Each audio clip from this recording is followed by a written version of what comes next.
Hello, hello, hello. How are we all? Welcome to Battle Streams in Middle Earth, episode 16. Is it really 16 episodes we've done of this sheer madness of Yes, drinking beer, eating chocolate, and talking junk? yes, it is. Good evening. How Is are it? you, Steve? I'm very well. How are you? Hello, Good, hello, man. Good. hello. Very Oh, well. oh, oh, hang on. Welcome to. All Hang right. on, hang on, Come on, hang on, ready, hang Steve? on, hang on, hang on. There we go. I was getting a bit of reverb. I've sorted it. Uh, Hello, hello. oh, I can hear you. I've not muted you. I haven't muted you. It's all right. Sorted. I'm on it. I'm on it. Yes, it wasn't just me who made the mistake. We both cocked up. Yes, yes, yes. Oh, So, ah, over to you, Damien. What is Battle Streams in Middle Earth for anyone who's never indeed, Steve. seen it before? Battle Streams of Middle Earth is our fortnightly series where on a Friday, Saturday, or Sunday evening, A myself and night on a Yeah, night. a night, a day that ends in Y. We take a look through an issue of the classic Dave Steeny partwork, Battle Games Middle Earth, inspired by the amazing work that Lockie's doing over on Zorb Gaming, where he's doing the same but better. And basically, we have a live stream where we take one of these issues every week. We're working through them in numerical order. It's a good system, I think, that's working for us. Yeah. And we have a look at what's in them, kind of how the game's changed, any cool bits and bobs that are in there. And then we also try and paint up the models they came with to clear our backlogs. The idea is that we dig out old models that you've ignored for months and months and years and try and get some paint on some of these really cool older sculpts. That's the kind of rationale behind it. But then also, inadvertently, while we do that, we have a chat. Yeah. We tend to stream for about 4 hours or something like that, and we just have a chat and we have some drinks and we catch up with people, and hopefully we give you a bit of cheery motivation during these miserable times to get a bit of hobby doing. I think that's what it is. Yeah, it's a simple idea, but it works well. That's why we stole it. Yes. He knows. He knows. He's all right with it. The best I messaged, ideas, I the best messaged ideas him. are usually stolen. Yeah, I messaged him at the start where, your stream, yeah. We nick that. He's like, yeah, yours. Like, yeah, that'd be amazing. So yeah, Lockie's well on board. So yeah, there we go. But it's not just that, Steve, is it? The community can get involved in these streams. So I They hear. certainly can. So before every stream, as some of you, I posted it up early tonight actually because I was online. There is on the Great British Hobbit League Facebook group a Great thread Facebook group. which says Battle Streams in Middle Earth live stream whip thread with a link to this live stream.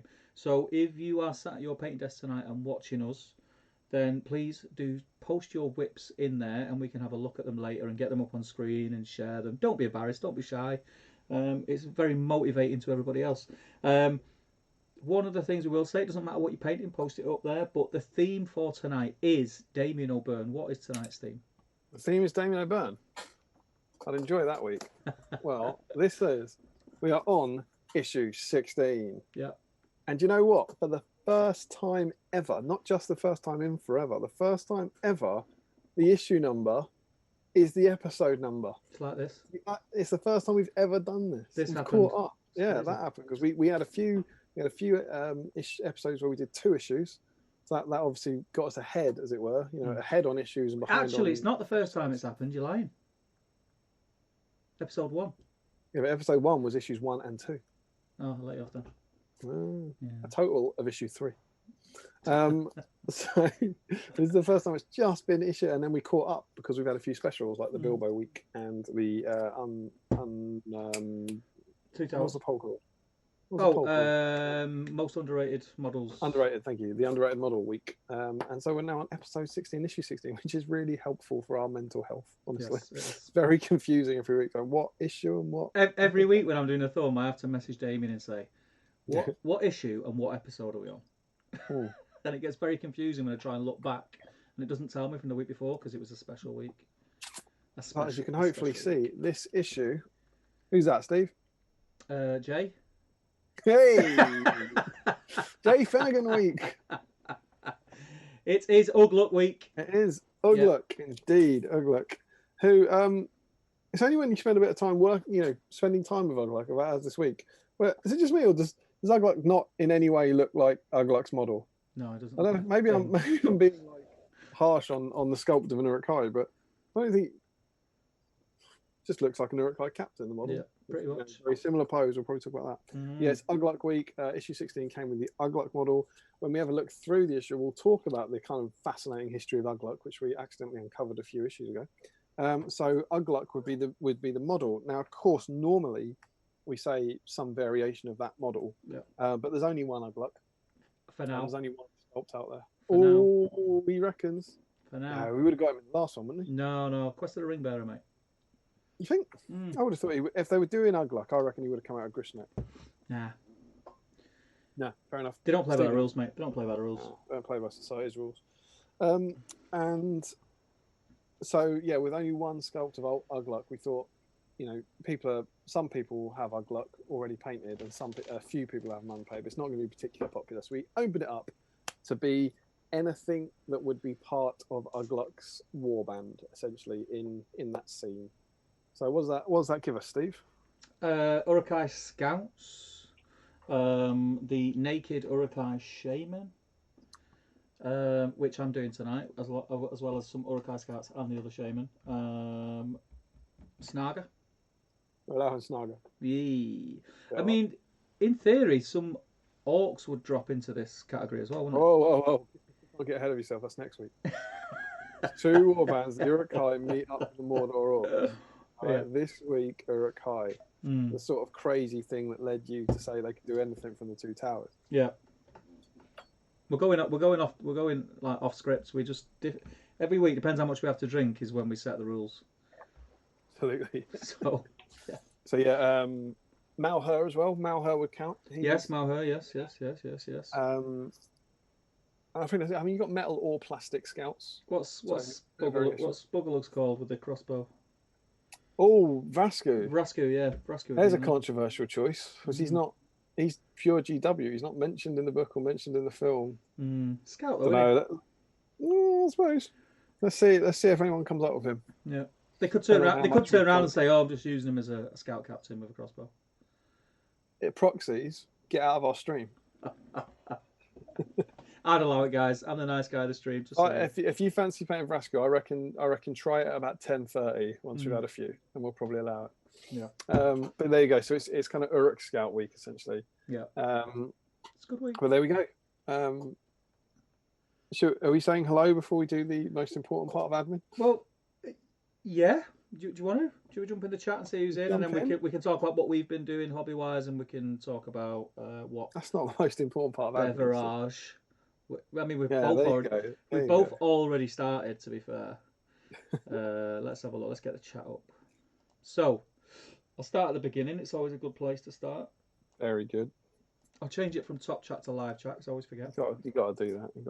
Very important. Let's have a look. See. So Green Tree's in. Welcome, Green Tree. It's an absolute pleasure as always to have you. And I've not seen. It's been a while, hasn't it? Yeah, we're not seeing enough of you, mate. I know you're dead busy and you got to be up at early daft o'clock, but it's a pleasure to have you. JRE7632 is in. He says, "What's happening, boys? What's happening is the stream of all streams is about to begin." Where's that? It's not here, mate. No. Somewhere in the world. Good. Sounds good. Good channel. Yeah. James Holding says, "Hey." Hey, James. Michael Breyer's in. He says, "Evening all. Michael Breyer, I spotted your Ingold in our community roll call over on Top Table, and it looks spectacular. Beautiful model to paint. And you may even be mentioned in a video that I might have filmed this evening, Michael. So keep an eye out for that one." Can't believe it. Yeah. Josh Bryanson, he says, "Hello, how are we doing? How are you doing, Josh?" Dowie's in. He says, "Good evening." I think it's Dowie anyway. Confirm it is Dowie, Guardians of Wiltshire. I'm assuming it's you, mate, who has the login to your YouTube account. He's the power behind the throne, isn't he? He's the big man. Frederick's in. He says, "Hello, everyone." Stu Mac's in. Stu Mac, have you been speaking to Stu Mac lately? Myself? Yeah. Had a little chat with him.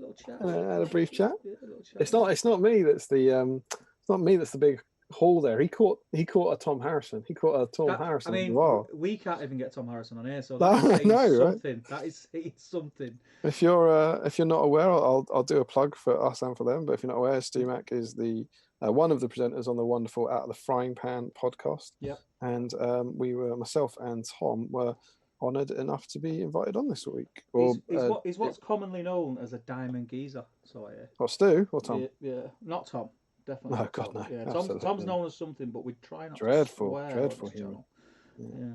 So, but yeah, so I think on Tuesday night, I think we sat down with Stu for a couple of hours. And it was great. It was really lovely. yeah. Find out what Tom's been up to for the last few months. Has he got a lot? Has he got a lot of hobby in? Has he done a lot? He has actually. Do you know what? He has. He has. He broke that wall. Broke down. He finally cracked, and he's painted basically like an orc army. He's done loads. Jeez. Yeah. He's painted loads, and or he was lying, and now he's got to paint an orc army. Panic painted it, yeah. and he did a dragon as well. He's done absolutely loads. He's just a psychopath and wouldn't tell me. But yeah, no, it's awesome. It's really good fun. Really nice chatting to Stu and Dan. And it's already been edited and uploaded. I think it went up on Friday, Thursday. Yeah, I've not listened to it yet. Cheers, thanks. I will listen to it though. I will. I always listen to those when I'm sat at the desk painting, and I've not got a lot of painting in of late, so I've not a chance. But I have got a backlog to watch of that, and some of the other YouTube stuff as well. So yeah, that's cool. Yeah, it's always nice when you get a backlog of stuff because you just feel like you're spoiled with content.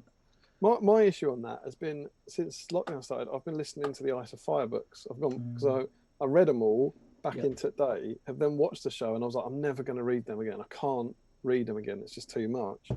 But then I thought, well, I've got Audible, so I'll listen to the audiobooks. So I've been working my way through them, and I'm literally just about to end Storm of Swords, and they're 50 hours each. So when you're on like 5 50-hour audiobooks, that's kind of what I'm listening to when I'm painting. So I've kind of fallen a bit behind on YouTube stuff. Yeah, it's not good enough. Yeah, so thanks to Steve for having us on. I really appreciated it, and it was good fun. It was nice. Nice kind of reminiscing back about early days of the magazine, that sort of stuff. Yeah, the top lads. Matt Prescott's in. How you doing, Matt? Good to have you, mate. He says, evening all. How is everyone tonight? Very well. Eric Schultz is in, says, hey everyone. Jill Monroe's in, evening all. Janelmo's in, greetings to yourself, Janelmo. Mr. Haskell's in, evening all. How are you doing, Michael? I hope you are well. Jill says, 6 episodes of this professionalism. 16? 16, yeah. I sense a tone of sarcasm in that post. Yeah. It's not welcome. It's not welcome here, Jill. It's not welcome here, that sarcasm. Not from the other side of the camera. This is hands down the most professional live stream to go out on the GBHL podcast YouTube channel. This is the most professional. I mean, look at the background. You don't get a bin in the background on the one show. You don't. There's a quote. Just saying. There's your quote for the show. You don't get a bit in the background on the one show. That's pure partridge. That is pure partridge.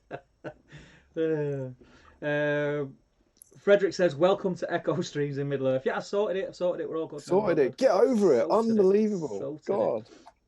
Larry says, I think this is the second or third time I've actually got the beginning. Good man, Larry. And he got to hear it 3 times. It's an echo gag. It's an echo gag. He says, wait, does that mean we're thrice welcomed? Of course. James Holding, welcome, pal. He says, all these are from before I discovered the game, and they look like relics to me. All these? James, forgive me for saying these. I think he means the magazines, doesn't he? Forgive me for saying yeah. Are these not just before you discovered the magazine, but are these not from before you were alive? I think.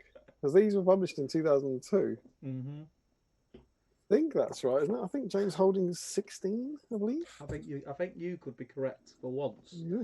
We're not having flashbacks of clear gummy bears. I think you might be right. Jill says, not on Facebook, so you'll just need to trust me that I'm painting something great. So we'll trust you. Trust you, you won't. You just won't win a counter. The old saying, trust doesn't win you priority tokens. It's very true. That is one of the truest sayings. It's one of the oldest, truest sayings ever. Back in day. The priority tokens wouldn't be. Mr. Haskell says, enjoyable afternoon, warm up listening to Out of the Frying Pan podcast, episode 16. So you are what an episode! Literally, excuse the term, nuts deep in Damian O'Byrne. And I use the term nuts deep, and it will all become clear in a moment why I use that term. You use that term because you're incredibly coarse. Yeah, boy.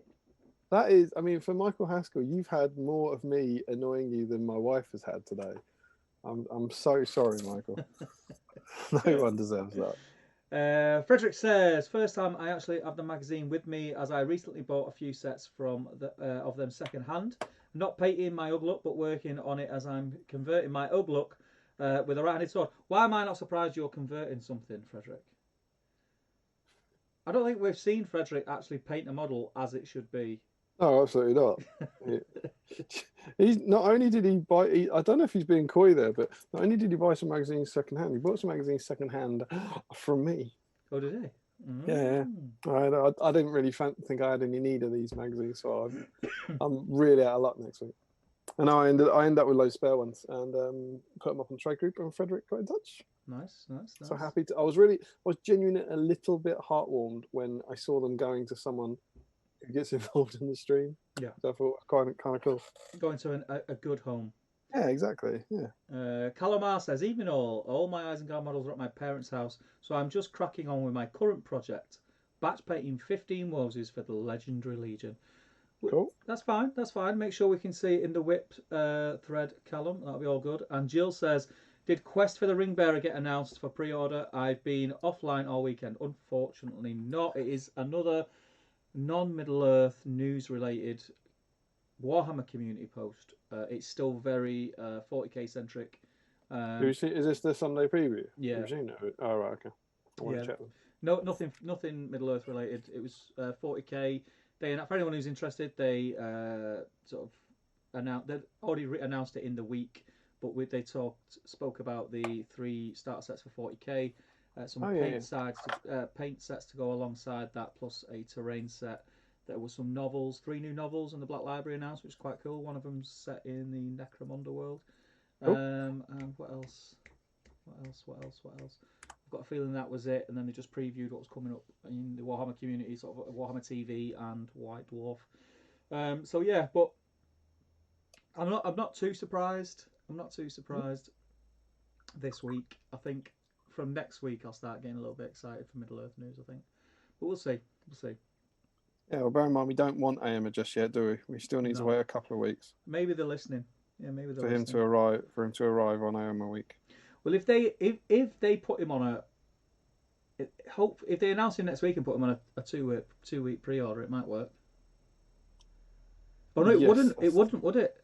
Well, it might. No. No. If they announce him next week, and a 2-week pre-order probably would work. Oh yeah, because it's the one after, isn't it? Yeah. So if you're listening, guys, that's how it's got to work, right? Okay. Cheers. Larry says, planning to work on touching up my Ugluk and Scouts that were painted before I discovered washes. Ooh, them days. Must have smelt bad. Yeah. Stu says, glad you enjoyed Out of the Frying Pan, Michael. And Ryan Ratchford's in. Hey, Ryan. He says, hey guys, recently got on my Uni BA final grades and I got a first. I'm so relieved. It's been a hard 3 years. And with the lockdown, it made finishing off my dissertation, essays, and exams a nightmare. Well, I'm very, very happy for you, my friend. And it has been a trying time. That's awesome, Ryan. Congrats, man. It's really good news. Congratulations. Would you say that your, I don't know, should we call it your education on the Palantir, growing up on the Palantir, do you think that helped you achieve your academic dreams? I think it probably did.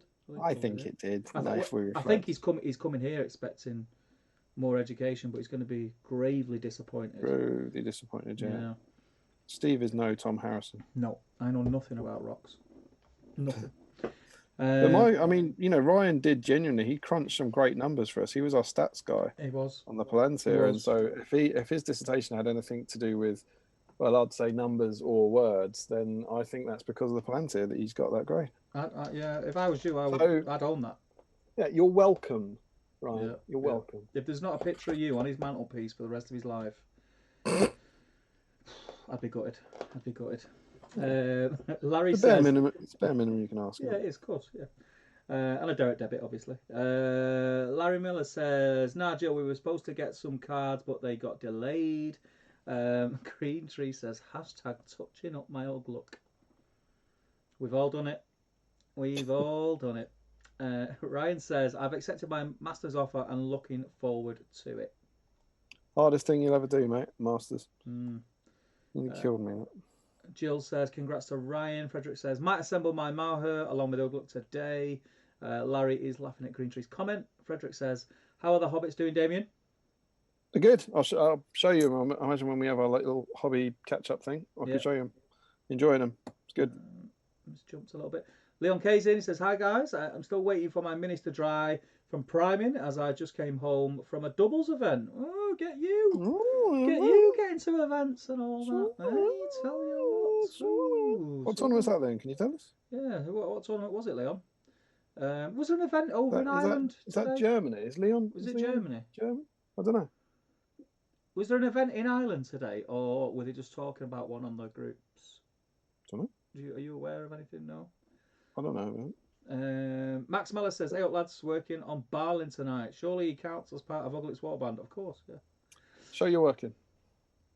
Guardians Watcher says, "Yes, I am the big man. You best tell Luke that." Ken says, "Hi everyone, greetings from Norway. Looking forward to an evening of snacks and drinks. So you won't be disappointed. If that's what you're looking forward to, you will not be disappointed. You'll love this. Looking forward to an evening of hobby and Middle Earth content, you're going to be sorely disappointed. Yeah, you're going to love it. Do you know what? I'm actually feeling pretty good about Middle Earth. We've got a few things to kind of talk about. I think this might be dangerously off topic for a lot of our regulars because we'll be talking about Middle Earth. Calamar says, "Out the Frying Pan episode was a great listen. If people haven't listened to it, definitely do. Of course, definitely do. Thanks, Carl. And please, Stu, feel free to put the link in the whip thread. It's greatly appreciated the work that you're doing as well. All content creators are up here in my book, very high, high, up there. Pretty high. Above the bin. You are above the bin. Though. It's above the bin. Sitting down. That's like waist high. No? Stand up. To show. Can you clap? Can you clap for content? I've got no trousers on. It's usual live stream attire, just t-shirt and glasses. No, I genuinely did. Nothing down below. I was. There's a breeze as well. We went out for a walk. Took Charlotte out for a walk. With no trousers on. No, just the ones. About 4 o'clock or something, 5 o'clock, and got back, and then we had dinner and all that. And I realised with some horror at 8:25, I was still wearing my belt. I was like, oh no! I had to rush into the bedroom to chuck my belt off because I was like, ain't no one got time sitting in a belt for 4 hours. I hate it. Socks off, belt off. Oh. Anything that, and I don't want to sound like I'm a child of nature, but as loose as anything that's restrictive. Yeah, anything that makes clothes tighter. Socks are, I've said it before, they're the devil's work. I don't mind socks, but they have to come off when you come in. Yeah, that's what I mean. That's in a house. It's no good. Where were we? Debbie says, "Has Tom filmed any of it?" Oh wait, I remember how that goes. He was there though. He was there, bless him. He was there. He was committed. He was chatty. It was good. He was chatty. Yeah. We need to have a word with him. He'll rock up for Out of the Frying Pan podcast, but Battlestream. Yeah, exactly. Yeah. He won't rock up for me. Larry Miller says, "Oh, sorry, go on." I was just gonna say it's because of Stu. Yeah, it's the allure of Stu. I tell you, it's terrible. Larry says, "I guess we'll see all of that in Tom's next hobby vlog." Mr. Bray says, "Thanks for the comments. Reference Ingold working on Huron tonight. Really enjoying working on these Forge World Minister of Heroes. They are fantastic sculpts. Was really happy when they come out. The detail on them's just insane." Where are we? Stu says, "Was great having you and Tom on, Damian. Cheers for the shout out." Always, man. I'm gonna have to fly through these because we're gonna get to that point where we've not even done the bare necessities of the intro, and it's pretty busy in the chat. So I'm gonna fly through these. Josh says, "Quick question: Is Merry from the Merry and Pippin versus Grishnak set, or either of the Uruk scouts carrying a hobbit from Ambush Chapman and considered taking the P for this evening?" No. I would say that's all right. Not Merry and Pippin, but the ones that have been carried, yeah, I would say are fine. The ones that have been carried, definitely. Merry and Pippin. Do you know what? I forgot about them as a third faction.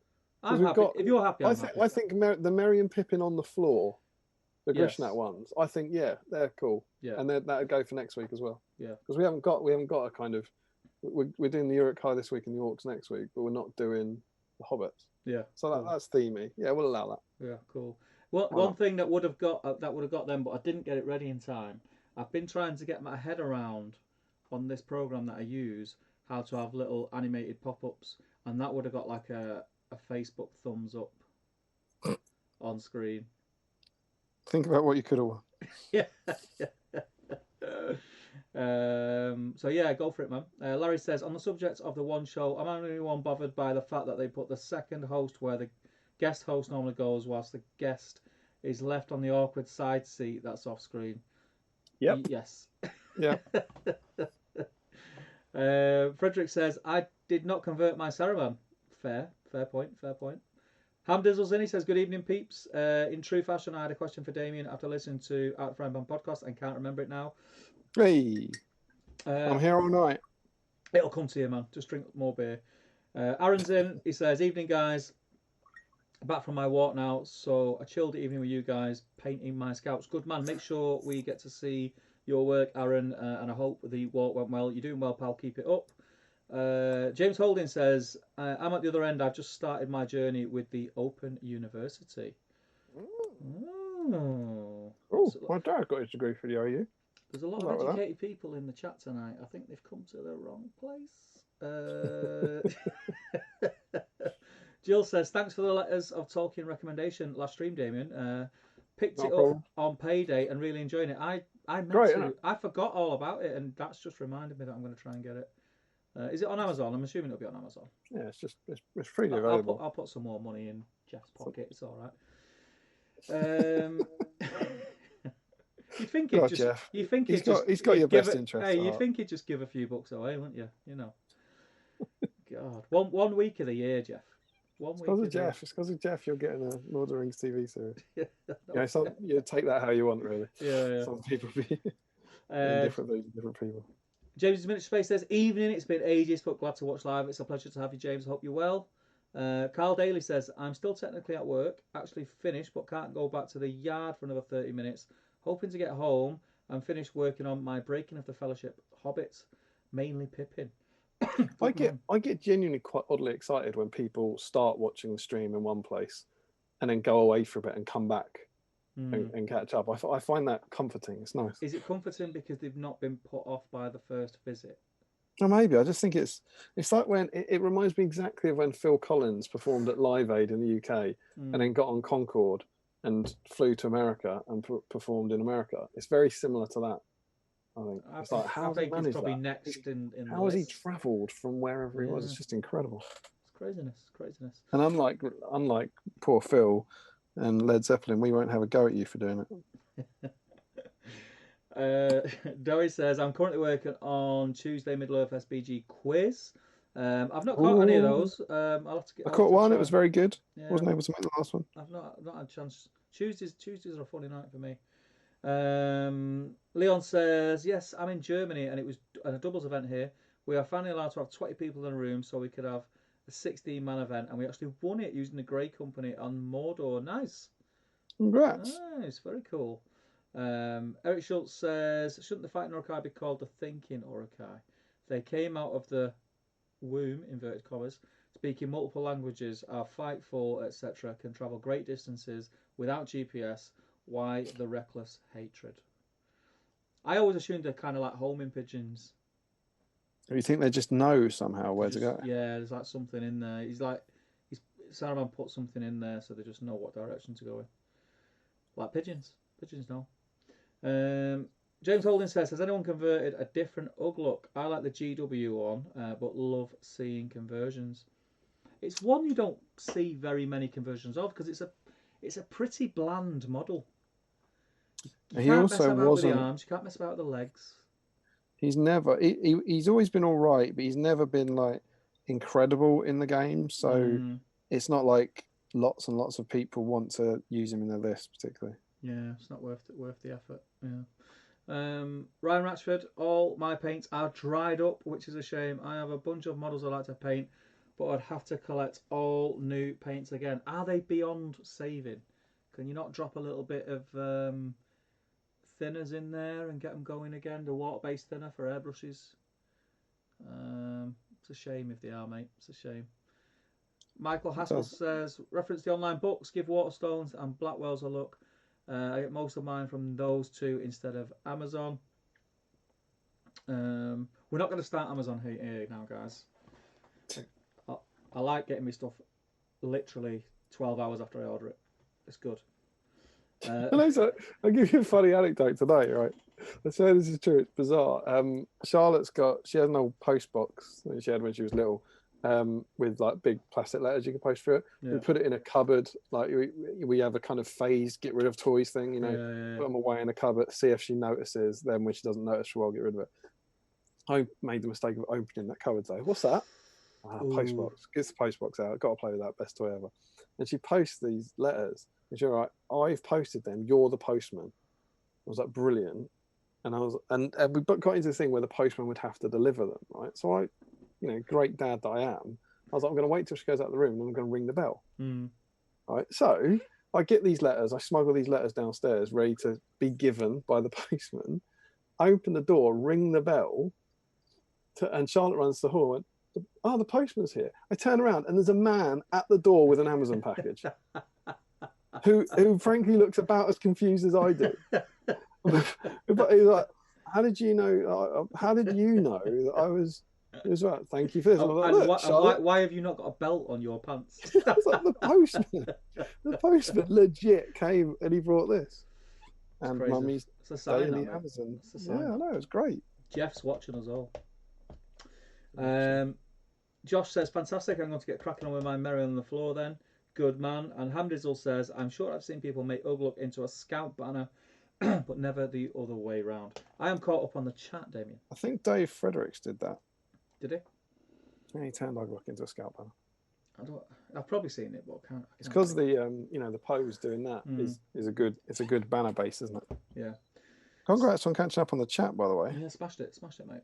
So, one of the features of the chat, if you've been in before, you know what we're about. But there's obviously there could be people in that have not been in before, and if you have not been in before, welcome. Please say hello in the chat, even if you have no intention of getting involved in our very deep and meaningful conversations that we normally have on this stream. Just say hi, let us know who you are, where you're from, what you're painting, and then you can get back to your painting, just so we know whether or not you're wearing socks and a belt. Yeah, if you are wearing neither socks or a belt, it's a bonus. Probably give it to yourself. Yeah. When you said if you are wearing socks and a belt, we lost 4 viewers. Just saying. So yeah, just say hi in the chat and let us know who you are and introduce yourself and make some friends. Another feature on this show is we talk about what we are drinking this evening and what snack we have. Damien. Oh yes. What are you on tonight? Oh, I got some good stuff for show and tell tonight. So I've gone back to the gin tonight. I've gone back to the gin. This is a pink gin. I think it's a strawberry and raspberry flavoured one. Okay. Delish. Yeah. So I've got that. I've got one beer racked up ready.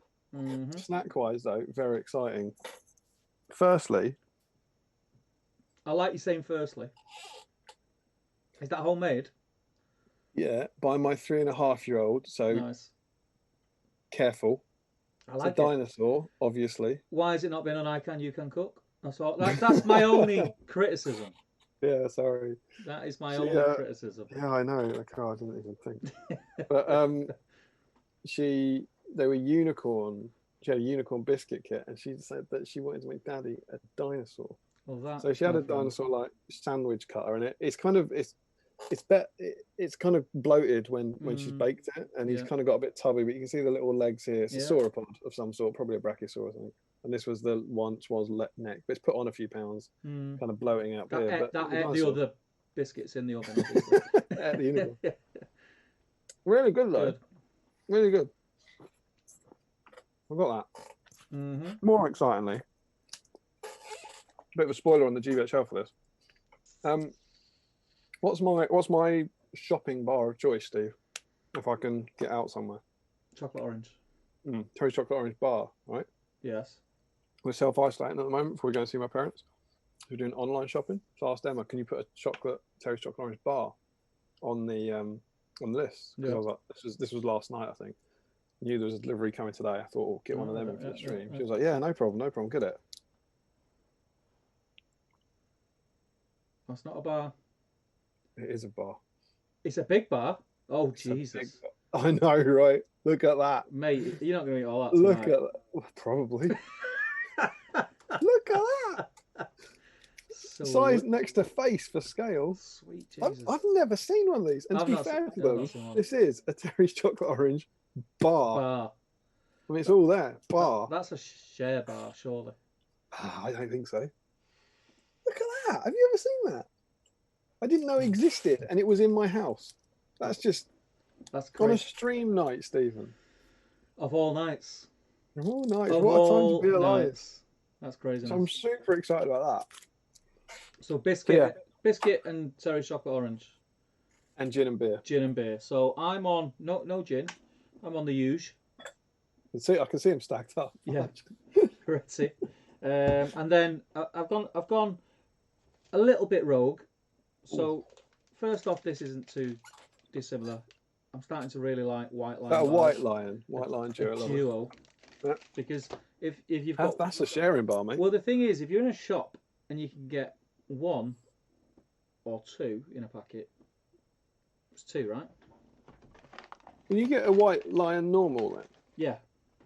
But that though the duo will be smaller, Yes. So they're only small. They're only that big inside. but bigger, probably bigger together. But together than one. they're bigger, Yeah. yeah. And then just Why because don't you buy two normal ones and tape them together? these are like 10p dearer than just a single bar. Oh, that's good. So yeah, Oh. makes complete sense. And then I needed a source of protein and something that was high in fibre. Chicken breast. So I got Roast peanuts, yeah. honey roast peanuts. No wonder you can't get up. They remind me of Christmas, and I was in the shop and I said, Yeah. yeah. I don't know what day of the week it is. It could be Christmas. I don't know. I enjoy telling you, like, no wonder you can't get up. Like, So yeah, so that's Go our into that bad boy. snacks and our beverages for tonight. Obviously, as ever, let us know in the chat what is your stream snack Yeah. to get you through. I'd be very interested to know. We all would. And then after that, Damian, have you been able to get any hobby done this week? Well, Yeah, last 2 actually. weeks? Yeah, it's been 2 weeks, isn't it? So I think just trying to think where we were. I don't know if my hobby vlog had gone up about doing the Shire stuff, but I was going to start on the Shire project. But I'm pretty sure I started on it on a Sunday, so I reckon we streamed on a Friday. Right. that make Yes. sense to you? Correct. Yes. Yes. So I yes, wouldn't yes. have started on it, but basically when we did that stream last Friday, on 2 Fridays ago, Yeah. I then started my first Shire Warband on Yep. Sunday, and I'm very happy. So it might be a bit big. Let me swap over to CCAM. I'm not actually sure that I can fit them on, but I've got a tray. I'll just try it on here first and see if this is going to work. How is that looking? I honestly can't see. Yeah, I can on see my- 3 of them. I'm going to do gallery view. Yeah, so let's just try and sort of shove some of these together. You can see, oh, I'm going the wrong way. Is it that way, is it? Yeah. Classic mirrored zoom. So Yeah. these are my hobbits. Yeah, that's focused, isn't it? So I'm doing, I've got 15 on the go, Nice. and they are my red farthing hobbits. I think I said that I was going to pick a key color. So it's every one of the poses, and they've all got. I've done red as the key color, and then I do the next 15 with blue, the next 15 with green, and so on and so forth. I like that. And I've got 15 of them on here, and I'm really happy, really enjoying them. They're not done. They're not quite done yet. I've been working on and off for sort of 2 weeks on them, but also I've had a lot of nights off. Yeah. But some of them I'm really, really pleased with. This guy, I don't think he's ever gonna. I'm not quite sure what. Yeah, I can He's see it. doing something different every night, but he's come out well, and I'm happy with the color palette of them, and I'm happy with how they're coming along. As I said, they're nearly finished, and I think they look nice, and they've been fun, which I think is the most important thing. It's not to say the next 15 and the next 15 and the next 15 are going to be fun, but Nope. I'm not sick of the project yet, Yeah. which is I think really important for getting through that first batch. So yeah, I need to. As I said, I've been a bit wonky for most of the last week, or whatever. where I haven't done too much painting, but I'm pretty happy with how they are. And then alongside that, which has delayed the painting, which I'm still quite pleased about, is I've been assembling all the heroes, and I forgot to bring them up because they're downstairs. We've been watching a lot of TV with Emma, because she's on summer holidays now. So in the evenings, we've been doing a lot of that together, and so I've been cleaning up models downstairs. And so I've got all of the Forge-World heroes, Hobby heroes, are now cleaned up, and all of the Finecast GW ones, you know, like Farmer Maggot. No, he's metal, like Faye Vulture and Lobelia. Lobelia, yeah. There's about 20. Or not about 15 kind of Hobbit heroes downstairs. So they've all been cleaned up, ready to go. I'm going to do some of the heroes next, and I also cleaned up some other Fellowship heroes, some other metals. So I've done a lot of cleaning up. I've got about 30 models downstairs waiting to be sprayed, essentially. So pretty pleased, if I'm honest. I would have liked them to be finished by this point because we're on a Sunday, aren't we? This is 2 weeks. I was hoping they'd be done in 2 weeks, and they won't, but I'd say they will be done in 3 weeks, which is pretty good going. They take longer than you think, don't they? Yeah, but I'm all right. I think I was a bit worried that this idea that because they're smaller, you kind of think they must be quicker, and I was worried that they wouldn't be quicker, but they have been. I think they have. There's been not as quicker. much to them. It's like pants, shirt, jacket, and the other one's got a hat on. But I think there's some really nice little details on like the buttons and the waistcoats have got the little kind of chain on them and stuff. They are very nice models. Yeah. I got probably about 20 done, and then really it started to be a slog. So I've shelved the idea, but it also helped that Jay decided to do a Hobbit army and he sent it off, and Mr. Gazballer painted the whole army for him. Yeah, so I thought, well, I'm not desperate for him now because we can fit. How many? You said you did 20. What were your batches? 20.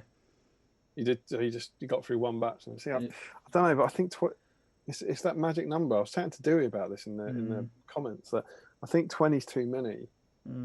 But like he was saying, he did batches of, I think he said 4 to 6. I was like, well, hobbits, I just couldn't do that. I've got 60 hobbits. Yeah. And you do 5 of them. I was like, brilliant. I've just got to do that 11 more times. Yeah. I was like, I can't do that, but 15 4 times feels right to me. Well, that was.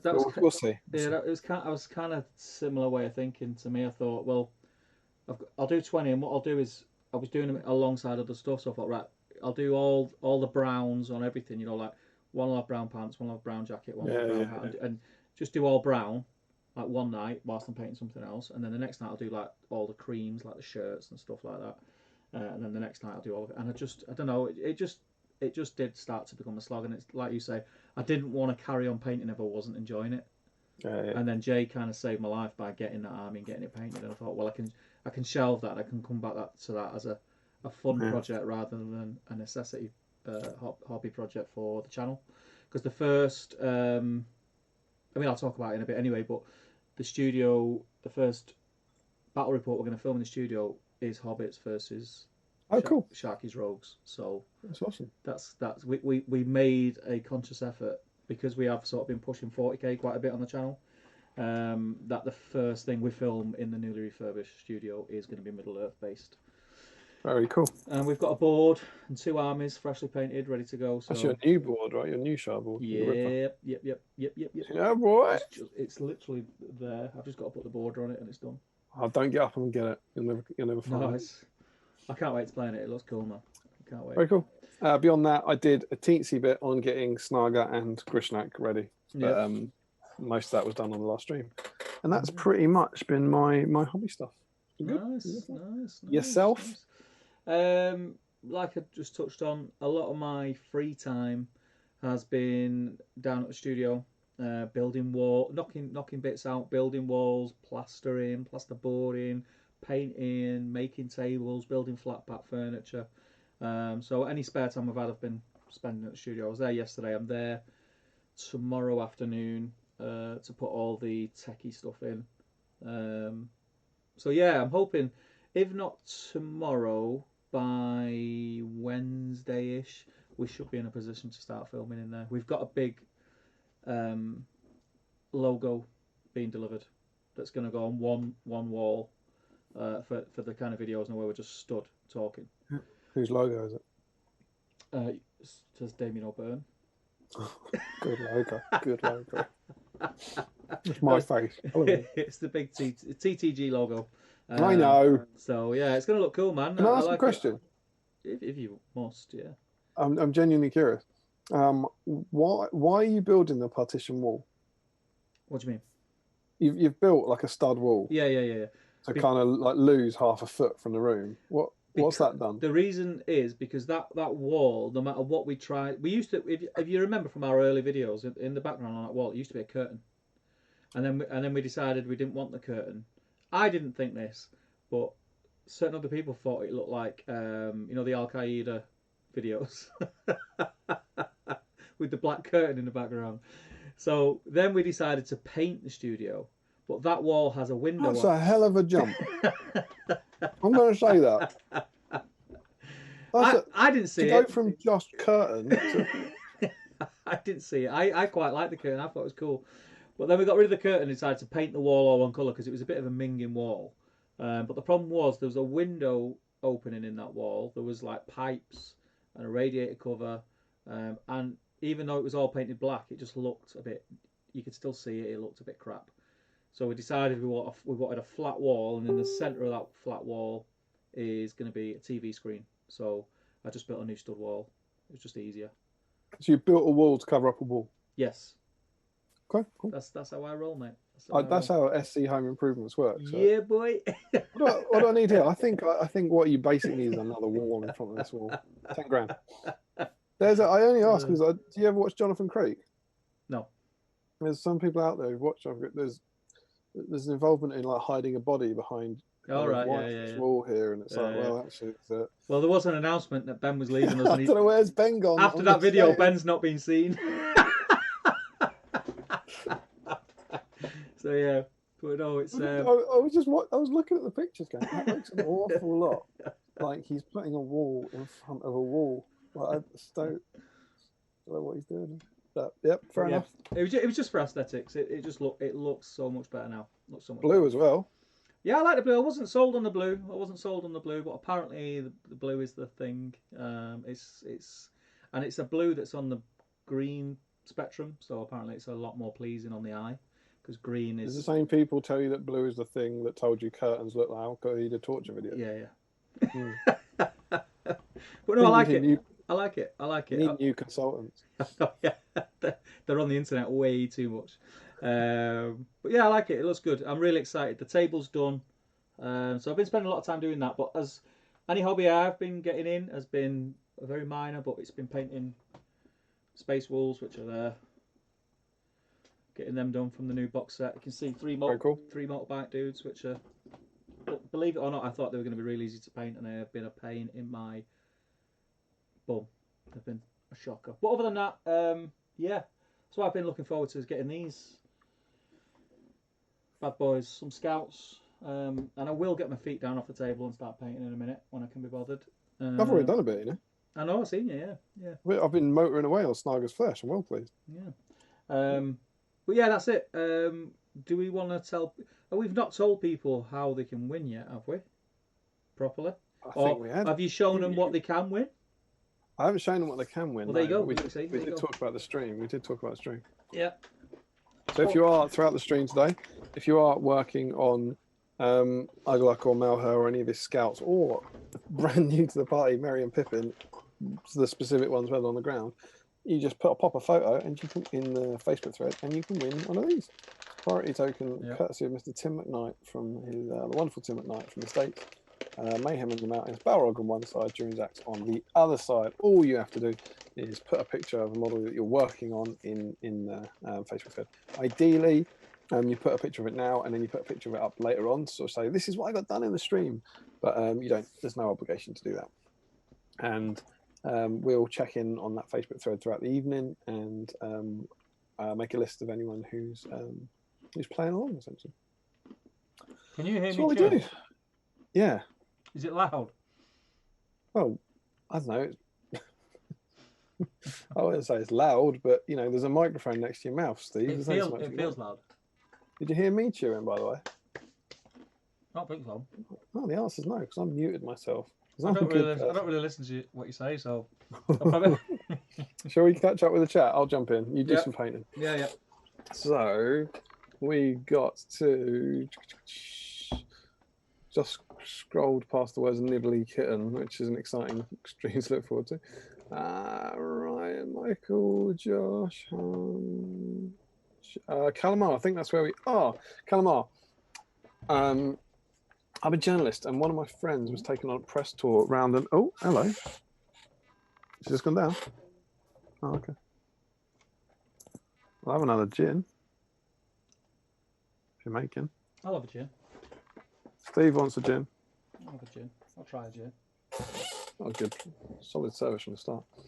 I'm a journalist, and one of my friends was taken on a press tour around an Amazon warehouse. The PR guy kept taking her around, kept pointing at the toilets and saying they can use them whenever they want.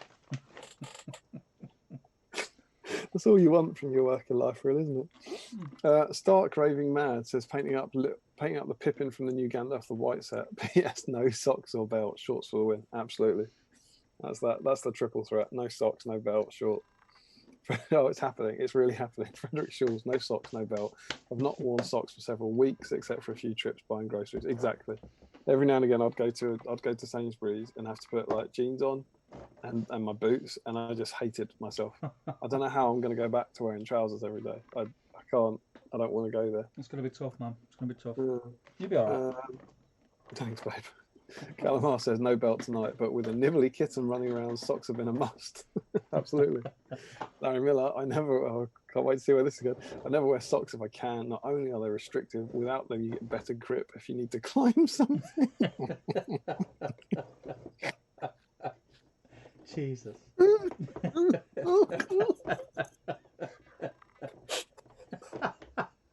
you know what? I've just had an image. Someone posted. Someone posted, like we've got on, like me and Anna, we've got a lot of friends on Facebook who've got kids of a similar age, and someone posted on Facebook that one of their kids, and he's about 5, this little lad, was shouting, "Mom, come and see this, come and see this." And when she went upstairs, he'd done that thing, you know, where you crawl up the door casing with your feet in your hands. Oh yeah. I could just imagine Larry and he's trying out all his door casings. I've got to finish this comment just so he doesn't. But you also get increased foot dexterity. Oh god! I mean, I'm indoors. I don't climb a lot of stuff indoors. I like there's a two-pronged attack here. One of Larry climbing everything inside his house, and 2 of Larry going around outside like Gollum, just climbing everything. But you're absolutely right. You do get better grip if you need to climb up. When we used to do the Planter, I might be misremembering this exactly, but Larry had a rule that was something like he would only give the video a like if he laughed or something like that. And I'm sort of feeling like that about these streams where I'm trying to make it a challenge for Larry not to make me laugh during a stream, but it's never happened yet. He's a beautiful, beautiful human, and I love him so much. Wesley Sims, hi, kids are in bed, just joined, got no belt or socks on, drinking Amstel, eating Doritos and painting Boromir due to lack of Ugluk. That's the admin done. On with the painting. That is an excellent comment. I like that. Also looks like you're right at the end of your kind of 200 character limit as well. That's very efficient. Larry, I'm not working tomorrow, so I'll be back on the vodka later. Yeah, do the vodka, then do the climbing. Oh, don't do that. Don't do that. You're not insured, man. You're not insured. Green Tree says, if I ate that bar of chocolate, that is the size of a tombstone, I'd end up with dribbly bum. I will find out tonight if I have to suddenly leave. Stu says, not socks, only when I have to wear shoes. Absolutely. Haven't worn a belt in over 6 months, the joys of working from home. Exactly. Oh, just wait till you jury service in 2 weeks. I've genuinely had to buy suitable clothes. Yeah, you should probably wear socks and a belt to jury service. I think you imagine turning up to jury service without any socks on. With your house coat on. Emerald, yeah, picture. Thank you, baby. You're on the internet. Look at this. Look at this. She says hi. I know, right? Thank you. Josh Bryant says, I found sorry out if you can hear that, by the way. It's just me using my Vortex mixer to mix my paint because I'm lazy. I found out the big chocolate orange bars existed at the start of lockdown when I found them in my village shop. First I'd seen them too. Ryan Ratchford, since going vegan last year, I really enjoyed having cashews and peanuts for snacks. Vegan. Yeah, but you know, it's not a massive bar of Terry's chocolate orange, is it? Aaron says, no snacks for me, but currently cooking a chicken chow mein for dinner. Nice. That sounds fantastic. Josh Bryant, I've got not only socks and a belt on, I've got my drain pipe jeans on. What? Whoa. Jeans are my comfy leg wear, What? and I require a belt, and I need socks in my slippers. Jeans are the best option, bar a kilt. I don't even. Jeans aren't comfy, are they? I mean, They're not like I don't lounge think around the house comfy. I don't think I've wore long-legged pants for about 3 months. No, not for a day at home. I haven't. I've been exclusively in shorts. And socks with slippers. I think there's a whole chat about slippers as well, because my slippers are my shoes I wear outdoors at night. Mm. And I know, I'm not saying that's the only way, and I know there's a lot of controversy about this, but I wear them to do things like take the bins out and go into the shed. Do you know what I mean? So when I've not got socks on, I want to slip into my slippers and take them outside. So that means my slippers don't come in the house. I don't wear them to keep my feet warm in the house. I wore them as non-sock footwear outside the house. Okay. I just don't want anything on my feet in the house, frankly. Madness. Crazy.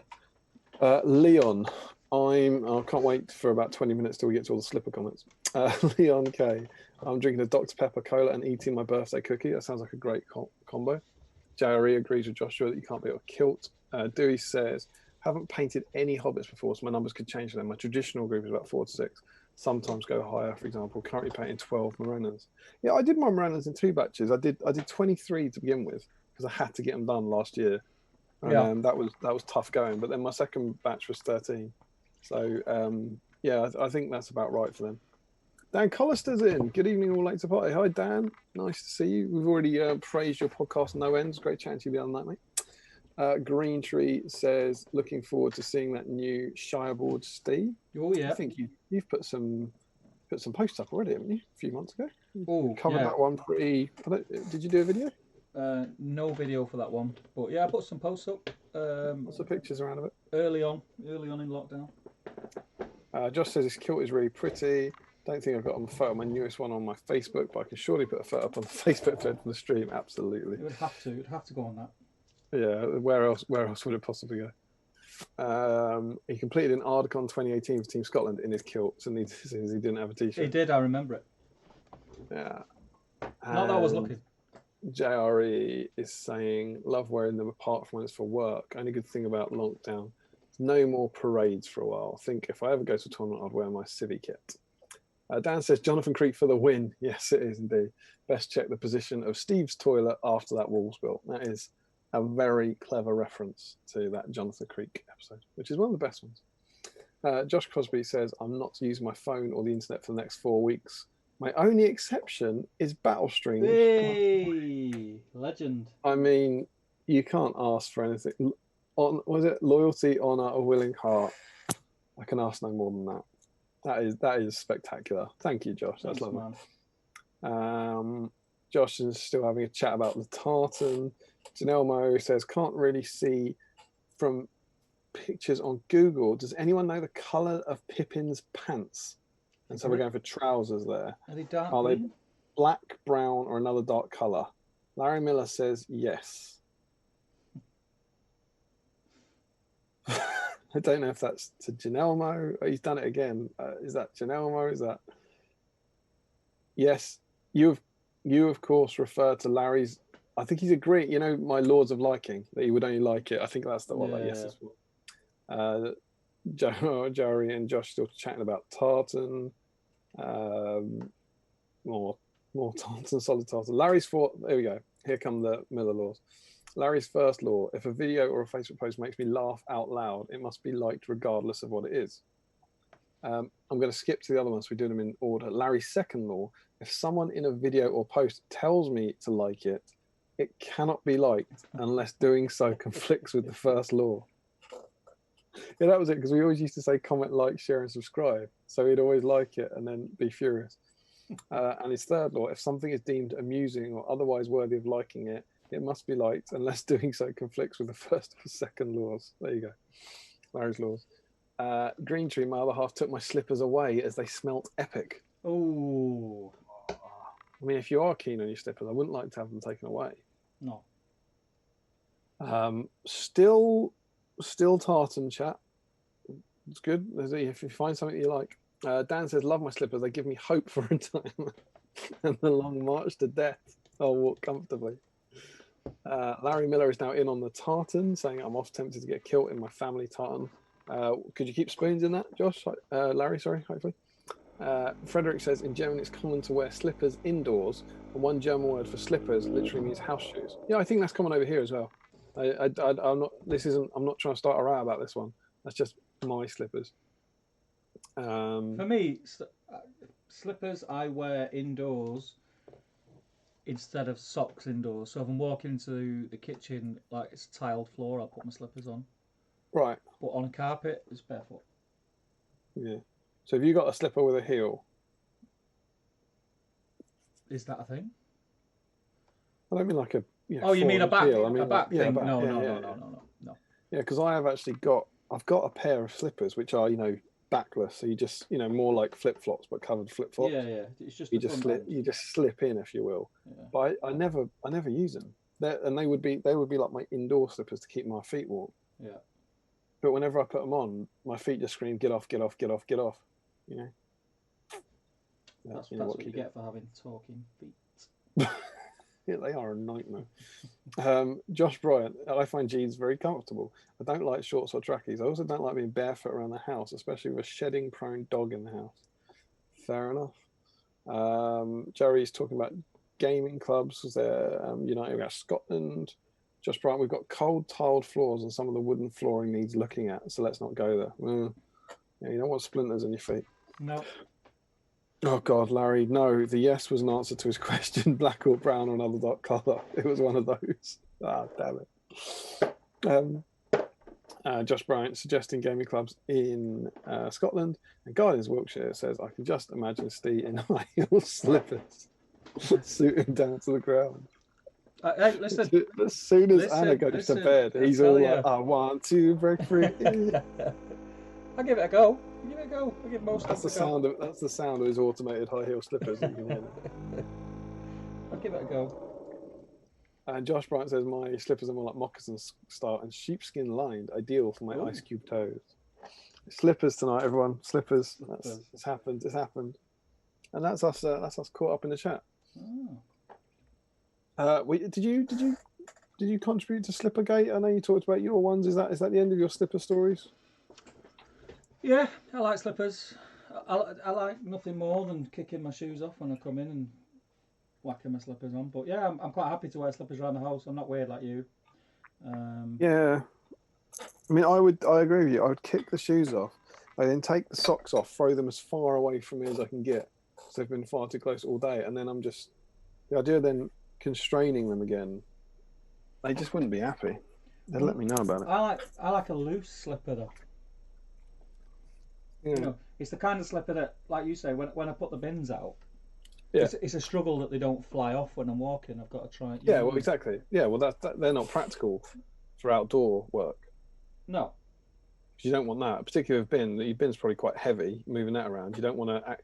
The worst thing in the world is on bin night if it's rained and you step out of a slipper and you just put your bare foot on the ground, because then you have to go and burn all your clothes and have a bath. And that's just the worst thing that can ever happen. Well, it's not. I'll tell you what's worse, and it's happened to me frequently because of we have a massive collection of snails in our backyard. So when I go out the gate, on more than one occasion I've stood on a snail in my slippers. No. Yeah. But you said you wear those slippers in the house as well. Yeah. That's unacceptable. Yeah, you can't possibly take your snail slippers into like the carpeted areas of the house. That's dark. Anna cleans them. She'll clean them. I'll say I've done another one, love. Another one's bit the dust. Outdoors. That's an outdoor shoe. You can't bring your out. Oh, I can't even. Why not just wear your shoes? If you're just happy wandering your outdoor shoes around the house covered in snails, you don't need slippers. I just don't. Your slippers, indoor slippers, should be sacred. They should never leave the house. No. You should be able to wear your indoor slippers in bed if you want, because they're clean. No. Well, I mean, I don't. I don't know if you heard. Don't like things on my feet. But I just can't. No, I just can't. That's why slippers for outdoors, and then these slip-on ones are for indoors, but I just never wear them. Mm. I've skipped ahead in the chat, but I've just seen Dan Huckvale turn in. Evening, guys. I've come to see some Ugluks being painted and just ended up listening to Slipper Chat. Don't change, guys. Haha. Absolutely, Dan. Let us know, please, where you stand on slippers and socks and belts, ideally. Dan is. Great. I think Dan's on my team. I reckon he's quite happy to wear a slipper indoors or outdoors, and it be the same slipper. That is a bad team to be on. I like Dan, and I hope he's not on that team because it's a dreadful team. Also, Dan Huckvale, I think, looks a lot like the tennis player Cameron Norrie. Dan, have you heard that? British tennis player called Cam Norrie, who's playing a lot this week in Battle of the Brits, which was awesome. But yeah, I think was definitely a resemblance there. Does Dan look like him, or does he look like Dan? Yes. He's a handsome guy, though. Well, Dan is a handsome man. One. Yeah. That's what they call him, innit? Dan the handsome man. They do. Dan. You can't hear me. So there we go, everyone. Steve, dare I say it? Yeah. Have you started painting? Yeah, I've been painting for ages. What are you doing? Highlighting bone on my shaman. There you go. Hang on. Are you holding him up? Oh, there he goes. Oh, yeah. Very cool. Very nice. Yeah. Ugluks shaman. I'll probably never ever use him, but started painting them on a battle streams. Had to finish him. That's what they're about. Yeah. Got to clear that backlog. So what else? What else has been new? What else?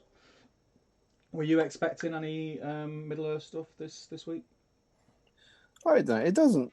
This is a kind of general thing, but I don't think it. I know people say it's been ages, but it's been ages for everything. Like absolutely everything got delayed, and I think it's not unreasonable, given they're launching a new edition of 40k, that we're going to be relatively low down the priority list. Yeah. That doesn't surprise me. Yeah. So I don't know. It's possible that all our good stuff will come out in one go, because we should be waiting for the Best of White Dwarf before Quest of the Ringbearer. Let's not forget that. Yeah, I can't see us getting 2 books in the same release. Yeah, probably not. You're probably right. But then you'd think that the Best of White Dwarf is going to be the first one because it was announced first. Yeah, I agree. But I don't think it really matters that when people say, no, it was ages ago. I was like, yeah, it was ages ago, but it was all, COVID and all that has had a bit of an impact. So I don't know. I'm pretty zen about the whole thing. It'll arrive precisely when it's meant to. Yeah, I don't mind. So it's not gonna. I don't think there's. I think we said it before on the stream. The only possible people who can be, I think, legitimately furious are people who will have a kind of Rohan army ready to go and are specifically waiting for a new AMA before they can complete the project for a tournament they can't go to or something. Yeah. It's like Otherwise, it's just like, man, just be patient. I don't know. My honest trait, different people are different, but my honest thing is it just hasn't bothered me. Yeah. It's like every week I'm kind of, I hope we get something this week, and then we don't. Okay, no, well, never mind. I'm with you.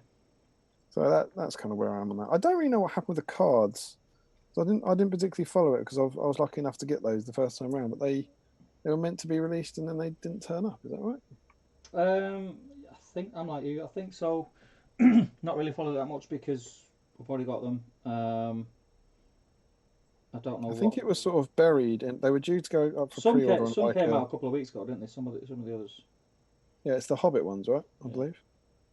I think there was something like they were due to be released on a Sunday, and then there was suddenly a post on due to be released on it's GW in it, so due to be released on Saturday. I think on the Friday, like a post about something else went up that said something like, "P.S. Those cards aren't coming out," or something like that. So I'm not quite sure what happened there. Might just been managing resources or something, but it doesn't matter. It's not like you can play any games.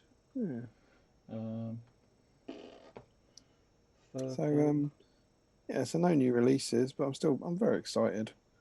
Thinking about like kind of Ugluk scouts and all that. It's not, it's obviously a bit post ring bearer, isn't it? But it does get you sort of thinking about Uruk scouts again and alerts and all that, and start thinking, there could be some good stuff on the horizon.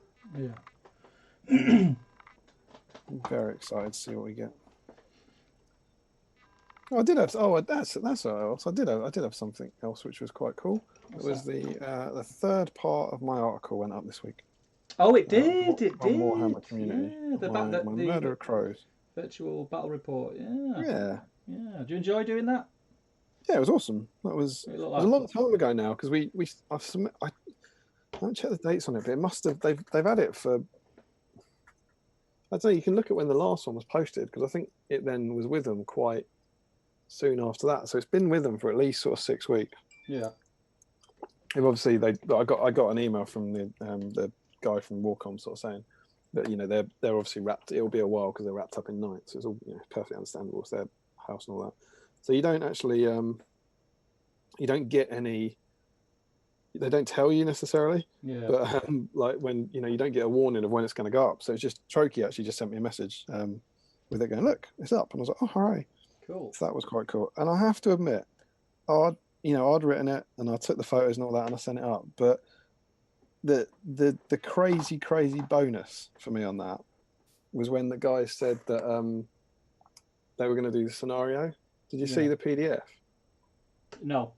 So they've there's a we came up with this custom scenario for it. Yeah. And basically you get a word count on Warcom. You get like 1,000 words. Yeah. And obviously if you write a scenario with the layout and all that, and victory conditions, it's about 600 words. And so I wrote to him and sort of said, I was like, I can't do it. And we came up with the idea. And I approached him. I was like, what if the guys write up the scenario?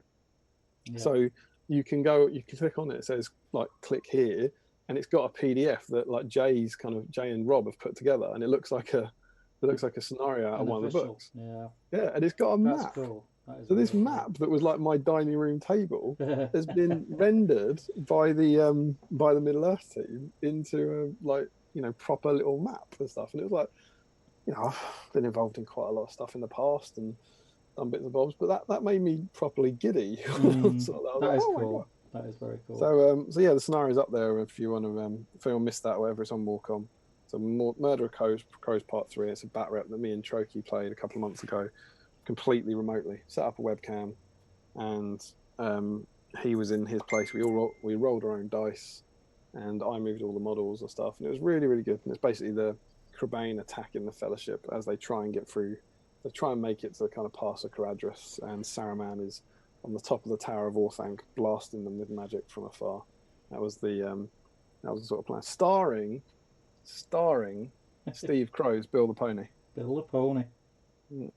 Posted down specially. You know that's the first game that Bill the Pony has ever been involved in. And what a one. Yeah. What a one. He's been sat on my shelf for God knows how long. As I tagged you in it, he made the thumbnail as well, Bill did.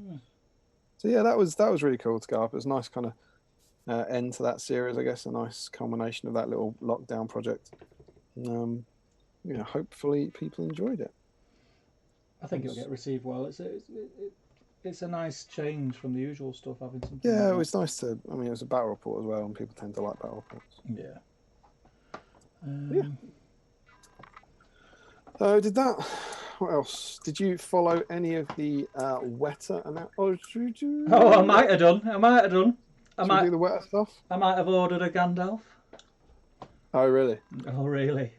So we heard it was San Diego Comic Con, wasn't it? Yeah. It was all remote, so I don't know what else anyone was doing, but basically, I think the various vendors were, under the theme of San Diego Comic Con, were announcing the stuff they would have announced. So you're obviously pretty hot on Weta stuff. What did they do, Steve? Yeah, so, I mean, they've done all sorts. I mean, not just Middle Earth stuff. There's so much. And while you talk the kiddies through that, I am going to get started on this.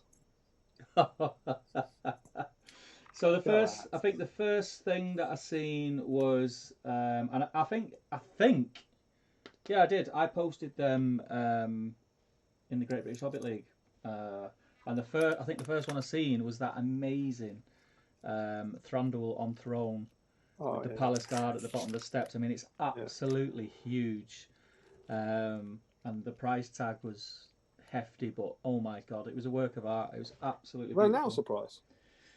I think it's up for pre-order, isn't it? Oh, maybe it is. I hadn't seen the Yeah, price. it's up for pre-order. I can't remember. I might be wrong. Must, I can't remember. must be over a grand. There was a Must be few over. things because after that then came the Gandalf and the Ringwraith, which are both stunning. And I went on the Weta website with the full intention of ordering both, and then I had to have a little word with myself and said that the world could end. And I might need all the pennies in the bank that I've got, so don't be silly. So I just got the Gandalf instead. Yeah. But yeah, it's that thing where you're trying to think which one shall I get, and then the one you order, you think, should I have got the other one? Because the Ringwraith was just stunning. The Ringwraith is mega cool, but if you're only getting one, it's got to be Gandalf. Yeah. It also depends what else you've got, really, doesn't it? Yeah, I've not got a Gandalf the Grey. Yeah, I've not got a good Gandalf the Grey. But then they announced these smaller, it's like smaller poses, like mini statues, I think they call them, of Gandalf the White. They're the new range, aren't they? Yeah, I'm not overly keen on the flashy, magicy bits. Yeah, they're fandom or something they're called, aren't they? What are they? I'm not mad on those. I can't remember what they're called. Fan favorites or something. Explore your fandom or something like that. They are. Yeah. But if you can remove that weird flashy lightning bit, the statues themselves will be beautiful because the rest of it was fine. It's just I wasn't keen on that. And then was there a cave troll? Am I imagining that? Yeah, a cave troll with the goblins all running. Yeah, that was cool as well. Yeah. If I wouldn't have like, pulled the trigger straight away on Gandalf, I probably would have got the cave troll. Because it's just really so iconic, isn't it? Yeah, they haven't announced the price for this Randor. All right, it's on TBC. Yeah, it's gonna be big. But it's the Masters collection, so it's the same series as they've done 3. They've done the Gollum. Yeah, the Gollum. Gollum had the glass eyes, the Frodo and Gandalf on cart, and the Treebeard. Yeah. And I think they've all been over a grand. Yeah, it's gonna be a lot. It'll be mega bucks. Yeah. But if you've got the money and you've got the space, it is pretty cool. Yeah, if I had the money, I'd get it. It's out my league. I will say though, it's very cool. But I'm looking at it now. You're paying an awful lot of money for steps. Yeah. Like a lot of that is steps. Yeah. So unless this is significantly cheaper, like with the Gollum, I'm not saying it was worth the money by any count, but it was all Gollum. The Treebeard is all Treebeard. Whereas the Gollum's quite big as well, right? Yeah, absolutely. A lot of this is steps, which I'm not convinced. I don't know. It wasn't. I've never been close to buying one of those Masters Collections one. Yeah. But this one was like, yeah, that's cool, but I'm not gonna get that. Funny fact. Do you want a fun fact? Always. Look at this. You can just pick up 3 like that and go to town on it because you've still got a bar. Amazing. When I logged into my Weta account to get the Gandalf, and I put it in my cart on the pre-order, and I went to pay. Guess what was also in my cart?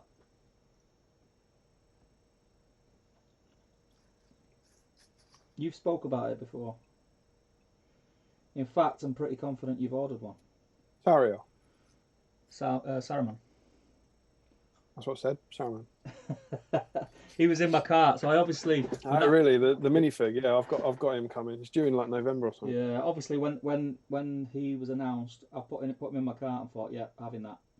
And then obviously lockdown hit and work went to pot and didn't pull the trigger on it. But did you get him as well? No. I couldn't treat myself that much. Yeah, I've got a Gandalf. I don't know the scales. I know which one they are, but the Gandalf, the statues are about that high. I've got the Gandalf where he's sitting down with the pipe. He's on a bench with a pipe. Yeah, I've got that. So I wasn't really tempted by another Gandalf. Yeah.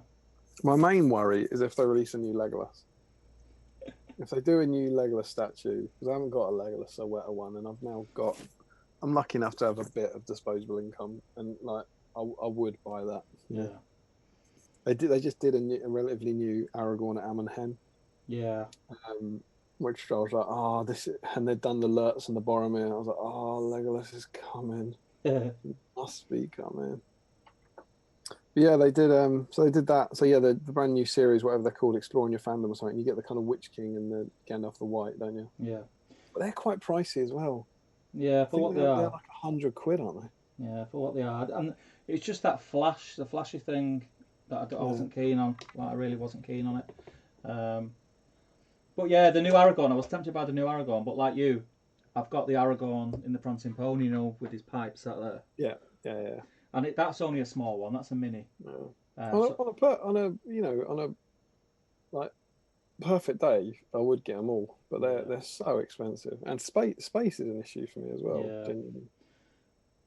yeah. The only one I'm sorry that I never got that I nearly pulled the trigger on so many times, and then after that when it went out of production and sold out, I've nearly bought it about 10 times on eBay. Is the Azog on the iceberg. Oh yeah, It's a that's pretty beautiful model, and I never got it, and I was gutted. But my favourite one I think that I've got is the Witch King. It's huge. The Witch King's really nice. cool. What's the pose the Witch King? I don't know He's got his. I'm looking at him now. So in his right hand, he's got his sword at the back, and he's got his mace on the front, Right. like that. He's been. Oh, what is he? Hobbit Witch King. No, Lord of the Rings. Oh, okay. Yeah, he's class. He's massive as well. It's the biggest one. Cool. Cool, man. And then after that, I really like the King of the Dead. Yeah, he's cool. He's one of the smaller ones as well. Oh no, the big one. I got the big one. Oh really? Yeah, the small. I think the small one I've got up there, which is one of the prizes for. Yeah, because he's the mystery prize. Yeah. Scaring the Cheshire that say King of the Dead on the box. Guess what it is? Is it King of the Dead? Yeah. They also announced the first in their miniature epic vinyl series for The Hobbit. Yes. Oh, There's some of them. segue. You keep talking. I'll be back in a second. Oh, where's he going? So the miniature epics are the kind of vinyl, almost like caricature series that they've been doing, and they announced Smaug, and he's cool. So there's a Smaug that's about this big. It's like a kind of almost like cartoon version of Smaug where he's holding all the treasure, and he's very cool. And they also announced Radagast the Brown, and he's really good. The Radagast the Brown one looks just like it's the caricature. He looks just like Sylvester McCoy, which is very, very funky. And then they also announced Arwen and Eowyn. So they've got Arwen and Eowyn who are going to be up for pre-order soon on those. So they were pretty cool. So we would like to hear if any of you. It's kind of a little step beyond the usual fandom. It's not quite GW stuff, but if anyone's picked up any of that wetter stuff or saw anything they liked, it'd be good to hear from you. I'm very curious where Steve is now. Do we think he's gone into the house for a wee? Is that the segue? Is it a segue? Or do we think he's at the back of his man cave desperately trying to find something from the shelves? He's knocked on his own door. Oh, hello, he's here. He's here. He's... oh. What's he got? He's got what I think he's got. This is going to be incredibly cool.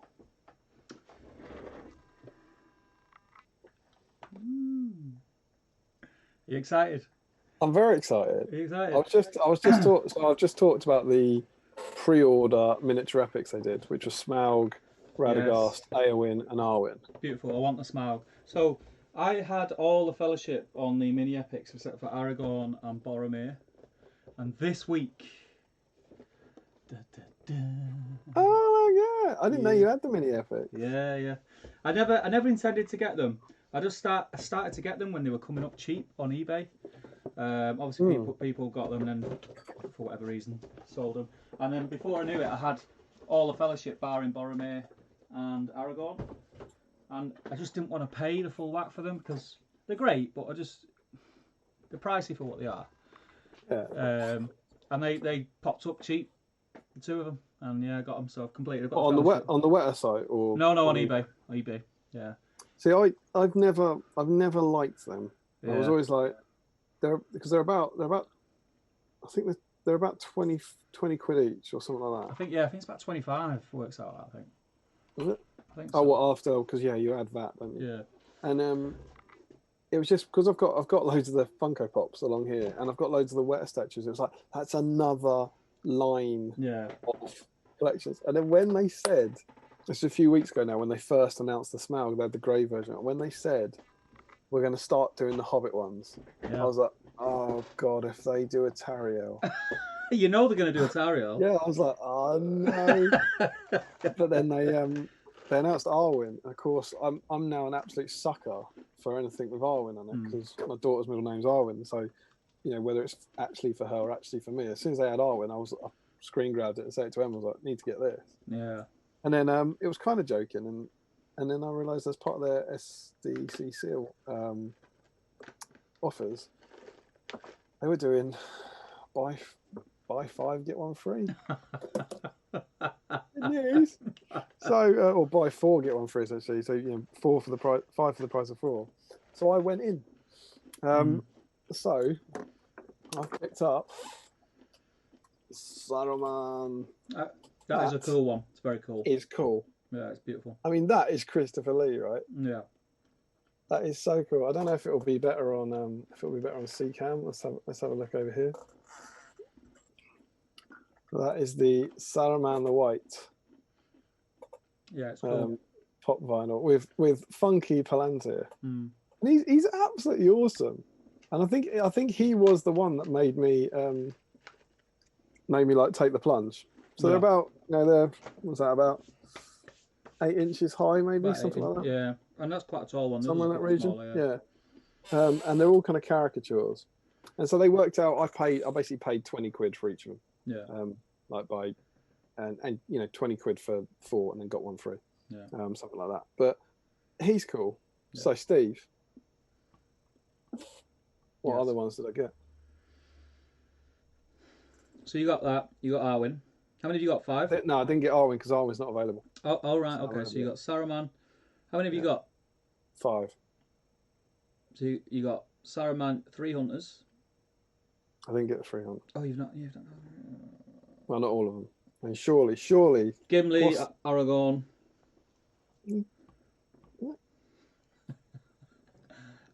Feels like you don't read my articles in SPG. It's quite hurtful. It's definitely not got Legolas. Obviously, I got my boy Legolas. Yeah. Who is kind of? I think he's fantastic, but he's probably one of the worst likenesses. Yeah. He looks spectacularly smug, but I don't think he looks particularly like Orlando Bloom. But I had to get Legolas. Yeah, he doesn't. Had to get Legolas. And then the others, I was actually led because they're quite cute. I was led by my daughter, so I was looking at them with them. Yeah, we're reading The Hobbit at the moment. Yes. So I got Bilbo, Gandalf, and Gollum. Yeah. And they're which Bilbo did you get? It's old Bilbo. Did you not get it? Bilbo. Oh, I haven't seen him. So I think he might have been the exclusive one. Yeah, he's an exclusive. He's quite pricey. But yeah, so I got those, and they're up in Charlotte's room now, like in her little shelf. So her little shelf's becoming more Tolkienated. And then she was like, we were talking it through about how many we were getting, and we'd put the Hobbit ones in her room, and got Legolas because, you know, he's my boy, and I got Saruman because I felt an affinity to Saruman over the years, and in the gaming terms and all that. And when they arrived, she was like, I was really impressed with this because she's only 3.5, but she was like, so how many are we getting? And I was like, well, we've got 5, and you're having 3, and I'm having 2. And she went, what if I had 4 and you had 1? And I was actually like, right, firstly, you know, you can back off and rein your neck in. But secondly, get a job. I'm really impressed with that maths.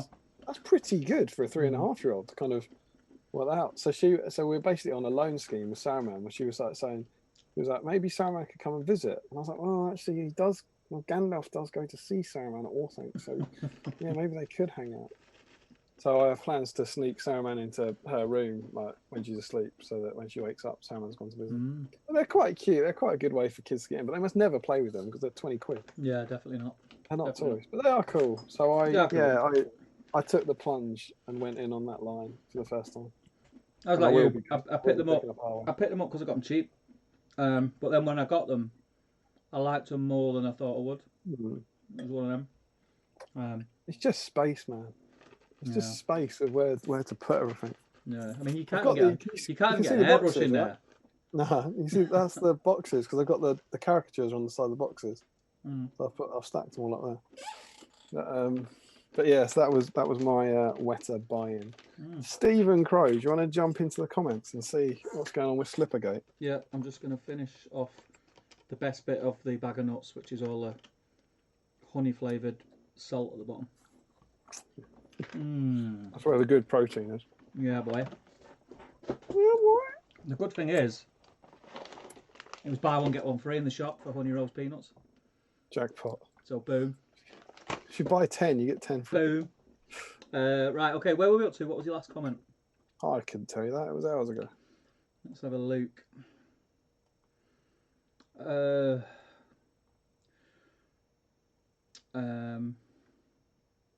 You don't know Wesley Sims? Yep. Green Tree. Yep, you did Dribble Bum. Yep. Yep. Did you do Stew, not socks only when I have to wear shoes? I haven't worn a belt in over 6 months. George away from Oh, me. yeah. Yeah. We've done a few after that. Oh, you done Ryan Ratchford going vegan. Chicken chow main's done. Dr. Pepper's done.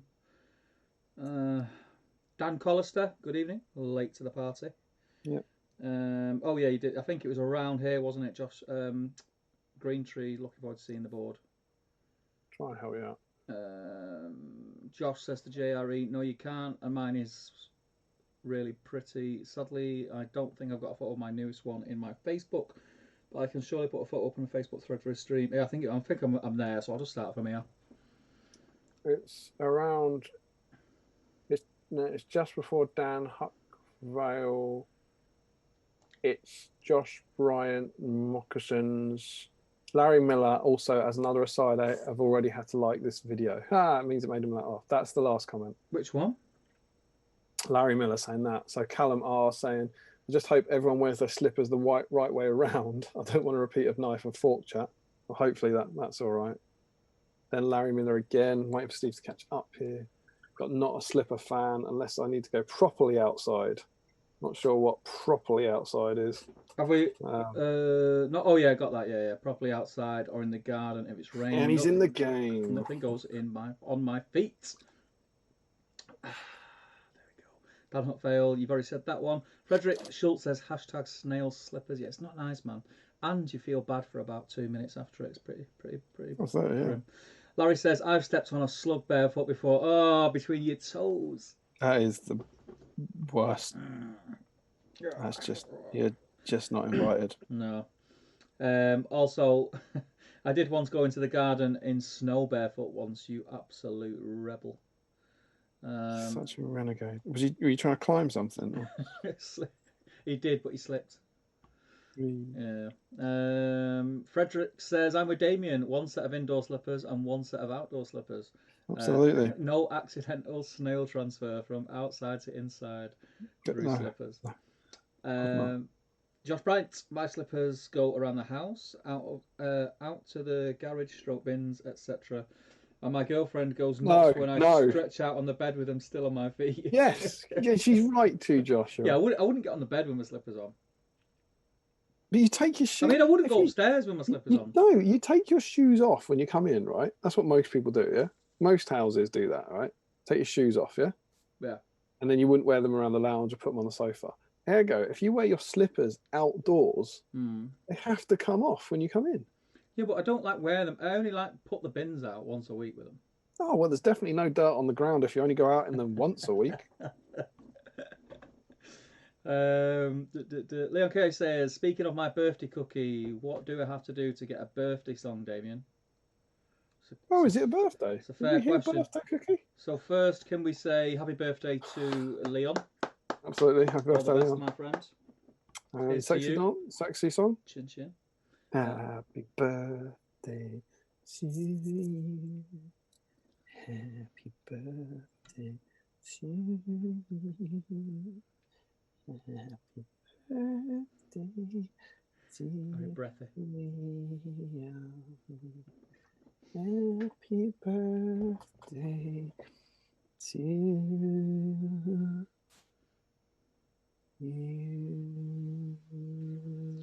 Anyone with a bassy speakers, that would have done wonders. Yeah. Well done. Well done. Careful what you wish for. Well done. Thank you. I don't know how to follow that, to be honest. Larry says, what tennis player was that? I need to Google it. Cameron Norrie. Dan Collister says, nothing quite like Partridge and Mates with No Shame for Yes, ruining it's an extender. being called Dan. Josh Bryant, my dad's worse than me, though. He'll go out driving. Oh, God, of course. Sorry, he's Dan, isn't he? Yeah. that must be trouble. As soon as that episode came out, he must have been like, well, that's my life over. Dan!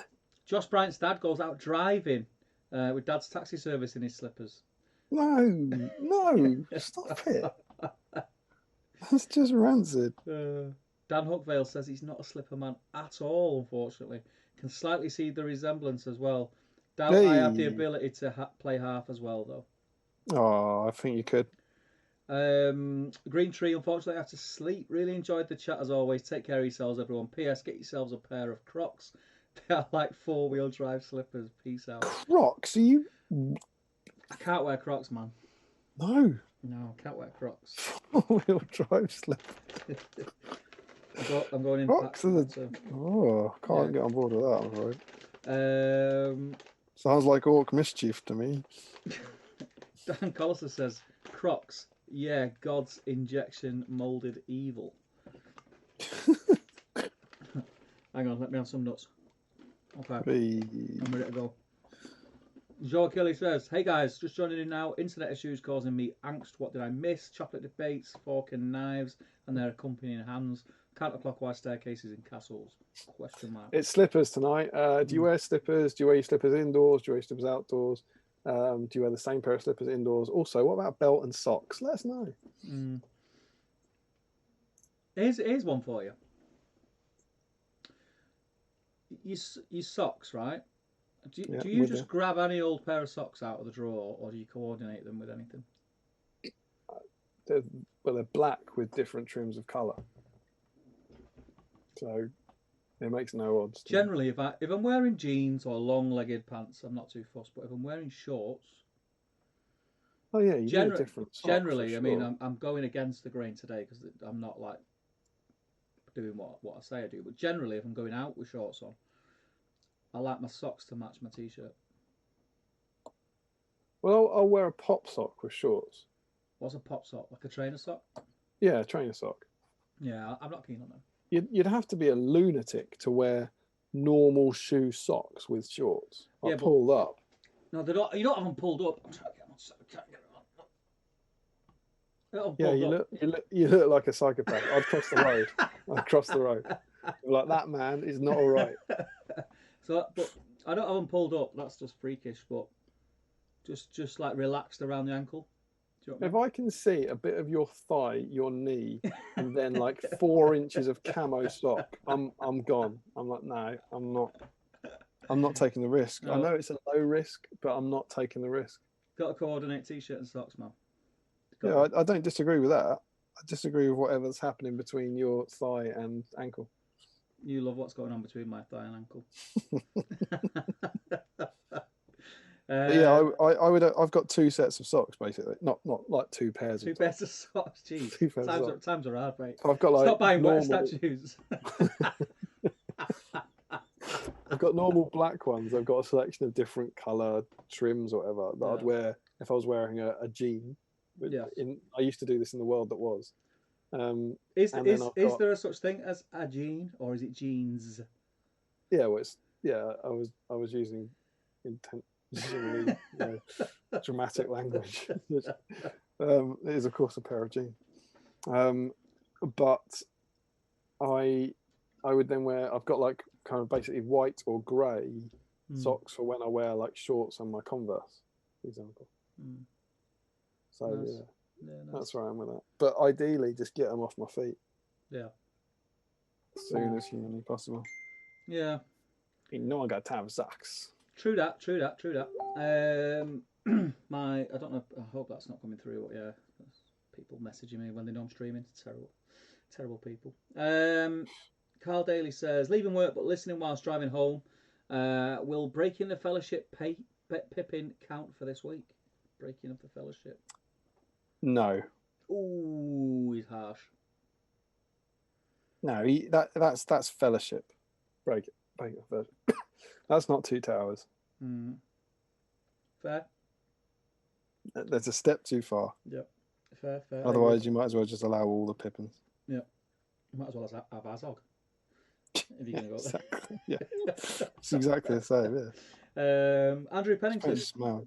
says, I had a cracking pair of slippers. They made thud sounds when you walked. Sadly, said slippers were murdered Boxing Day by the dogs. Oh no! Slippers that made a thud. Like a little battery inside or something that played something. That'd be quite joyous. Yeah. I'd be more desperate than ever not to take them outside and get them ruined. Larry I was very disappointed by it. When I made my I did my Bilbo costume for Throwing Skulls. And yeah. We're looking for Hobbit feet, Hobbit slippers. Can't get them. And believe me, I've Googled and every Amazon and eBay. They go up to something like, I think it was a size 8 or 9 for a man, and I'm like a 10.5 or 11. You can't get the slippers, those Hobbit slippers, Hobbit feet slippers, in male adult size. And I was genuinely surprised by that. I was like, why in the world is someone not making those for men? And I would have broken my rule if I'd ended up buying for that tournament like Hobbit slippers. I would have kept them and used them as slippers indoors, obviously. But in the end, the things we got, they were giant feet, but they just had straps underneath. They were like shoe covers. Her big feet you put over, and then my mum, God love my mum, sewed teddy bear fur on top. She did a damn fine job. But then what you're left with is basically shoe covers, so you can't wear them around. Yeah. I was quite annoyed by that and surprised by that. Yeah, I'm not surprised. That would have been quite annoying. Larry Miller says Joe socks, belts, and slippers mostly. Just letting him know what we're talking about. Josh says, and a little kilt chat. Kenneth Vick, after the quest of the ring bearer, what do people think the next supplement will be? I think it might be a Hobbit one. Where we're supposed to be getting the missing models, warbats, etc. Well, first and foremost, Kenneth Vick, I don't think we spoke to you before in chat, so welcome and thank you for commenting. After Quest for the Ring Bearer, I'm more and more inclined to say something Moria orientated and dwarfy. What about you, Damian? So this is a small one, right? Rohan's the big one.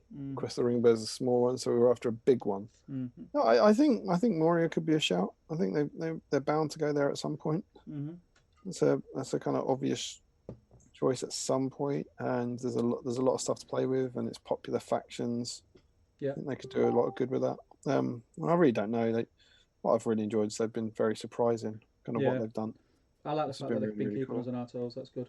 I can't see a Hobbit release yet. I think they're going to exhaust Lord of the Rings first. Yeah, I agree. There was a thread on this on the GBHL the other day where someone was saying, can't believe how badly the Hobbit army's been neglected. And in my patented, polite way, I was like, okay, but here's the thing. The Hobbit had 6 years. Exclusively for 6 years. Lord of the Rings has had 2 since. It's like they're not neglecting it. What was it? About a year and a half ago, people were moaning about when are they going to turn back to Lord of the Rings. Yeah. Before the new edition, it's like, they're still doing Hobbit crap or whatever. When are they going to do Lord of the Rings? Now it's 2 years into the whole of the Lord of the Rings, and people are like, we'll bring back the Hobbit. So yeah, I agree. I think they'll stick with Lord of the Rings for a while yet. I want them to as well. I mean, the fact that it seems that there is a kind of pattern we can semi-predict. We know the Hobbit stuff's coming, so I'm just enjoying what's here now, and then when the Hobbit stuff comes, I'll enjoy that as well. Yes, there is stuff that we're missing, but that's good, right? Because now we've got that to look forward to. Catapult Troll and all that malarkey. Did we talk about on here what will happen when the series comes out, and like assuming the best? And how that would then, I think we touched on it a couple of derail times. everything. Yeah, I think we touched on it a couple of times. Yeah. So that could be it. It might be a race to get out supplements if they know anything about that. It might be a race to get out supplements they really want to do because they know or they're planning to have a license you have to think. I would guess if it hasn't been resolved, they're at least hoping for a license. You'd think they're like, Yeah. Well, we know I that we hope we know get that there. they've approached Amazon because they confirmed that at the Warhammer Open Day seminar. Oh, okay, all right. So we know that's happened. So I'm fairly confident that will be dealt with and sorted, and they'll have a license for it. I can't see any reason And then why at not. that point, if you look at what there's only 2 sculptors, or two Mm, and a half sculptors if you count Rob. You've seen what they can produce in a year, which is really great for 2 of them. But if they're now having to produce the entire range for everything that comes out in the TV series, I can't see them doing a lot else. But this is the thing though, because that's assuming that the team. So that's assuming that What do you think they'll games expand? were yes. I Yeah, think they have to. I think they'd yeah, have to. I think they had to plan for it anyway. But the yeah. If fact they that buy into it in a big way, I suppose. yeah, because they've invested in it, and it'd be worth doing. Mm, Plus, it'll be mega popular at that time. yeah, It'll be like how popular this game was when 3 films were first out. It was crazy. Um, I don't think it'll be that big. Personally, I think, think it'll be think between. positive. Or Think I think positive. it'll be between. No, but even if it's good, Mm, even if it's good, like the Hobbit, whatever you think of the Hobbit films, they were a huge success. They were a mm, financial success, but the merchandise and stuff didn't go anywhere near Lord of the Rings, yeah, anywhere near. So I yeah. think you'll be somewhere between Lord of the Rings and the Hobbit. I Is don't where know. I think it'd be popular, but we'll see. We'll see. I don't know. But yeah, I think they'll expand the team. They have to. And then the other thing is as well, the TV series has been put back massively by COVID. It's not from what I was reading the other day, because I'm on one of the Facebook groups for the TV thing when it gives you updates, and a lot of it is just like regurgitated junk. But apparently just because we've had 4 months of COVID, you tend to assume that they're 4 months behind, but it's in on their timetable. It's not. It's about we're gonna have to wait about an extra 12 months than what we from when the release date would have been. It's gonna be like 12 months right. later Okay. for whatever They're reasons. filming again, aren't they? Yeah, they're filming again. Yeah, Because New Zealand's all right, isn't it? yeah. But it's put back quite a bit, which gives Games Workshop a little bit of breathing space, Mm. I suppose. So it's exciting stuff, man. I can't wait to see Yeah, yeah. how it pans out. But yeah, good question, Kenneth. Good question. But yeah, I don't think we'll see anything Hobbit yet for a while, and I think the Warbats. Do you know what? Like I'm saying, I don't think we'll see it. I don't mind it, but they may sneak it into a release. We might just get a load of Lord of the Rings stuff, and then Warbats out of nowhere. You, Warback Week. you know what I mean? You might do. Like we got the Keeper of Dungeons. I know that was an existing sculpt that was done, but for all we know, the bats are done. We just don't know, do we? We'll see. Larry says, "Weta Gandalf." Is Steve talking about the original Fellowship one? Yeah, Pointy Gandalf. Joe, go on. You're not talking about the original Weta one, are you? You're talking about the. The one that I Oh, just Weta. bought. Oh, He's saying Weta, isn't Yeah, he? Weta. Yeah. Oh, because he's wet. Yeah. Weta. Right. I've just got it. Yeah, flipping it. Yeah, I got that joke. I didn't even read the spelling. You got to be on. You got to be on the ball with. Got to be on the ball with Larry. Joe Kelly says, "Larry, I thought you were kidding, and then I scroll back on the chat, and there seems to be a lot of talk about socks and not wearing them. I look forward to the full catch up of the chat tomorrow." We never joke. Never joke. Never joke. Larry then also says, "Also, I like how the ring wraith doesn't look like he's telling you that you're going to be late." Damien, over to you. I don't know. Ring You're wraith. you're more fluent in Larry than I am. I don't know what that is. Ring wraith Weta. Very late. I don't know. I don't get that. I don't know. Don't know. Oh, he's got it. it's one of the. Is the old what are the mini sculpts? Is it where is his pose looking at his wrist or something? I don't know. It could be anything. Stop making up Weta poses could be. that might explain Larry's joke. That cannot be the way forward. God knows. Josh says to Kenneth, "I'm hoping it's something like a War of the Last Alliance or Dale and Erebor versus Easterlings, or possibly Cool. a Kingdom of Angmar supplement." Angmar is another good shout, I think. Yeah, Eastern Kingdoms, Angmar or Moria. I think. I do think Kingdoms Angmar or Moria or something with elves. Something with orcs.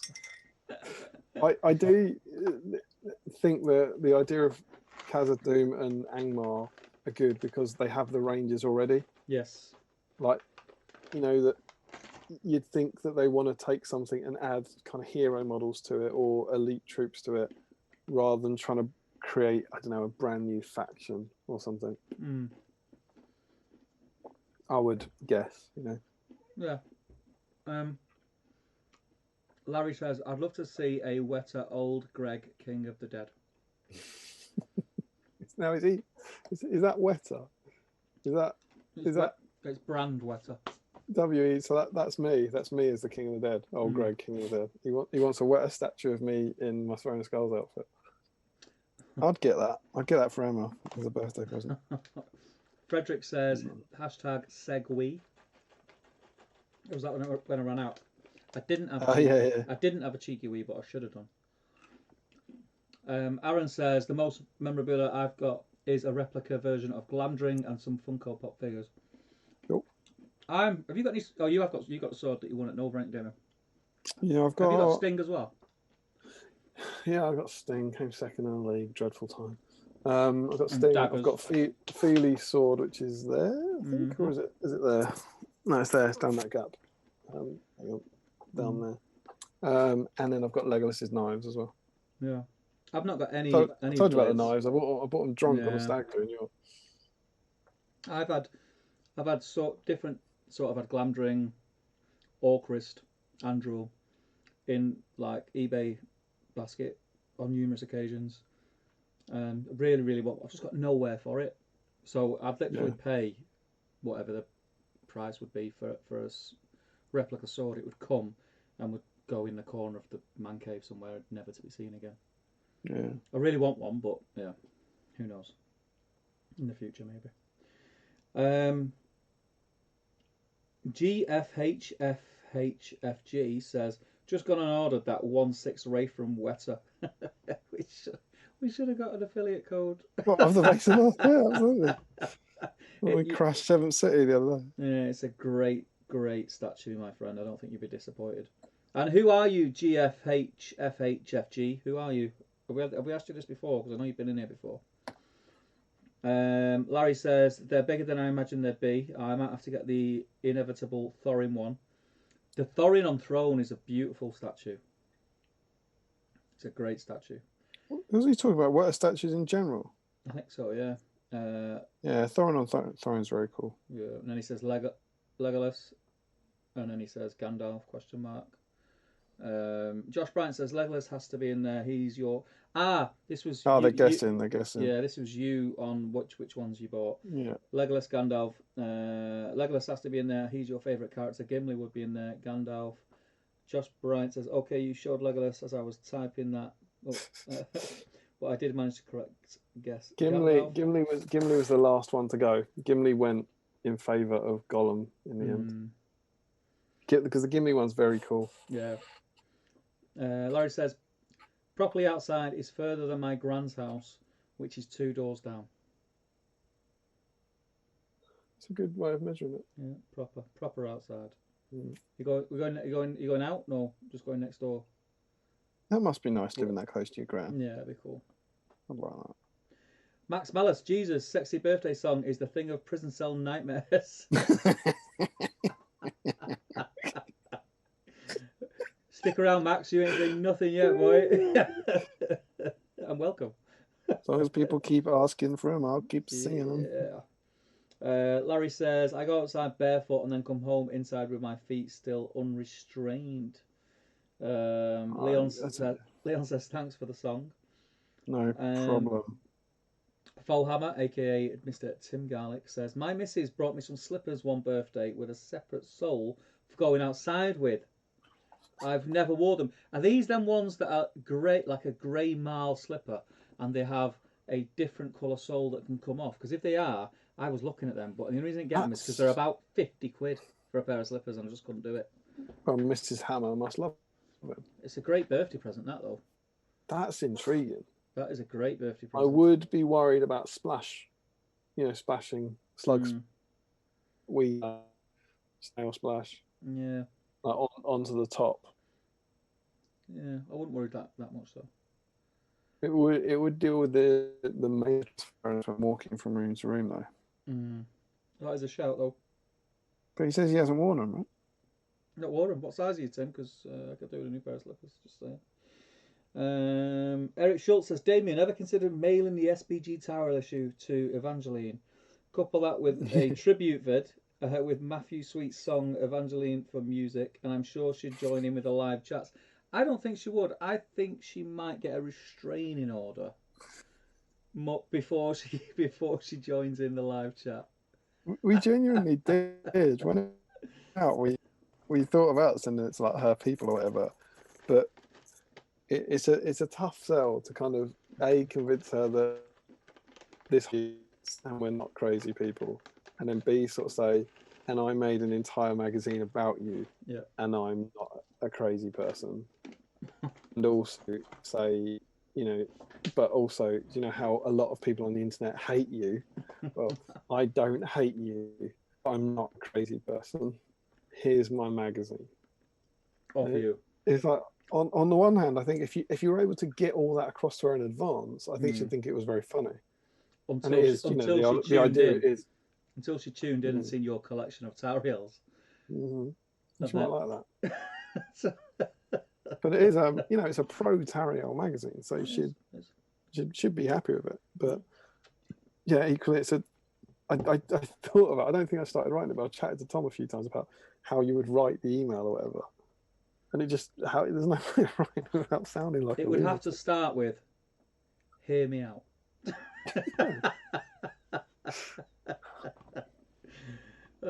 Don't press delete yet. I don't want to sound like a crazy, but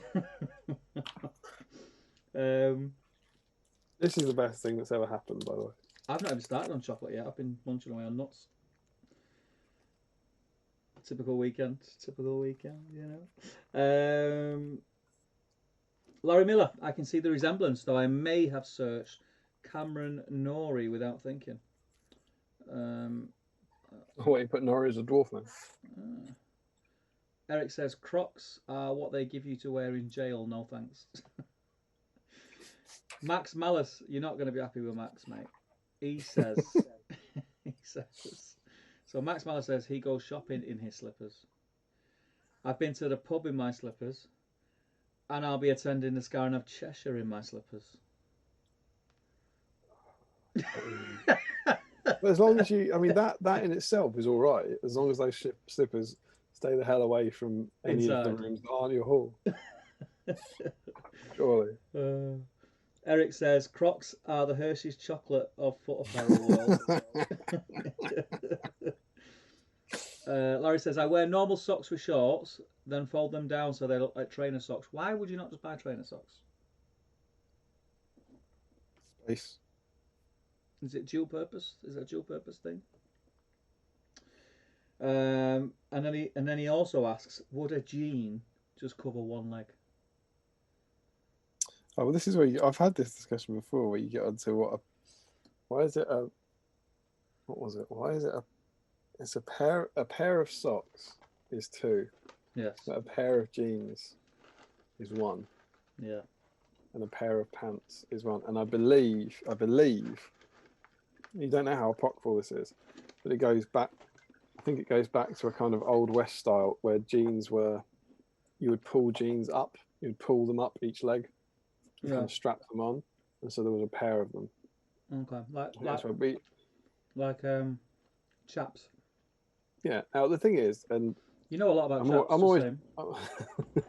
I'm always dubious about the magical answers that appear in the chat. But me and you sit here with some integrity, and we don't tend to Google stuff. Everyone out there could just Google it. You can hear the sound of 40 nerds currently typing, "Why are they called a pair of trousers?" And then these remarkably detailed responses come into the chat. But we love that. So by all means, let us know. Yeah. But there is something there, isn't there? A pair of gloves is 2, and a pair of squirrels, 2 squirrels. And normally you get 2, but with a pair of trousers, you only get 1. You don't have a pair of shirts, do you? No. It's one item of clothing. But yeah, I think it comes back to that person. But who knows? Good question. Do let us know. Do let us know. Joe says, at the risk of being called a heretic, I must admit that I don't own slippers. Maybe it's an American thing, but I wear shoes in the house, and if they come off at night, then it's socks until bed. You wear shoes in the house? I don't wear shoes in the house. I don't mind you not having slippers, because I can get on board with that. But I mean, those shoes have got to come off in the house.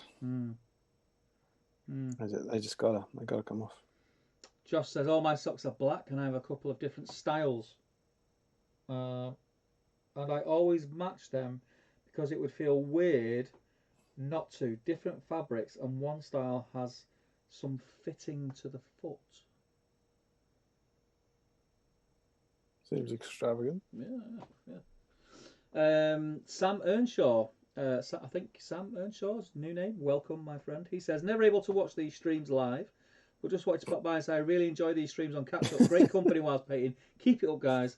Thank you, man. I think you're watching a different stream, but yes, we'll take it. We'll take it. Thanks, Sam. Thanks for joining us. Where are you from, Sam? Where are you from, and what are you painting, brother? You know what? It's 25 to 11. We've not even been in the Facebook yet, so I'm going to try and fly through these. Josh Bryant I love says, it when you fly through the comments at the same speed as when you're not flying through the comments. I know. I'm really Favorite part of the stream. Really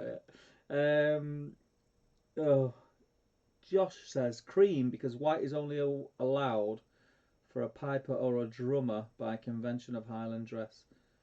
Oh, hang on, hang on, I've gone a bit too far. Talking about tartan again or something. Sorry, Josh, I missed your previous comment, which says, then I have kilt socks, one pair of each, Lovett blue, Lovett green and cream. Obviously they're paired, otherwise I'd look more like a psycho than someone with proper socks pulled up with shorts. Cream because white is only allowed for a piper or a drummer by convention of Highland dress. And to start a tangent from last time, the wee knife in the sock goes in your dominant hand. There you go. And since I was typing when you covered the next supplement wish listing, I thoroughly agree on the Moria theme one. I'd love to see Jones Folk line get some love for the first time in years. I agree. That'd be cool. Eric says Legolas on Warbat for the win. Was it you? Did I give you that Legolas? Yeah, was it you? I think Tom's got it. We put it in the magazine. Yeah. Put it in issue something or other. Oh, yeah. Tom's article, issue 9. Yeah. We took the photo of it when you came down for issue 5, and we had it since then. We never fit it. We were like, we'll take a photo of that and we'll do something with it in the future. And we finally found a home for it in issue 9. Where are we? No, you're doing the chat. Larry says, I'll explain the Wraith in the thread. I meant those stylized ones. Carl Daly needs new slippers. Toby's saying hello, and now the dog wants all of them to come out. New slippers needed. Joe says, have you ever seen Evangeline Lilly on talk shows? She's a bit of a freak. She'll probably love it. She'll love it, mate. She'll love it. She'll love it, yeah. Check her out on Conan O'Brien on YouTube. She's got a thing for elf ears also. Send it to her. Oh, did you see? She said some stuff in a time. Yeah, she said some stuff, definitely. It's like, said, come on. It's like, oh, Tariel, come on now. Yeah. Let's not. Yeah. There was a guy. I'm going to be very careful because this is a real human. I think it's on the Lord of the Rings miniatures rock page. Yeah. That someone. Yes. Put up I know exactly what you say. Yeah. She's obviously got like almost like a stage name or something. It's something like Camilla.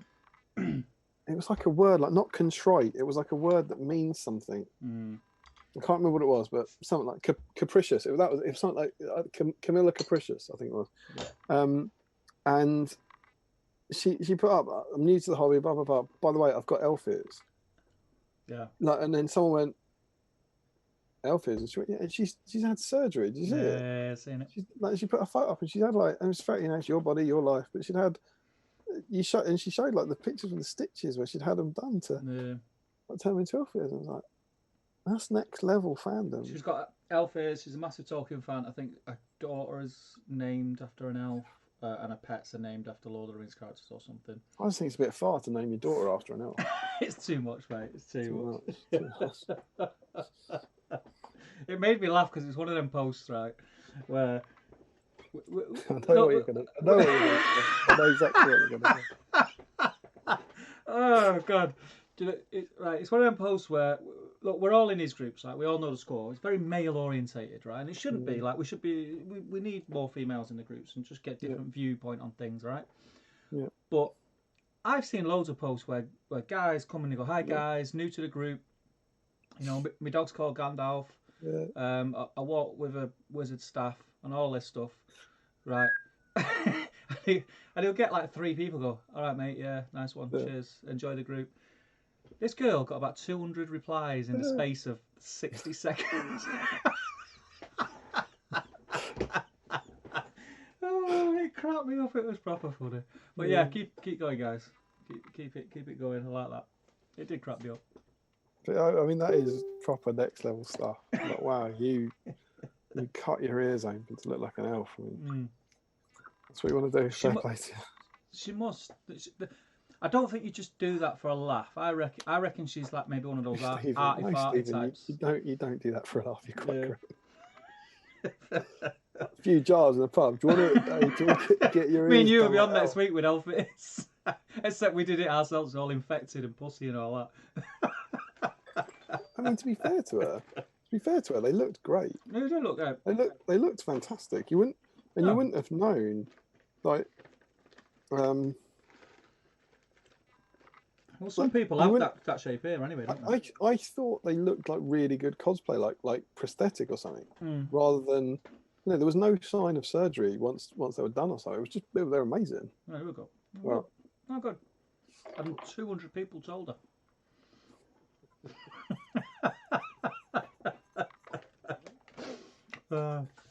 You like my ears?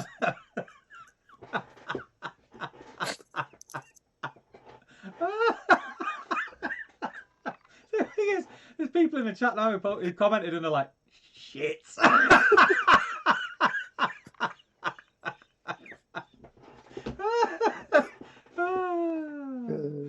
God. So I'm going to swing over to YouTube now because we'll be catching up with to see if our view count suddenly drops off.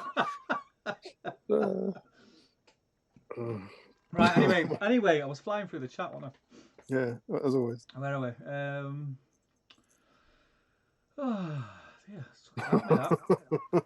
Dan Hookvale. It's all about training socks you get from trampoline park, not slipping anywhere on the kitchen tiles with those bad boys' grips. Not been to many trampoline parks, I'm not going to lie. From the trampoline park? What is that? Is that a sock provider? They must give you socks to go on the trampolines, yeah, because they don't want like verrucas and that getting about, do they? No, you wouldn't want for. I mean, that's right at the bottom of the chat. Yeah. Oh, is that? Are you caught up? I think so, yeah. Oh. Yeah. Frederick says, it was like a word that means something. Damian still burns 2020. What? I think that's a reasonable thing. Like crow. Oh no, crow does mean something, doesn't it? O'burn doesn't mean anything, right? Like it's not. We don't use it. You don't go, oh, I've just been for an O'burn or something. Or, I hope you don't. But I mean, I knew it was a word that was clearly not a real surname. Was what I was getting at, Frederick. As well, you knew. So where are we up to? Let's do this. I think that's it. Yeah, I think you've caught up. Do we need to cover anything else, or are we going in the Facebook chat and taking? We've got magazine. We've got to dip into the Facebook chat. Are we taking names? What's that saying again? It's always the same. Kicking ass and taking names. Kicking ass and taking names. Yeah. Same every week. Yep. We can go into the Facebook chat if you want. Let's go into the Facebook chat and kick ass and take names. Hopefully that bird's not in there.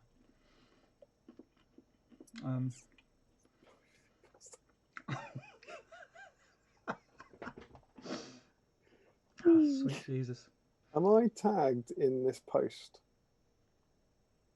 I'm probably not. Did you tag me in it? It must be near the top of the page. There we go. Battle streams in Middle Earth. 17 comments. That's the bad boy. 17 comments. Okay, here we go. Oh, Jan's Elmo. What a backdrop. What a backdrop. God, what? Yeah, what is that? Let's talk about that. What is that? No Urukai though. SBG magazine. SPG magazine. What's Front, that? front and centre. How do people buy that thing? I can just drop us an email at spgmagazine@gmail.com. Should they be interested? I don't know if they would be. That is lovely. Thanks for the cheeky advertising there. What's that? A Rosa Drama? Is he saying anything about it? Drama. So, can you tell us a little bit about that bar, please? Rosa Oh, and he has. Oh, look in the comments. He has swapped. He swapped to Mary. Ah, right. Yes. So Jens is in. Acceptable. Frederick is gone with his dual drink as per usual. He's got some water and some mango milkshake. No Noppers bar in there. And he's converting Ugluk. Excuse me. Converting Ugluk. Let's have a cheeky little look at this. He's got a. What is that? What's going on the other arm? Is that? Can't quite make out from the photo. No, it's a bit grainy. Hopefully, you can stick another photo up. Yeah, But Frederick gets to play. Max Bolterdrill is painting old school Barlin tonight. That's looking cool. Leon painting some Rangers, drinking a Dr Pepper with water. What? Is it a thing to drink water with your beverage of choice? I think that's 2 drinks, Steve. Yeah, I know. It's like Frederick does it as well. Are we the only people that don't do that? I sometimes have water if I'm having whiskey. You've done that? If you have like a whiskey, and because I don't like putting ice in my whiskey, I might have water on the side, so you almost get that. Done that before. But sometimes I like to have whiskey with whiskey on the side. Yes. Callum has Leon's painting Rangers. Callum is painting his Woses. It looks like he's coming along with those as well. Let me have a look at those cheeky little Woses. Oh yeah, looking good. Looking good. It's a lot of skin to paint, isn't it? Yeah, I did enjoy painting my Woses. I don't like painting skin. No. Stuart Mack posted the link to the Out of the Frying Pan podcast with episode Damian 16. and Tom. Thanks, Stu. Is that a sign that that's episode 16 as well? It all seems to be coming together, doesn't it?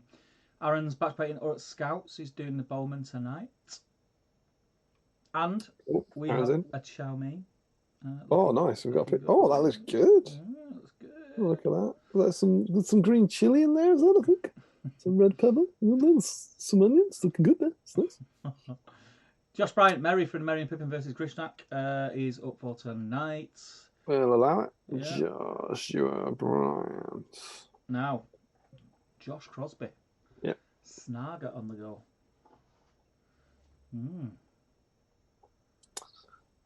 I'm painting Snaga. Yep.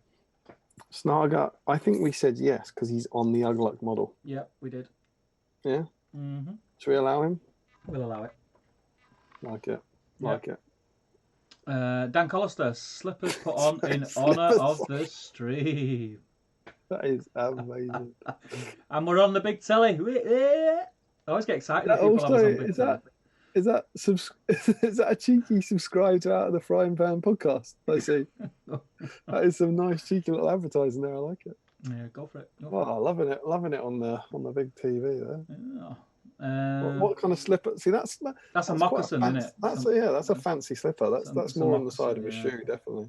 It's a moccasin. That's a nice. I mean, you could wear a pair of slacks with them and go out, couldn't you? Really? Yeah, exactly. Yeah. You know, Josh's dad would go out in there. Yeah, be driving taxis all over the place with them. Larry Miller going to try and get these up to my current standard, so he is working on his old Urukai, including Ugluk himself. Lovely. Yeah, so good work. And then we also have an update on belt and socks. Belt and socks on a flowered dining chair.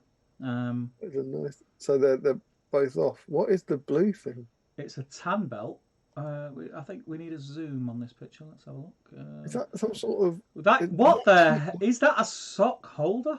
I think it keeps your socks together. Why would you not just roll your socks up into one ball? That's different. I think that's like... I don't think there's going to be a gap at the bottom of that. I think that's going to be circles that you punch the sock through. Do you see what I mean? And then is the bit in the middle, and then is the bit in the middle to hang them somewhere? Yeah, you would hang them on your sock rack, presumably. Larry As ever, you delight and amaze. Explain immediately. That's crazy talk. That is. Your dining room chairs look a lot like my mum and dad's dining room chairs. Yeah. Well. Get out of my mum and dad's house. Stu has prepped and highlighted his, or pre-highlight, should I say, his Ugluk. Popped him straight out of a Battle Games Middle Earth blister by the looks of it. Oh yeah, look at that. That is proper. He should get 2 entries. Yeah, proper on theme. Proper. I like to see that he's abandoning actual projects for this, because that's the point. Yes. It's like, for me, I'm not painting my hobbits. Mm-hmm. So that's exactly what you're going to do. Yep. Carl John Daly. Just see Larry's That is the one that I said looks like he's telling the time, and you were like, "Leave it, Steve. Turn it in. Stop making poses up." You didn't say one. You said, is there a Weta Wraith that looks like he's checking the time? Bat milk guys. I said, does he mean like the mini one? That's the mini one. Anything of the sort. It's on the internet. I'm having flashbacks of clear gummy bears here. So, do you want to take over from John Daly while I film my face full of honey roasted nuts? Carl John Daly has got a... Oh, no, he doesn't. That's breaking the fellowship. Mm-hmm. Oh, I'm deleting. He's not getting placed, sadly. He's about an hour too early. Mm. And then, yeah, Larry Miller's fantastic. Checking the time. Crazy stuff. And he also looks annoyed. Come on. You're supposed to leave an hour ago. You're making me wraith my time. Nice, solid. So it's quite slender pickings this week. Okay. Even when we opened it out, there is a mere 7. Is that it? Do you want to know a fact? Do you want to know something? I mean this the best possible way, Frederick, because you're a great supporter of the show. I really hope Frederick doesn't win. So I posted him the Battle Games in Middle Earth magazines, right? Like last week. And I was like, he's going to win one of these. Eventually. One of these days. I was like, shall I whack this in? Because otherwise it's a separate postage to Germany, I think. And I was like, no, and it's going to be sod's law that he's going to win this week. I can feel it in my waters. I'm going to have to send him another package. But yeah, it did sort of make me laugh. Like, can we send them out to regulars or whatever? Yeah, just because we know we're going to win. You'll get it at some point if you're posted something international. There we go. There are only 7 people in the draw so far. So far. Yep. At present, we have 35 people watching. Mm-hmm. So 38. Sorry, it's just refreshed. So just to the other 31 of you, why not crack out an old Urukai Scout model or an Ugluk or something and get some paint on them? Yep. Fun fact about Ugluk for me, because I didn't have an Ugluk to paint in the backlog. I'm sure I've mentioned this in the past because we had a big chat about Ugluk some episodes ago. I can't remember why he came up, but we definitely talked about him in some depth. He's the only model in my collection that I've ever painted twice. Ugluk? He's the only model that I own 2 different paint jobs of. The only single sculpt. So I've got like 10 Legolases, but they're all different. He's the only single pose that, beyond warriors, obviously. The only single kind of hero pose I've ever painted 2 of. Any particular reason, or? It's because when I first got back into the game around 2010, I painted Ugluk up immediately for kind of narrative scenarios. Mm-hmm. And then I kind of built my Isengard army and my painting improved over the next sort of 3-4 years. And somewhere around 2013, 2014, I had a completely different scheme for painting my Urukai. And I wanted to take Ugluk to a tournament. So I painted up a new version of him to lead that force, essentially. Interesting. I've still got them both. I wouldn't strip. I wouldn't strip a model and repaint it because it's basically the opposite of what I'm trying to do this year. It's like I've got him. He's a big tick. I'm going to add another painted model rather than redoing one. But yeah, so he's alone of everything, which is quite odd, really. Seeing as you're painting and we're up to the date on the chat. Mm-hmm. Are we up to date on the chat? I forget. Maybe we're not. No, we aren't. Let's catch up on the chat and then I'll go for the magazine. Yeah. Sound good? I'm done. So, Do we get to trampoline park? Josh Bryant suggests if surgically altering your ears to an elf would affect your hearing detrimentally. The ear is shaped that for an evolutionary reason. A message with it can't help. Oh, I don't know, possibly. I mean, it's all external stuff. It's not messing with the internals, and I think they're sort of shaped like this to be fairly unobtrusive, so they don't get caught on stuff, aren't they? But who knows? You should ask Camilla. Josh asks if my surname is Irish. It is indeed, from Waterford. They make some damn fine crystal. Or maybe they don't make crystal anymore. They shut down. I feel like maybe they're not making crystal anymore. Yeah, my family's originally from Waterford. Michael Haskell, going to have to call time shortly. Great entertainment as always. The tangents which his livecast takes are truly revelatory. We all learn together, Michael. We all learn together. Larry, I do that when... I do that when I drink straight spirits to keep hydrated. He's talking about water. Yes, that's exactly, yeah. It's the same with me. That's why I have water with my whiskey. Indeed, I agree. Josh Bryant, the O prefix is an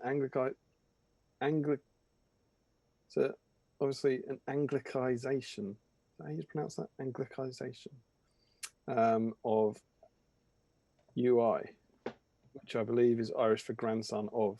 And off the top of my head, I can't remember what Burn is an Anglicization of at the moment. I can likely find out. Enjoy yourself. MRSA 30. Great name. Here before the end tonight. Hope you're all doing well. We are indeed. Slippers, belts, and socks. Thoughts? Larry Miller, the blue thing keeps my socks paired. Can't you ball them up? Steve said it 10 minutes ago. Can't you ball them up? I don't get that. Do you want to, on the balling up of socks theme? I've always, like, forever. Right, Steve's off. I'm having some chocolate. Forever, as long as I've known, and being a child, socks come out of the wash. You ball them up into an actual ball, right? Yeah. Me and Anna moved in together. She just does the slightest of tuck. So you have like a hem with the two socks hanging out. Yeah. It's very untidy. Very untidy. Emma does that. Yeah, it's very untidy. Yeah. And she does it now just to wind me up. So when I open my sock drawer, there's just two floppy socks hanging out everywhere. Yeah, I like a ball. Do you know what I mean? Yeah, I know exactly what you mean. Anyway, you were saying? Ain't you change for her? Janelmo says the candy bar you asked for, which means Janelmo is what? Jen's Elmo's. Oh, that actually makes a lot of sense, doesn't it? Ah. I don't think I'd put that together before. No. Jen Elmo. I mean, it's all there, isn't it? Yeah. Jen Elmo, yeah. I just went to the Facebook page and goes, who's he then? Who is this Jen Elmo? Oh, it's Jen's Elmo.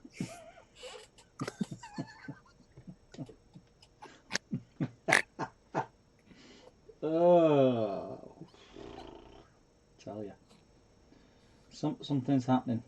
Something's happening. Yeah, the candy bar was a souvenir from a friend's trip to Iceland, the country, rather than the frozen food shop, he confirms. It was chocolate with licorice. It tasted good but weird. I'm out on that. I can't. No, I'm not into licorice is no good. I've never combined it with chocolate, but that's a no from me. I wouldn't combine it with anything. I just don't like it. Combine it with a bin. Yeah. Always good to hear about different chocolate, though. It's kind of what we're about on this stream. Definitely not middle out. Leon, I'm drinking the cola just to enjoy it as it tastes good, but as it's quite hot here, I need to have some water when I'm thirsty as I don't want to drink the cola too quick. Yeah, I completely agree. I do that when, in the world that was, when I used to go out for dinner sometimes, I would always get a beer I wanted and then get a pint of Pepsi at the start of a meal because I knew that I would want to down the Pepsi to drink but enjoy the beer. Or something like that. So I'd often do a 2-drink thing. Here, what I've got is gin and secondary gin to help me through this hot evening. I've also got a beer here, but that's probably boiling hot by now. But we'll be on to that soon, hopefully. Hick. Dan Collister, they're barber slippers. Ha! And I love them. Present from the other half last Christmas. They don't see outside. It's dirty out there. Yes, Dan. That is the right answer and the right reason. It is dirty. Pansies. Stephen Bonner, just 2 more episodes till I get to rejoin with a new mini.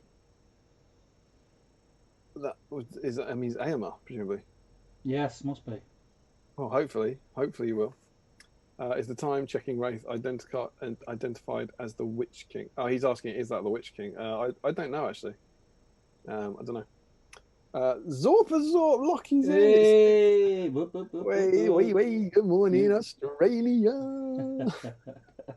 It's early o'clock in Australia. I think it must be 8 a.m. there, I think. I can't wait to see a real battle streams in Middle Earth, or battle games in Middle Earth that Lockie does, where he gets absolutely sloshed live on camera as well. Yeah, in the morning as well. Yeah. That'd be great. He says, oh God, this is grim. This must be about Frederick Schultz and sending him the thing. He said a guy in Brazil won his giveaway of all the magazines. Oh. I think that was the whole set, Lockie. Someone sent Lockie the whole set to donate on one of his streams the other week. That's someone in Brazil, wouldn't it? 50 quid to post. Honestly, mate, I think 50 quid you've got off lightly there. Yeah. I also like you using quid. That's quite exciting for an Australian. But I would think, because that would be over. I got stung by ours with well, not stung by ours because we obviously arranged postage, but we can only post on the Royal Mail up to 2 kilograms. So when I sent them to Frederick, I had to do them in like 2 bundles. I think he got, when we get 27 issues maybe. Is that right? I can't always remember. About 25 issues maybe, and that was 3.5 kilograms. So that must mean the whole thing is nearly like 10 kilograms, and if you have binders as well, I wouldn't be happy with paying 50 quid to Brazil. I'd be hoping that someone in Australia won it, frankly. But yeah, that's not maybe too bad. Still not fun. Steve Bonner, fun fact about Ugluk, he's armed with a whip. Right, this is where it started, isn't it? Yeah. I don't know if Steve Bonner is now playing the troll, but we looked into this, didn't we? This is where it all started from. That's exactly what started it. He's someone saying he was armed with a whip, and we went and looked, and he has never been armed with a whip in all of his profile versions. He's just got it on the model. Larry Miller, I wonder if the elf ears was an elaborate ploy to get an advantage in Throne of Skulls. Oh, yeah, that's what I'm doing next year. I'm getting surgery. MRSA 13 says it's a terrible name. I'll never forgive my parents for it. Larry says you say it Anglicization. I can't say that. Why am I trying Anglicization? Anglicization. It must be Anglicization, mustn't it? Larry Miller, if you ball them up, they won't be washed as thoroughly. You don't ball them up in the wash, Larry. Larry, you animal. It's when they come out of the wash and they're dry, and they come out of the dryer or they come off the radiator, you ball them up to put them in your drawer. Do you put your shirt on a hanger before you put it in the wash? You don't wash your clothes how you store them. What is it? Zorfazot wants to clarify. Did you just say? Sorry. Was that 2 floppy socks? 2 floppy socks, mate. Definitely socks. Yeah. Yeah. There's 2 floppy other things on this stream. Dan Costa says, tuck rather than ball. How can you tell what colour your argyles are when they're balled up? Well, for me, it's because it doesn't matter. It doesn't matter what colour they are, because they're all, my black ones are balled up and my trainer socks are balled up, and I don't need to, it doesn't matter which one I pair up. I just live dangerously because I don't play by society's rules.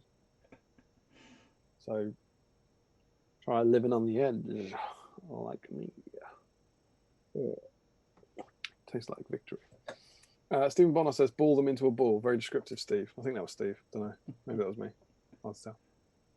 Larry Miller, my socks come off, immediately go into a sock thing, and only come out when I'm putting them on. Hang on. What do you mean they immediately go into a sock thing? What's a sock thing? Oh my God, do you wash them in that? You don't wash them in that. You can't. How can you wash them in that? I think my socks come off, immediately go in a sock thing and only come out when I'm putting them on. No need to ever have to pair them. I think that blue thing goes in the washing machine. No. Surely not. There must be a shop called like Miller's Delights where Larry buys all the crazy shit he has that no one else on earth has. Eric Schultz says, and balling them up, stretching that. Yeah, that's a reasonable complaint. Supposedly, balling them up will damage the elastic. I find it happens at a perfectly reasonable rate over a period of 25 years. Yeah, I've never had that problem. I've never had the elastic go on a sock and go, God Almighty, this has been because I've balled it up. For Why the last did I ball it up that last time? I should have knew it was balled out. You always just one more ball. Come on, sock.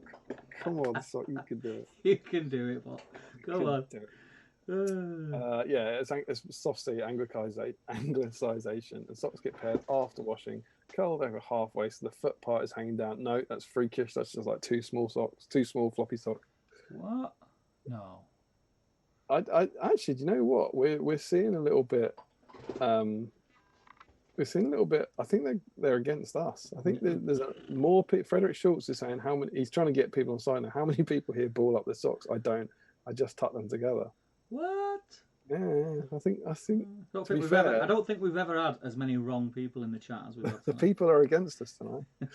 Calamar, what happened? Calamar's brought it back to off-topic stuff. It's about Middle Earth.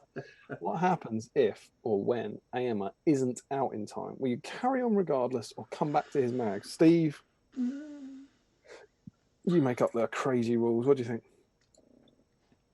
I mean, we've not discussed it, but I think if it was my call and we knew he was imminent, which we know he is, and we get to that issue and he's not out, I'd probably skip his issue and go back to it.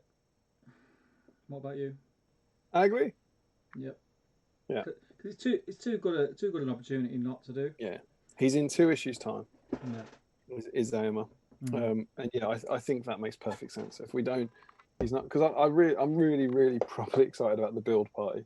Yeah. I think that'll be so much fun if we manage to do that. So I think we the real worry was going to be if he was out too early, which I now don't think he can be. There's a slight possibility he can, I suppose. But if he was out too early, then we wouldn't. Would we bring him forward? But yeah, I think we'll probably pass on AMA's week. Although we're actually, as we'll get to in the magazine, it's a bit annoying because we're actually. I think I touched on it last time that we're entering the start of the thematic cycles in battle games. So this week is the start of a 3-week cycle about Wrath of Rohan, essentially, which ends with AMA. But I'm sure we can deal with that anyway. So yeah, I think we probably will do that. Lockie's in. When you just asked if it was 8 a.m, I nodded. I hope that was helpful. We got that, man. We got that. Isn't it absolutely mental to think there's an Australian on the other side of the world going like this? It's 8 in the morning when it's when it's demonstrably not 8 in the morning. When it's 11 at night. It's just. I mean, that is just madness, right? It's like the sun is just doing different stuff over there. That's just crazy. And he's just sitting there nodding away watching this. I find it really weird. I find it weird. It's the first 35. Yeah, he did 35. So yeah, that's probably. And he also said that it was Barcelona. Barcelona, not Brazil. It's one of those B ones. Stephen Bonner, yeah, Ugluk whip has on the mini, but never recorded it as having a profile. Yep. Amara says, I believe the Toy Biz Ugluk fixture had a whip, so maybe it's a confusion. Oh, there's definitely a whip on the model. Absolutely a whip on the model. I painted it twice, but just never in his profile. Stephen Bonner asked, where's the ice cream? Yeah, he didn't deliver today. Nightmare. I think that was everything coming together for one beautiful stream, sadly. Fun fact, right? I took a photo of that to send to Emma on the stream that night, saying, look, he delivered for the stream or whatever. Charlotte was looking through my phone the other day. She found that photo. She was like, she found that picture and she went, when did you have that? So I was like, it's like years ago. Friday night, you're in bed. Stay up later, you'll get an ice cream. Joshua Brighton says, when you hang your socks out to dry, you hang them by the very tip of the toes. Oh, I don't. Are you pegging your socks up? Do you not peg your socks? I put them in the tumble dryer. What, even in the summer? Yeah. Oh, you madman. Your house must be red hot. Nah, I open the door sometimes. That's craziness. Our tumble dryer doesn't significantly increase the temperature of our house. Oh, it would. Oh, yeah. Think of the electric you'll save if you hang your socks out on the washing line in the sun. Tumble dryer is one of the biggest consumptions of electricity. You know what the problem though is? It's dirty out there. You can find.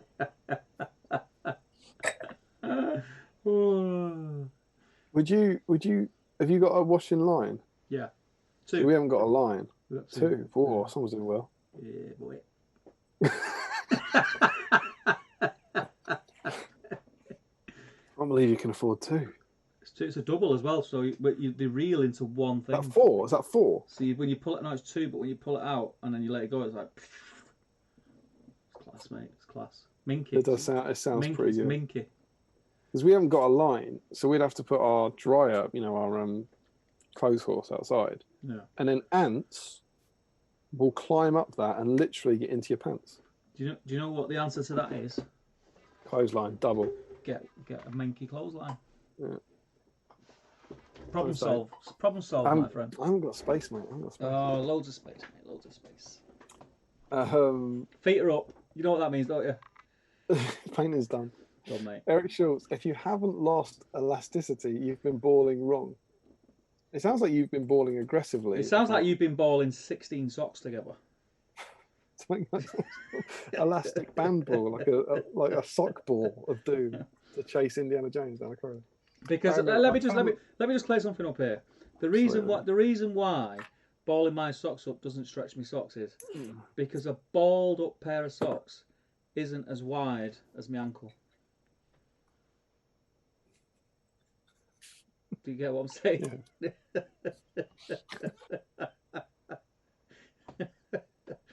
You do kind of pull them open to put the other sock in. Whoa, mate, I'm gentle. You twist the whole thing round. I'm gentle. You do. I mean, I get why it should. I just don't.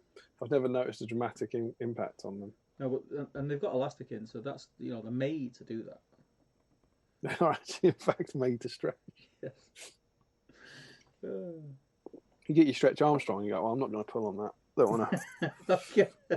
Don't want to. I've got an elastic. I've got an elastic band here, but it's a little bit too small. Don't want to stretch it. it's. Oh, jeez. Larry says, my family's always use sock things. Their washing machine's safe, and if you use a different colour each, it makes washing sorted easier. Where do you live, Larry? In Narnia? In heaven. So that's true then. He's got these plastic things and he takes his socks off at the end of the day, puts them into that, and then they go in the washing machine. And all of his family have different colours so that when they came out, they go, Larry, there's your blue socks. That's the best thing I've ever heard in my life.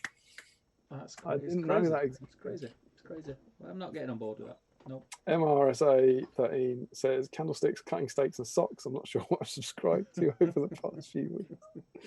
Strap in, mate. This is a warm up. Larry Miller says, I don't ball up or tuck in socks as I'm not a kind of Neanderthal. Stephen Bonner, Damian, how many new sets of shoelaces have you had to buy over the years now due to Beefeater drunken evenings? Very few. And even the time they went on the Beefeater, I didn't have to buy any because Ben Bowles sent me some. Amazon primed them. He sent me some laces to replace them, and he addressed them to Damian O'Laces. It was what an absolute hero. Larry says, will you also skip Ahima's Horse Week? Ahima's Horse Week is the start of the Moria campaigns. I don't think we'll skip Ahima's Horse Week. I know you're very excited about it, but I think we'll also open it up to potential for some Moria.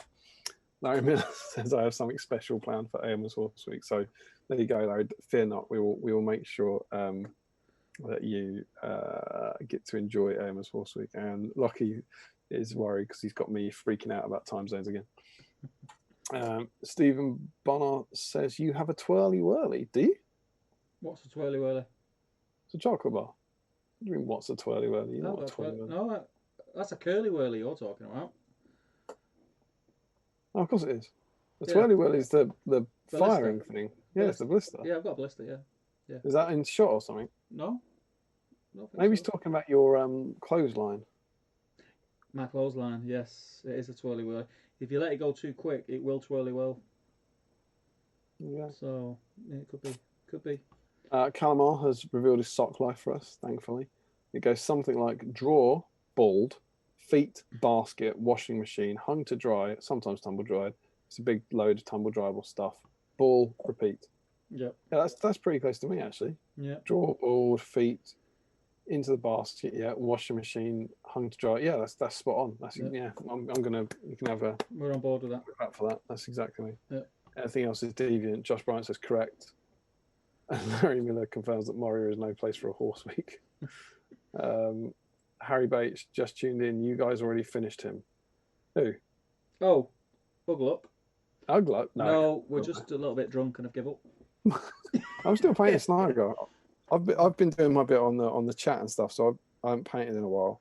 But I've been making good progress on Sniper actually. I'm quite pleased with him. Need to hit him with some washes now, but I'm pleased with his skin. I'm nearly on the chat. I'll whack him over to C-Cam in a minute. Yeah. And Stephen Bonner says twirly whirly gig clothesline, and he's also got a 4-line indoor washing line. That is fantastic. So that's us caught up. So why don't I'll just turn my video off. That's not what I intended. Over here, I always struggle with this under the light, but here is Snaga. Let's try and see if there's any chance of him focusing. You've still got that stain. Always. Yeah. Keep it for you. Cover the stain There and it'll focus. Cover him up. Put him over the stain.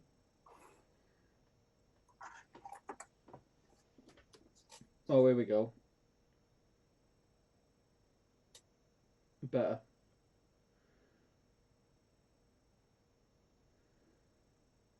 I don't know why it doesn't like focusing. No. It's focusing on something that's on the board. Yeah. So. What happened? Let's go absolutely mad. Let's. Whoa. Whoa. Your white balance is all out now. Now it looks very dark. It should wake up because it's all automatic on that. That camera's got no controls. But anyway, there's Snow. That's looking all right to me. Yeah. Yeah, his skin's kind of done. I've just highlighted up his armor, and I'm going to knock that back with some washes. Nice. There's not actually too much on this model, which is quite nice. But I'm pleased with skin anyway. Cool. So that's what I've achieved. So, should we dive into a certain magazine? Let's have a look. I might just have a little cheeky bit of orange. Good news is, I've been eating for 3 hours, and there's still like basically a chocolate orange left there. Well, while you're talking about the magazine, I'm going to tuck into this bad boy. Yes. Enjoy. This is the reason why all my t-shirts are getting tight.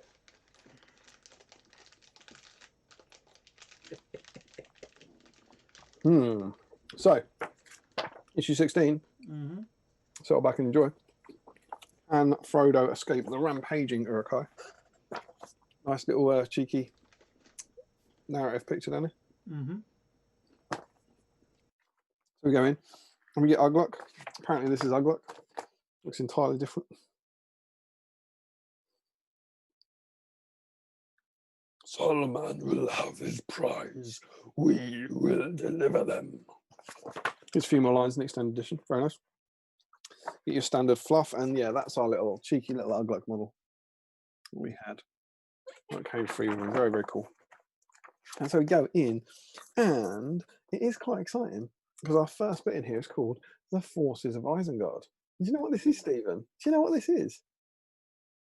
It's an army list. So the playing the game section this time it's 4 pages, and it's all the different Isengard troops with.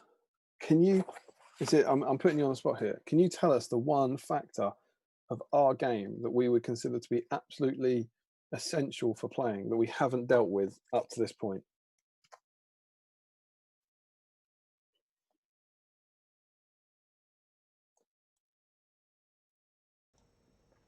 I muted myself because I was being polite, like you said. What's the one factor that what? The one aspect of our game Yes.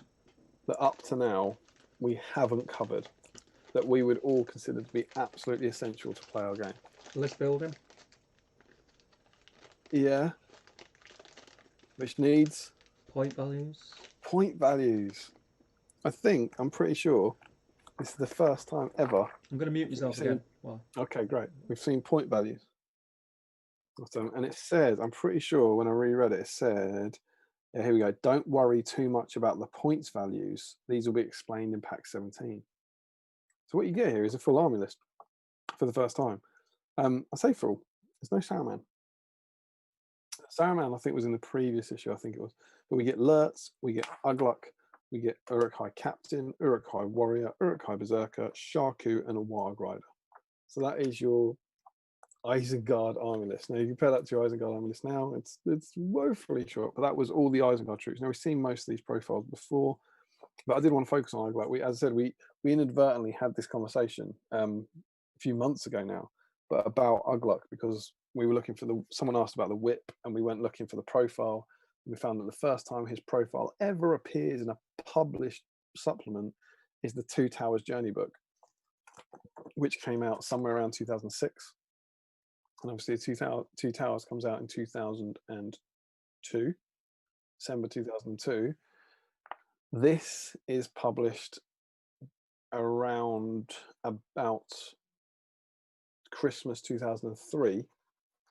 So this model was made for this a year after the Two Towers comes out, and it doesn't appear in a published work for 3 years.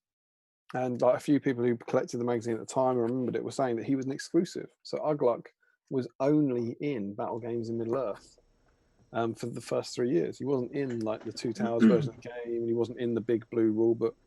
He didn't appear for ages, which is kind of cool, given that he's a main character. He's really not a main character. He's an orc. So that we think he's a main character, I think, because of the game now. Yeah. It was like 3 might or whatever. Yeah, it was just an orc that had a few lines, wasn't he? Yeah, he was all a couple of lines. But in this version, he's 55 points. He's only strength 4, like Lurtz was, like Uruk captains were at the time. 2 attacks, 2 wounds, courage 4, 3/1/1. So that's all pretty good. But his first special rule was very, very different. Get back Mordor scum. At the start of each Uruk-hai move phase, if there were no visible enemies within 6 inches of Ugluk, but at least one Mordor orc, he has to take a courage test. If he passes the test, he may move as normal. If he fails, he must charge the nearest Mordor orc and fight it in the fight phase. And then if he was subsequently charged by an enemy, he would fight normally, essentially. So yeah, if you had more, it's very, very fluffy. Yeah. The orc he's charging is obviously representing this young fella. But yeah, if you had Mordor orcs in your army about 6 inches and you hadn't closed with the enemy, I guess it's those early turns before you start fighting, so you were moronic enough to leave kind of Mordor orcs within 6 inches of him, he'd have to take a courage test if not he'd charge him and kill him, which I quite like. Yeah. And his rule now, like his kind of head taker rule, which he's had for years, is really cool and really fluffy. But I do like that one. So then, yeah, you basically get all the points in one place, and nothing really changes here from what we see. You're a Uruk-hai warrior who has defense 5. You can have a shield. You don't have a scout at any point like this. That Uruk-hai warrior represents them all. Berserkers can use it as a single sword or a 2-handed sword. Sharku's there, he doesn't have a special rule. And Warg Riders, it's the first time you're seeing all the Isengard stuff kind of pulled together, so you can pick an army from next week. And then we move into the Gap of Rohan Part 2. I don't know if you remember this. Oh, it wasn't 2. That's why it's confusing. It was 2 episodes ago, because the last one was a 2-tower special, wasn't it? Yeah, there's no terrain. Yeah, so in this one, if you remember, there was like Part 1 of a bat rep. And they kind of zoom in on it, and they have with tedious predictability Part 2 of the bat rep, as they have 2, 4, 6. They have another 8 pages. I think it was about that for the last one. So it's a really big chunky bat rep across the 2 issues. It's about he talks about in the last one, but it's about the Fellowship of the Ring trying to fight over the Fords of Eisen. I think it's meant to be the Fords of Eisen, isn't it? Gap of Rohan. Maybe it's not. Bridge, Ringbearer side. I don't know. Maybe it's the Eisen. Who knows? But yeah, it's a cool battle rap, which is fun to read. It's well worth it. Then you get into a painting article with a very enjoyable little narrative picture there. Nice, nice. Bit of Photoshop action going on there. Mm. Give the fire a bit of a light, firelight, Bit, if you will. bit of glow, yeah. And we are back. I was very intrigued by this. We're back to you will need black, white, silver, brown, red, yellow. Remember in the Two Towers Special Edition, they had the named paints. Mm. And they've kind of gone back on that as we talked about this last time about the idea that maybe that one was available in stores or in a wider range of places. And then your pretty normal painting guide. They've got a good thing about weathering the coat, which I think feels like a sort of new technique about kind of dappling it. Mentions dapple, yeah. Mix up brown and yellow, paint it roughly onto the lower portions of the coat. You want to create a rough blotchy effect. Even add even more yellow. Apply this over one. You are aiming for a dappled effect, with the first weathering mix showing through the gaps. So they are getting pretty good. And by the end of it, do you know what? He's pretty good. Yeah. That ain't bad. That's not laughable anymore. If that had a brown or a black rim, it would look a lot better. Just saying. Oh, Goblin Green rims for the win, mate. Just saying. So the painting guides have come on knowing. And then it's Steve Grove's favourite section. It's Modelling Workshop. Outcrops and ridges. Love a rocky outcrop, mate. Look at that. Yeah, I love a rocky outcrop. You love a rocky outcrop? Yeah, I love it. How would you go about making such a treasure? Oh, well, nowadays, I'd use a rocky mould. Plaster of Paris. Yeah. You end up with like a kind of Sylvester Stallone character like on the tabletop. Yeah. Rocky mould, yeah.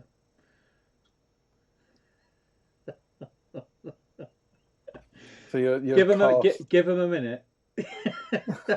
give him 20 seconds.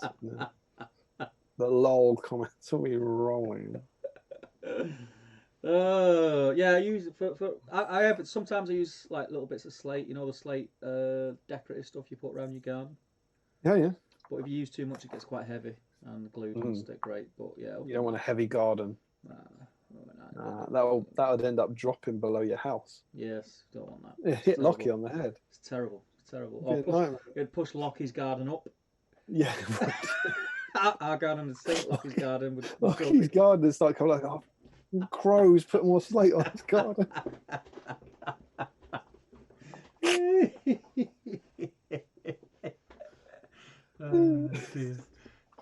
At least we're having fun. But don't forget, the comments seem to imply that they are inexplicably also having fun. So it's interesting that you cast it, like, rocky mold, whatever that is, put some slate on it. Have you considered a bit of polystyrene? Yes, great. You know, so old school, isn't it? Old school. Call yourself, you got, I get my slate in, or a bit of polystyrene. It's old school. I think I know what I'd go for. I used to sculpt rocks out of polystyrene, and then realised that I needed to get other stuff done in my life, and it just takes too long. And what you do, so you carve a bit off. Yeah. That's that's what I was going wrong. Yeah. And then you end up with this. Yeah. But then I jest, because to give you and them credit, what you then do is basically glue 10 ton of random rocks and sprue rubble and sand and stones to the side of it, which kind of works. They say at the start, got a little picture here. Gather up some stones ready for gluing. They do say be careful if you're using anything heavy, it may affect Australian friends' gardens. That's a bit of a worry. Pushes roses up. But then you still paint it. Do you know how you paint rock? Grey. Yeah, that's what you do. You know the one way I don't paint rock these days? Grey. Yeah. Paint it black, then you dry brush it with a grey colour. And if you're worried about how you get that, you mix it from white and black. And then you add a second lighter dry brush to really pick out the detail. You get that? Makes sense. I did it for years. I was playing Warhammer in my teens. All my rock grey. Works fine. Works absolutely fine. Looks good. I did it for a long time, then realised that browns and greens just look 10 times better. And creams. Yeah. Lockie will And tell then you. Lockie will tell you. Lockie's always messing around with his creams and his browns. he's always painting rock, and he's always painting he some loves it. sort of 7-tier white city on the side. Yeah. 500 colour brick wall. Oh, crazy old Lockie. Yeah. See, Battle Games wouldn't struggle with that. He had, what did he have, like 8 versions of Minas Tirith to like the colour scheme. Yeah. So how'd you paint it white? You just paint it white. Battle Games, you just paint it white. Battle Games would be like paint it white, dry brush it white. Mm. Shade it white. White. And then finishing touches, of course, which are quite cute. Is basically shove some bits of brush into it and scouring pad. Yeah. So we've got old school. Look at that. Little scouring pad, little brushes, and that's what you end up with. Mm-hmm. That's quite good, don't it? Damn. Yep. You'd play with that. That looks all right. Yeah. I literally used that technique on that Hobbiton board in the water for reeds. Exactly the same. Yeah. Well, like cut off brush. Yeah. Old paintbrushes. Yeah. It's good.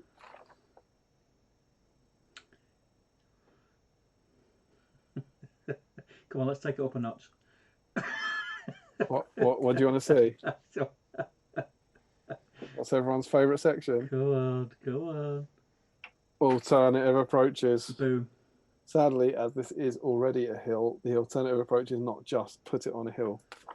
But the alternative approaches are cork bark. Mm. Can look like rock when painted. And the only thing is, it says this is the direct quote. This outcrop was made by gluing large pieces of cork bark to one side of the hill. Gravel will be used to cover the gaps before painting it. No. Oh my God, it's that. Right. It's not, I can't stress this, it's not talking about that picture, right? Not that, because that's something else. I've been looking at this all week, going, that's just cork. Yeah. Like you can see where it says this was made by gluing large parts of cork to the side of the hill. Yeah. And I was like, is that just a typo or what? Because that's just cork. Okay.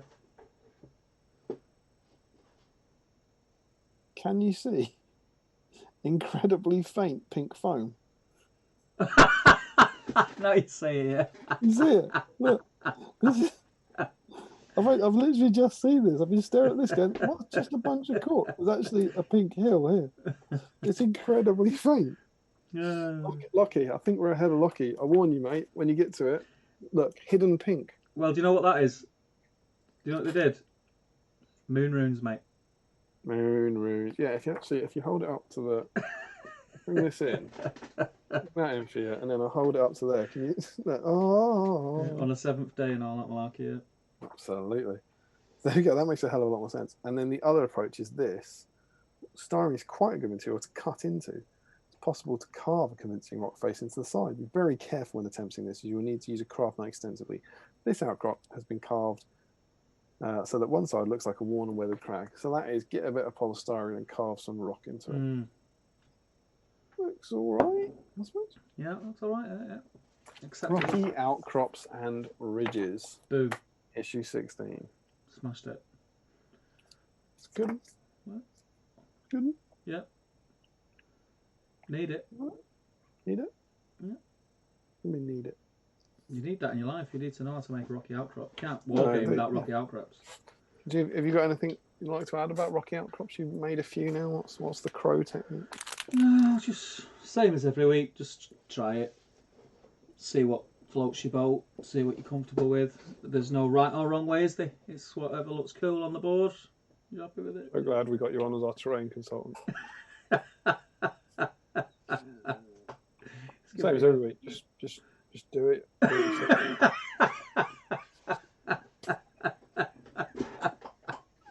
The problem is, you need to ask me questions before this is taking effect.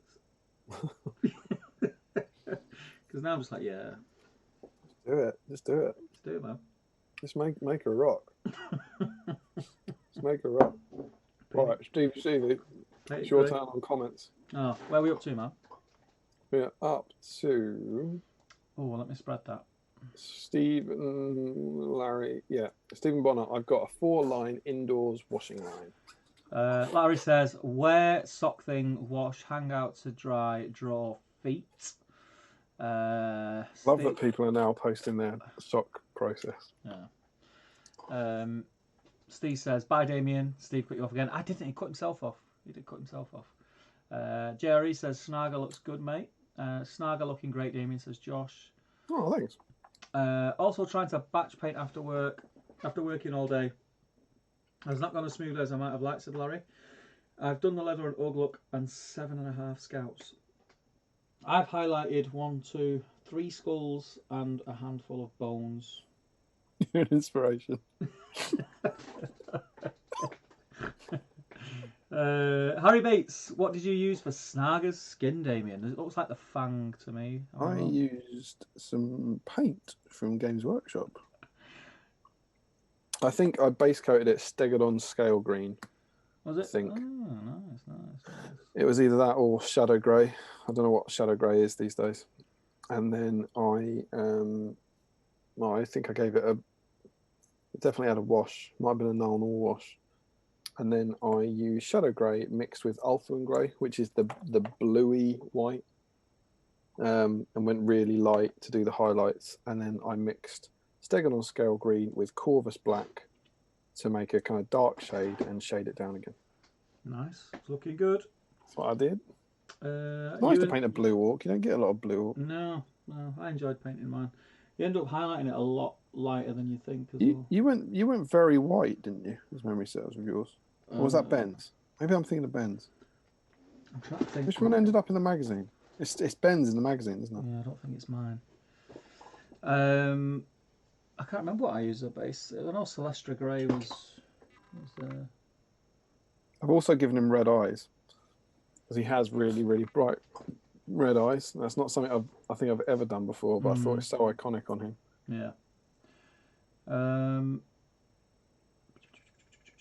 Where are we? Yeah, Ewan Williams says, hey everyone. Larry Miller says, in true Battle Streams fashion. Josh says, points values. Harry Bates, I'm hoping the Ugluk mini gets redone and is released with the new plastic alerts as a 2-pack, like Saruman and Grima, etc. It'd be cool. Yeah, it could be cool, I suppose. It'd be cool.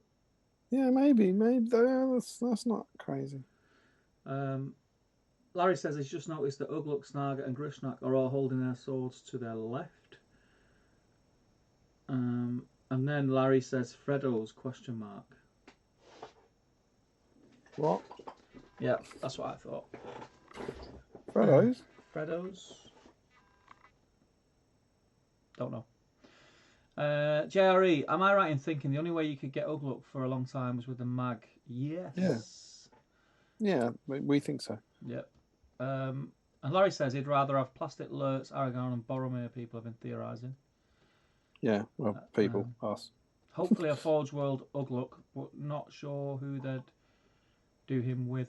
I don't think he'd be. I don't think he's big enough character to be Forge World. But then Snaga, I suppose. Yeah. Well, it's Forge World or plastic, and he ain't big enough to be plastic. It'd have to be Forge World. You reckon? What, Ugluk? Yeah. What, him and Lurtz as a plastic sprue? Like Saruman? Maybe if you combine them, but I don't think Ugluk's a main character. I don't think he would. There's an outside chance if they combined him with Lurtz. But truth be told, I don't actually think Lurtz is that big a character. If you ask your average minnow, in as far as SPG is concerned, he is. Yeah, but he's big. Yeah, he's bigger for the game. Yeah. Bear in mind, he's not named in the film. No. So, no one ever hears him. So your average punter wouldn't have the slightest clue who Lurtz is. No. True that.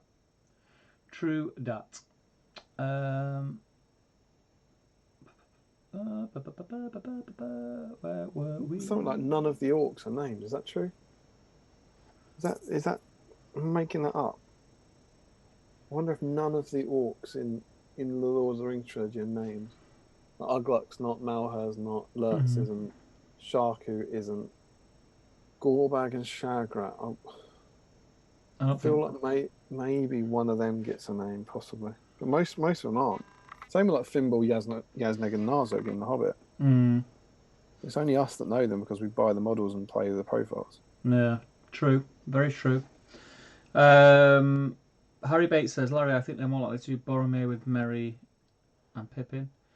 Then Frodo, Sam and Gollum. JRE says, I'm sure there's another named Uruk in the book. They could make a model to go with the new Ugluk if they did one. Do we know this name? Larry says, if they were going to do a new profile, though, it probably would have been in Rohan at War. Yeah, absolutely. Yeah, you'd think so, but then you don't know, do you? Got two new But there's ranger. a We've got chance. two new ranger captains coming out. I get that if it's just the profile. I think the profile would have been in there. But I think in terms of the model, there's an argument that they might have said, in terms of production, yeah, we'll put the profile in there and change his rules, but we're going to do alerts in the future, so we'll put Ugluk in with alerts in terms of the model. Yeah. MRSA says, yeah, plenty of named orcs, or they can still create for the game. Jerry says, true mate.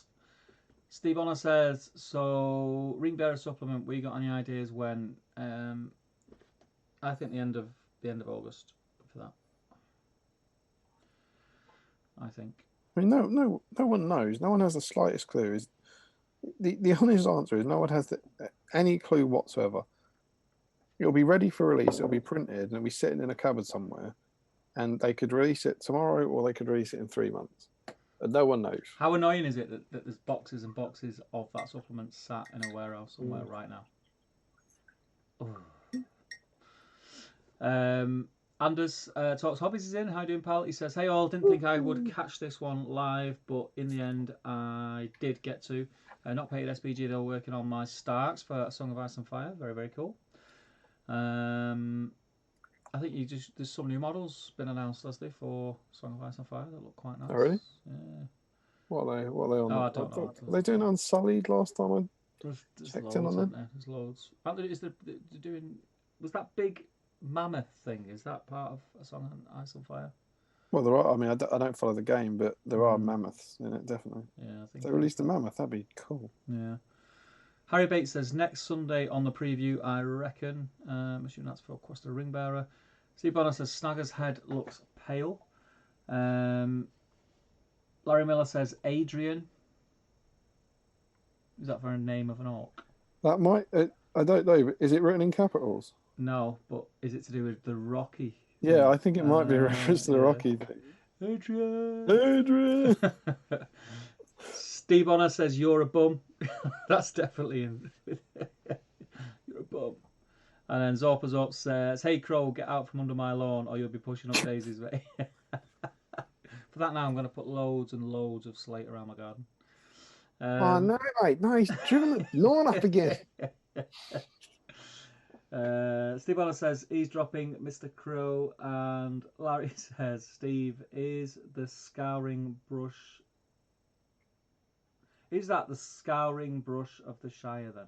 Scouring brush of the Shire. Scouring brush. You talk about cleaning dishes or something? Scouring brush. Scouring brush. It's gone. We've lost me. Oh! No, you used a brush. You used a brush on your. I've got it. You used a brush on your board. Yeah. You use a brush for bristles on your Shire board.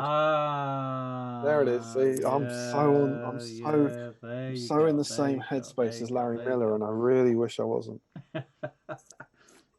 Lucky says, "Oh my God, it's an optical illusion. That's about that pink foam that just appears out of nowhere." Look out for it in your stream, mate. Look out for it. I don't know which episode you're in now because you've just gone mental, like all over the place. But circle it. I reckon big Sharpie around that pink foam so you don't forget it. Big foam from nowhere. Steve says, Damian, you need a 4K camera to see the pink foam hill. Yeah, you see it all day long. Larry says, I don't think he has room. I don't. I haven't got a space. I wish I could. I filled it all up with washing lines this week. And Steve Bonner says, Steve, who's watching the studio? Hope you've not left Nick painting alone. No, Nick was there with me yesterday. I was at Nick was painting away while I know it was really frustrating him because I'd planned to go to the studio to get certain things done. One of the certain things that I needed to get done was when I had the time on Saturday was I had to cut a hole in the ceiling. Obviously. And extend the ceiling height because the camera that we're using because all the slate in Lockie's garden was pushing your ceiling down. Because Lockie keeps loading his garden full of rock, yeah. But basically, the shot from the camera on the top down, it was as high up, just touching the ceiling, and it was cutting off about an inch of the table edge. So the camera had to be higher. So yeah, we decided to lift the ceiling. So it was another. You just make the table lower by putting some slate on it. No. Couldn't be done. That was the first option, but couldn't do it. Get a load of slate. Larry says Damian asked what pivotal part of SBG had been hitherto not mentioned in the magazine. What? Did I? Pivotal. And which of Larry's Miller comments is that a reference to? Damien asked what pivotal part of SBG. Oh, that's when I was asking you about the points values. Yes, but what is that? So why is he in saying regard that? To?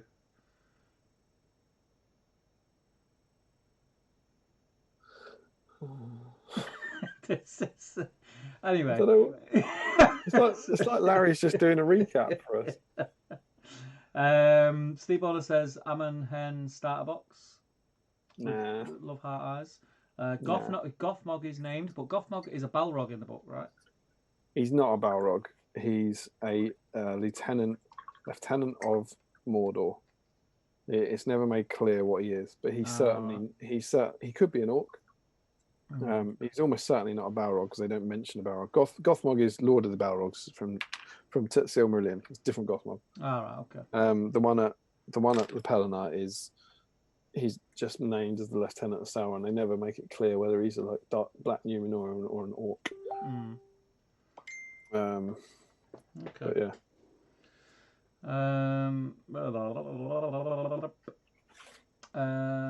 Anders talks hobbies. Yeah, there's a bunch of new models, more Starks, Mammoths, Greyjoys, and Dragons. Yeah, I thought it was. Dragons, cool. Dragons. Dragon. If you get the dragon, you win unless you have the Night King, presumably. Yeah. Steve Honor says, Steve, more annoying than that, they've already done a write-up for the Warhammer community post for the Ring Bearer supplement. How do you know this? Who's that, Stephen Bonner? Yeah.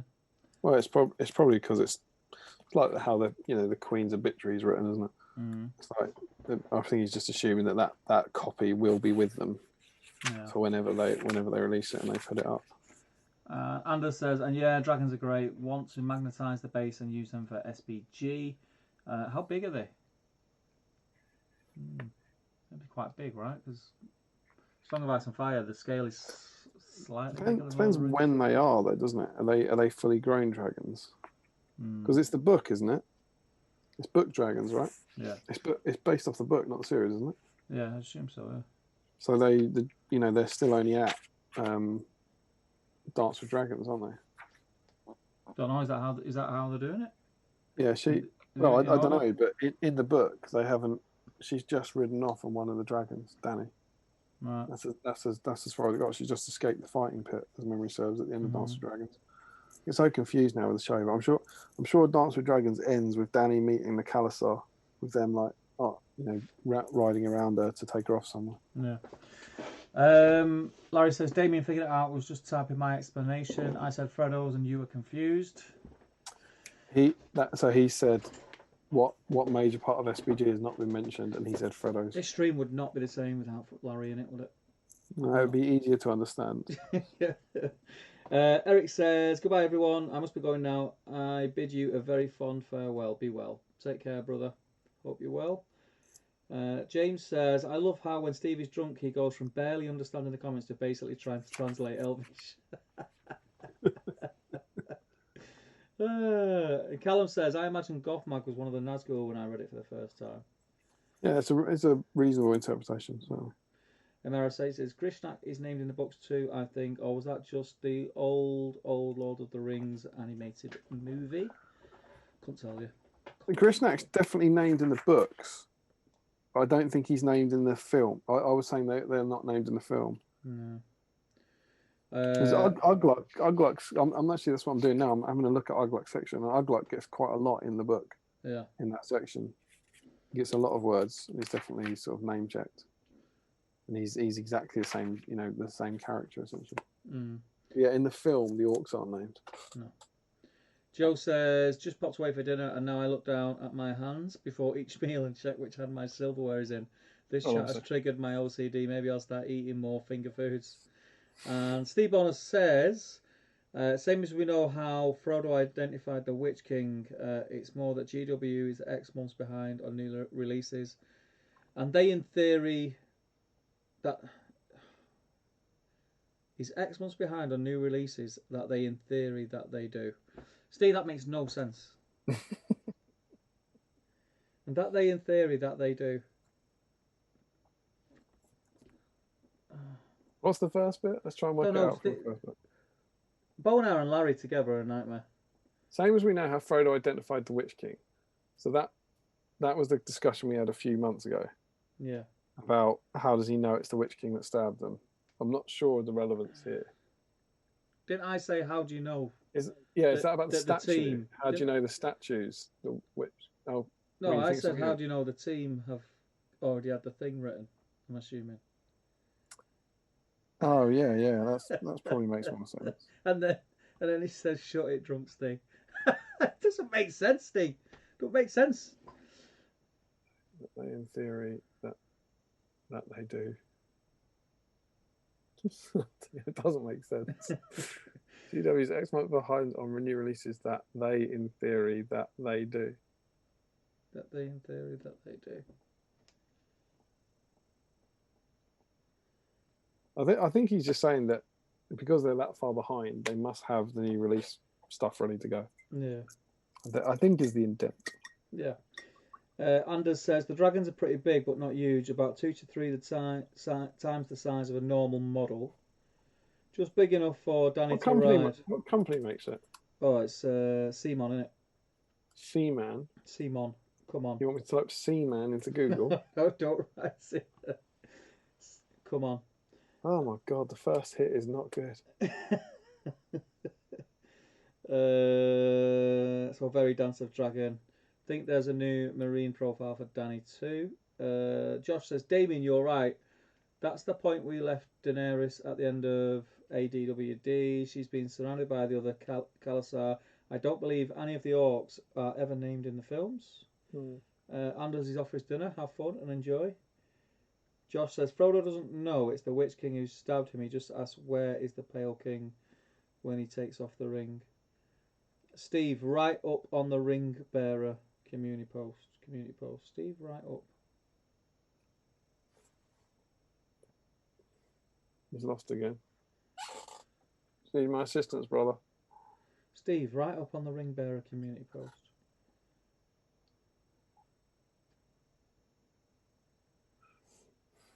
I don't know. What are you pair drinking? What are you drinking? I'm going to side with my Battle Strange brother on this. Steve, your posts start making the most sense, mate. Steve, right up on Ringbearer community. Has there been a new community post for Quest of the Ringbearer? I don't know. I read the one that was released at 6. It didn't say anything that I noticed anyway. I could be wrong. I hold my hands up if I'm wrong.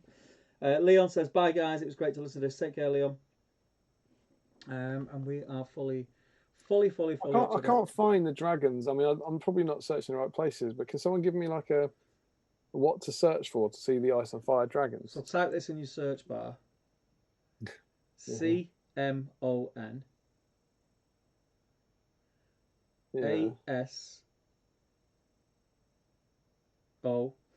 ASOIOF dragons. Yeah. Okay.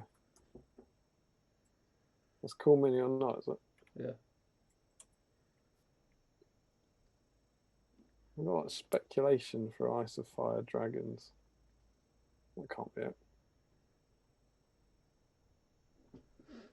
Let's have a look. I'm not seeing them. Unless the is that right? Is it speculations for a Song of Ice and Fire? There's a white one on a green cutting mat.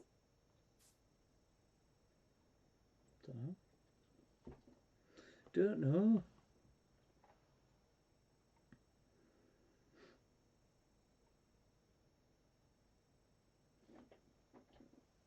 I think they've only just been announced at Targaryen Dragon. Shortly after the announcement of monstrous units. Gen Con. Excuse me. The reveal of a Targaryen dragon sculpt, rumored to be possibly in the contents of the Mother of Dragons hero box. Singular model, yeah. So yeah, there's one. So it's are the Ice and Fire models roughly same as SPG? Yeah. He looks like he's about Gulliver size then, I'd say. All right. I'm small one. So he's smallish. Yeah. He's like, as I said, like they say, he's just about big enough for someone to ride. He's like an old the old sort of Warhammer Fantasy Griffin or something. Like, big enough for an SPG model to ride. Yeah. But not kind of like, oh my god, that's so big. It looks alright. I'm gonna jump back in the Facebook post because I just had a quick nosy, and there are some new stuff. Some new stuff. So Eric Schultz is cleaned up some bowmen and has done a bit of a base coating for the drummer from the Scouts. So Eric Schultz is in the draw. Cool. Let's add him in. Turn that off. Kenneth trying to clean up a terrible mold line from Ugluk's face. Ooh, and he's doing a Tariel. But he's doing Ugluk, so Kenneth is in. Doing a Tariel? A Tariel and an Ugluk. Tariel? Yeah. Tariel? James R.E. Hang on, I'm just having a look at the Tariel. Oh, that's a nice Tariel. I like that a lot. Kenneth Vic. He's a new name, isn't he? Mjelde. Is it Mjelde? Mjelde. James R.E.'s in. Those gorgeous Uruk Scouts carrying the Hobbits. Love those models. Yeah, they are great. And Stuart has actually finished. Is that James R.E.? Yeah. Lovely. Stu Mac has actually finished his Ugluk. Oh, a little look. Speed paint. Considering you've done that through the stream, mate, that looks cool. Oh, and hang on, James R.E. is... Oh, he's base coated them, put some stand down. Yeah. That a bit of spray paint, nice mate. Something not in the paint queue. Yeah, it looks awesome, mate. Yeah, it's class. And he's already on the list, though. Yeah. Yeah, well, that's genuinely entirely the point of the stream. That's exactly what we're trying to do. Yeah. Exactly do that. Paint something that wasn't in the queue that you just kind of paint for the joy of the model. So what's on the back page, mate? I'm intrigued. Oh, do you want the back page? So what's on the back page? You wouldn't believe it. You wouldn't believe Let's it. see what's coming in a fortnight. I mean, do you know what? We've not spoke about that either, have we? Do you wanna? You do that. How much am I speaking about? The fortnight bit. Just the fortnight bit. Yeah. Yeah. Do you like how I've dampened them up for it? Don't say dampen them up. I need to get. What's going on? What's going on? What do you mean? What do you mean? Which bit? This is getting quite melty now. Yeah. Is it not as good? It's not as good, right? Is it? I need to get a fridge up here, but the problem is no room. No room. No room. Okay, so as you know, we spoke about it before when I've let down you guys and Damian a few times when we've had streams booked in, just because life's busy and work and stuff like that, and it's hard to do. Again. And you know, we don't all work in the education area where we've just got loads of time on our hands. Some of us have got terrified for my job. Some of us have got real jobs. But basically, the construction industry is kind of stable. It's back to normal in the sense of how much work. If anything, I'm busier than I was. So what we decided to do is, I mean, we went weekly just because we had the time. We were on lockdown. I don't have that time anymore, so we're going back to the original. What's the word I'm looking for? Structure of fortnightly. So it will be fortnightly, which means that I can plan for it. And touch wood, all being well, they'll all be on time, and we won't have to cancel any going forward. So don't expect a battle streams next week, but do expect one the week after. And this so is on also and so forth. This is why we were slightly mysterious about the AMA chat. Yes. about the whether or not it was a disaster for AMA, because if he's announced next week, so we bear in mind if we do it in order, this is all if we do it in order. If he's announced next week, then there won't be a stream, but that would mean that people could have him, which is what we want. Yes. For the one in 2 weeks, which of course wouldn't be AMA week. So we're now saying that we don't want him for that, but we would want him 2 weeks later. Yeah. So I think we want him. Is that pre-order? I think we want him to go up for pre-order in about 3 weeks now. Yes. We either want him to go up for pre-order in 2 weeks or 3 weeks. Month, don't we? Yeah, is the dream for battle streams. Yeah. But yeah. Here's a question actually I've just thought about. Let me have a look at my calendar because. Oh no. Steve's unable to make 2 weeks time. Oh, hang on. Oh no, it's all right. It's all right. It's all right. It's a mini adventure. Oh no, hang on. No, hang on. What date is it? Right. It's a disaster again. It's the 2nd. Now? So next one, 16th is the next one. Oh yeah, it's all right. It's my anniversary on the 23rd, you see, but it's on the week off. It's on one of the week offs. What day is the 23rd? Sunday. We could bear in mind we have other days available. Right? Yeah, Sundays. I think Sundays are easier for me to plan, but if it's ever a struggle, yeah, we do have that option that we can push it a bit earlier. Yeah, we can always bring Sunday is a good day though, because we have the Warhammer community announcements on Sunday. Yeah, absolutely. But yeah, there's also the fact. There's also a fact that I tend to sneeze the most on a Sunday.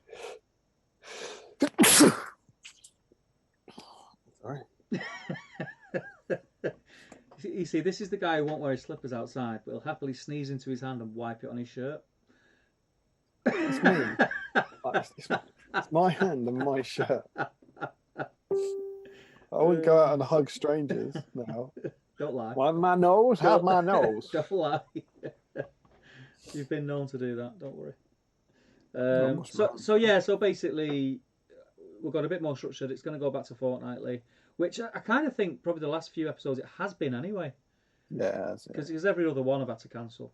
Yeah. We're just getting to the point where what we don't want to be doing is, if some of you are for whatever reason excited about this show, we don't want to be cancelling one every other 2 weeks. And we did up it. We were monthly first.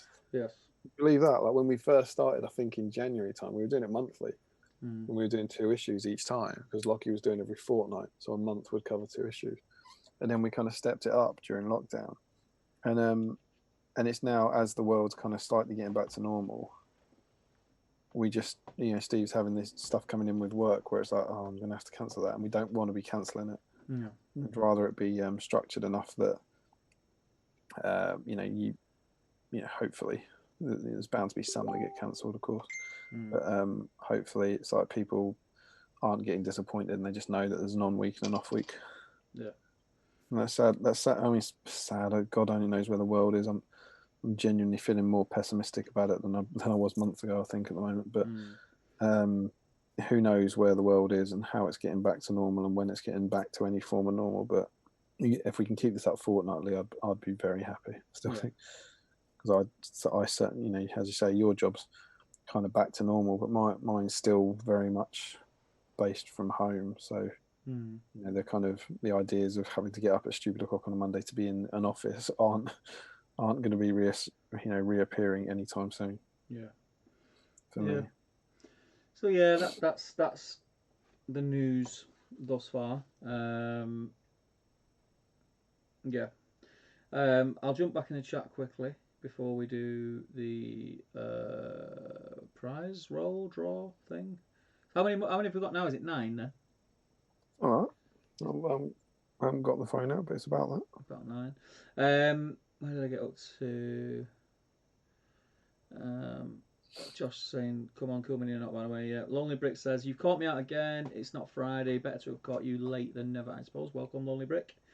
Joe Kelly says, "This may be off topic as it's SBG related." Oh, I don't know. But I had a thought for Quest of the Ring Bearer. It would be awesome if they released some Lothlorien scenery sets, tall malon trees with walkways, perhaps. Oh, that would be amazing. It would. I don't know if I could see it happening. No. No, I agree.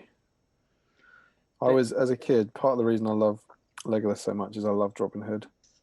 And I've got a really, really soft spot for Robin Hood, Prince of Thieves, mm, and the camp, the camp they have there in yeah, the middle of the trees with all the bridges running between them is amazing. So, like anything like that. I remember Lothlorien was the thing when I saw it in the cinema. I saw Fellowship in the cinema for the first time. That I just thought that was absolutely perfect. I was like, that's yeah, what I've always seen in my head. yeah. And so, yeah, any form of that would be amazing. But I don't see it happening personally. But it They would be they cool. tend to make even for the Middle Earth line. They tend to make stuff that is pretty universal in the sense that Rohan houses, Lake Town houses, Skillief ruins. They can be used in other war games. Age of Sigmar, whatever. I think they tend to do that rather than limit the market. Um, I mean, I, sort of tree walkways could be pretty generic. I don't know. I don't know. I I'd don't love I to. don't Don't get see me it wrong. as I'd a love lot. to. I know I'm being that sort of the downer on it. I'd love to. I'd love to see them. I just can't. I just can't see it.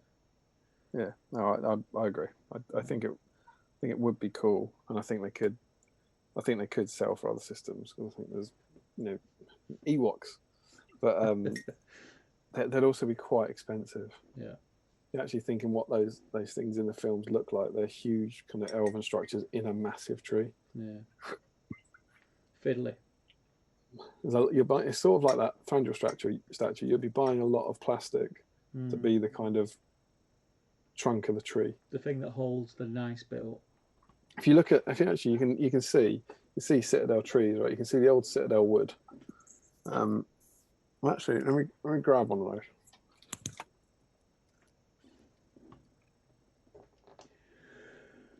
Ugh. Ugh. And you'd buy 5 of them. Yeah, I mean, I'd 100% buy them. I think they're too niche for me. I don't think they'd do them. Let's see what he's got to say about the old Citadel wood. I love the old Citadel woods, but I like the new one as well. The new trees are really nice.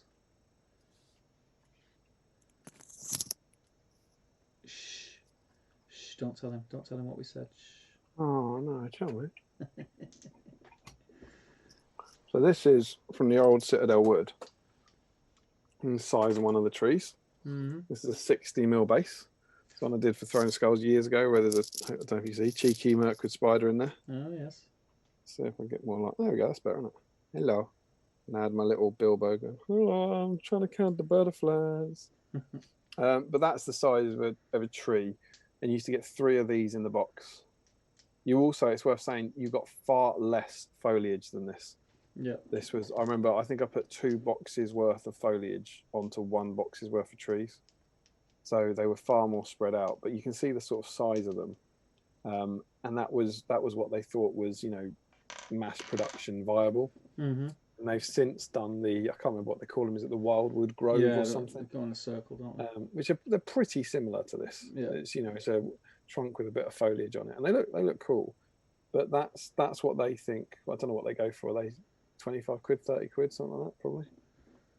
That's what they think is commercially viable. And now compare that to the trees in Lothlorien. Mm. If your Wood Elf Flet was here, your orc could just reach up. Like they're hardly the kind of, you need the huge, bulky, massive trees, which I just don't think they're practical for sale and production, really. Mm. Personally. Yeah, I can't see it. I can't see it. Steve says, I said the community write-up for the Ring Bearer preview is probably already written as the new releases schedule is so far behind. Yeah, Yeah, I agree. Yeah. I mean, if you wrote it like that in the first place, Steve.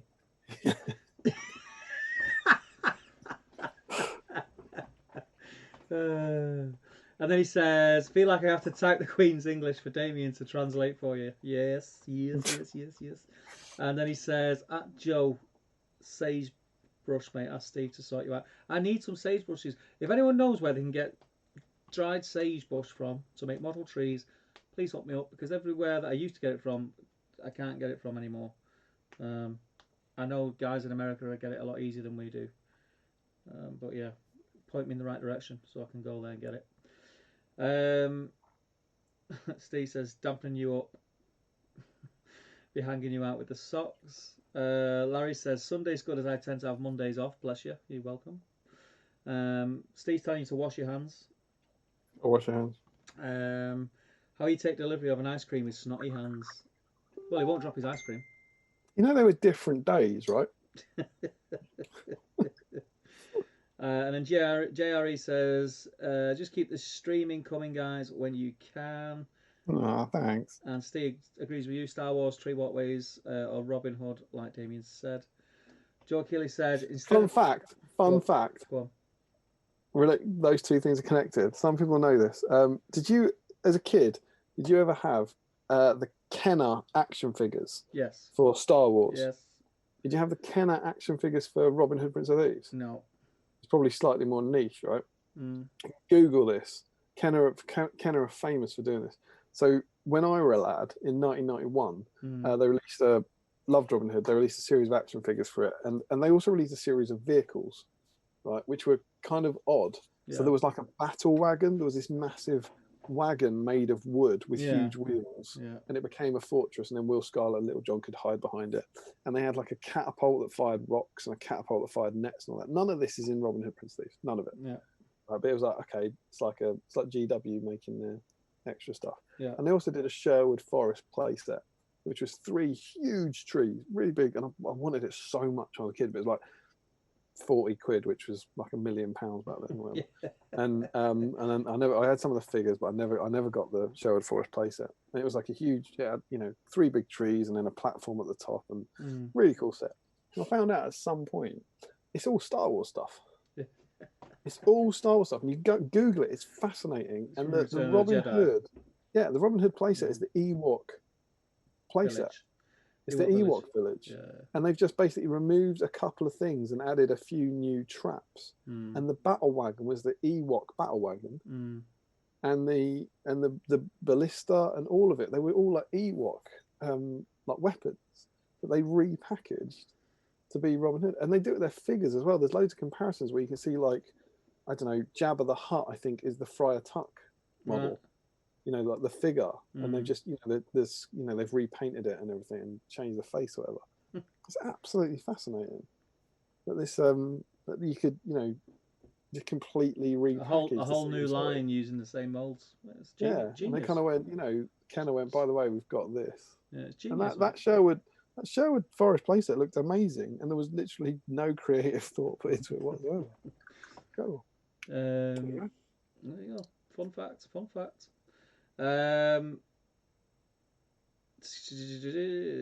Joe Kelly says, instead of 3 small trees for 25, they could do 1 big tree for 30 or so, basically 3 times as tall as the Citadel would.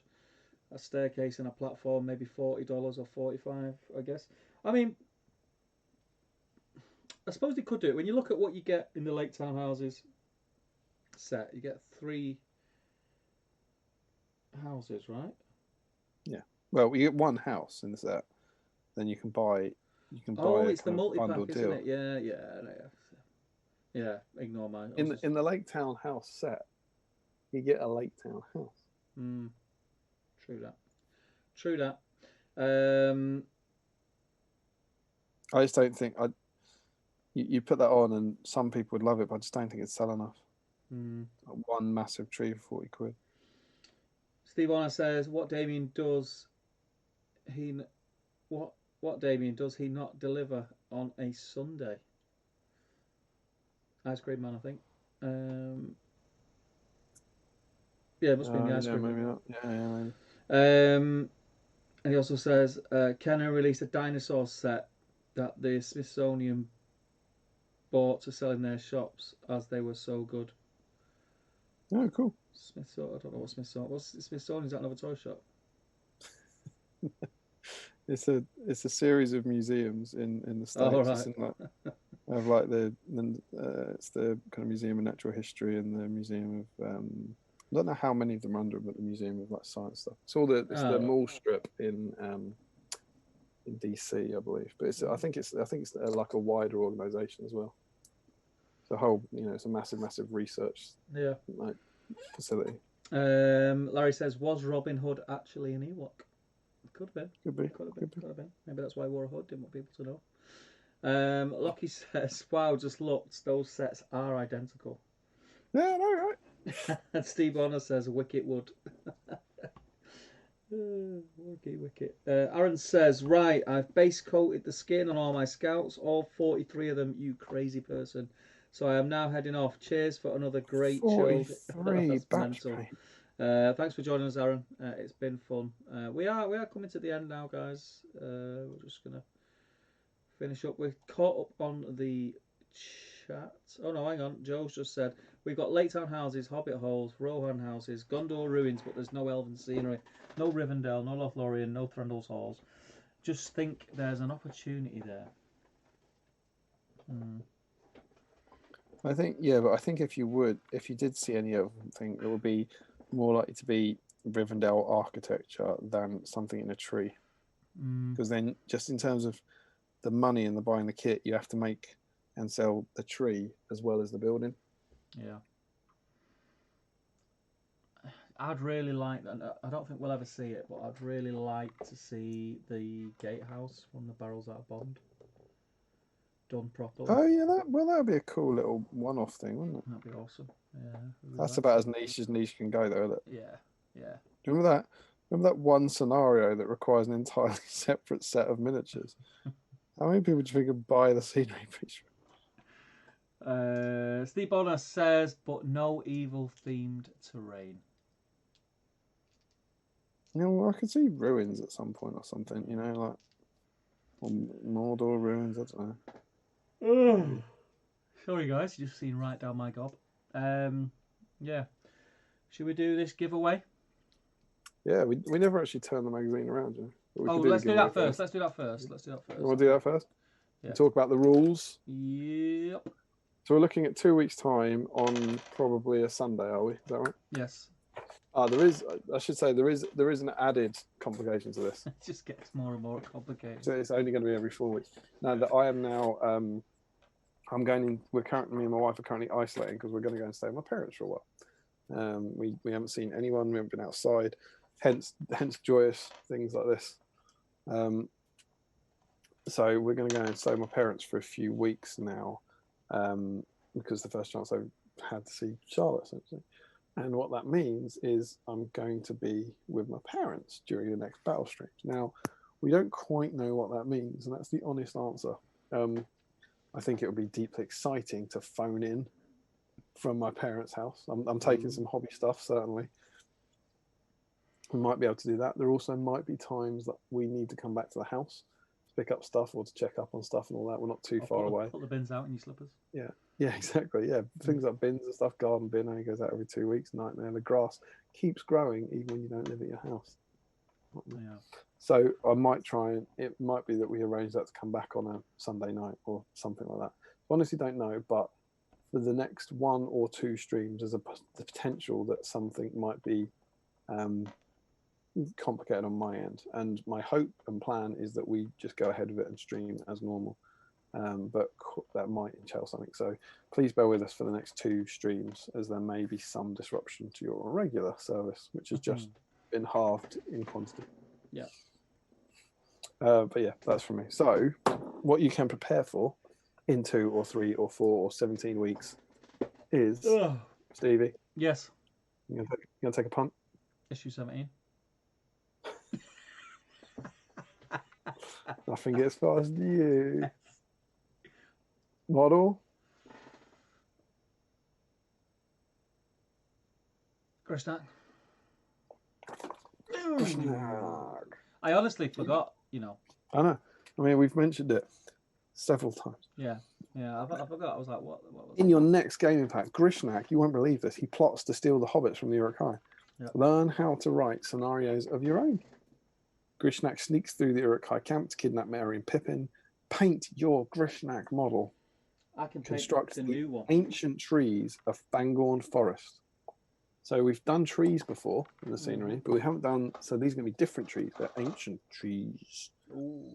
And you get a metal Grishnak model. So it's the classic Grishnak model. Yeah. There we go.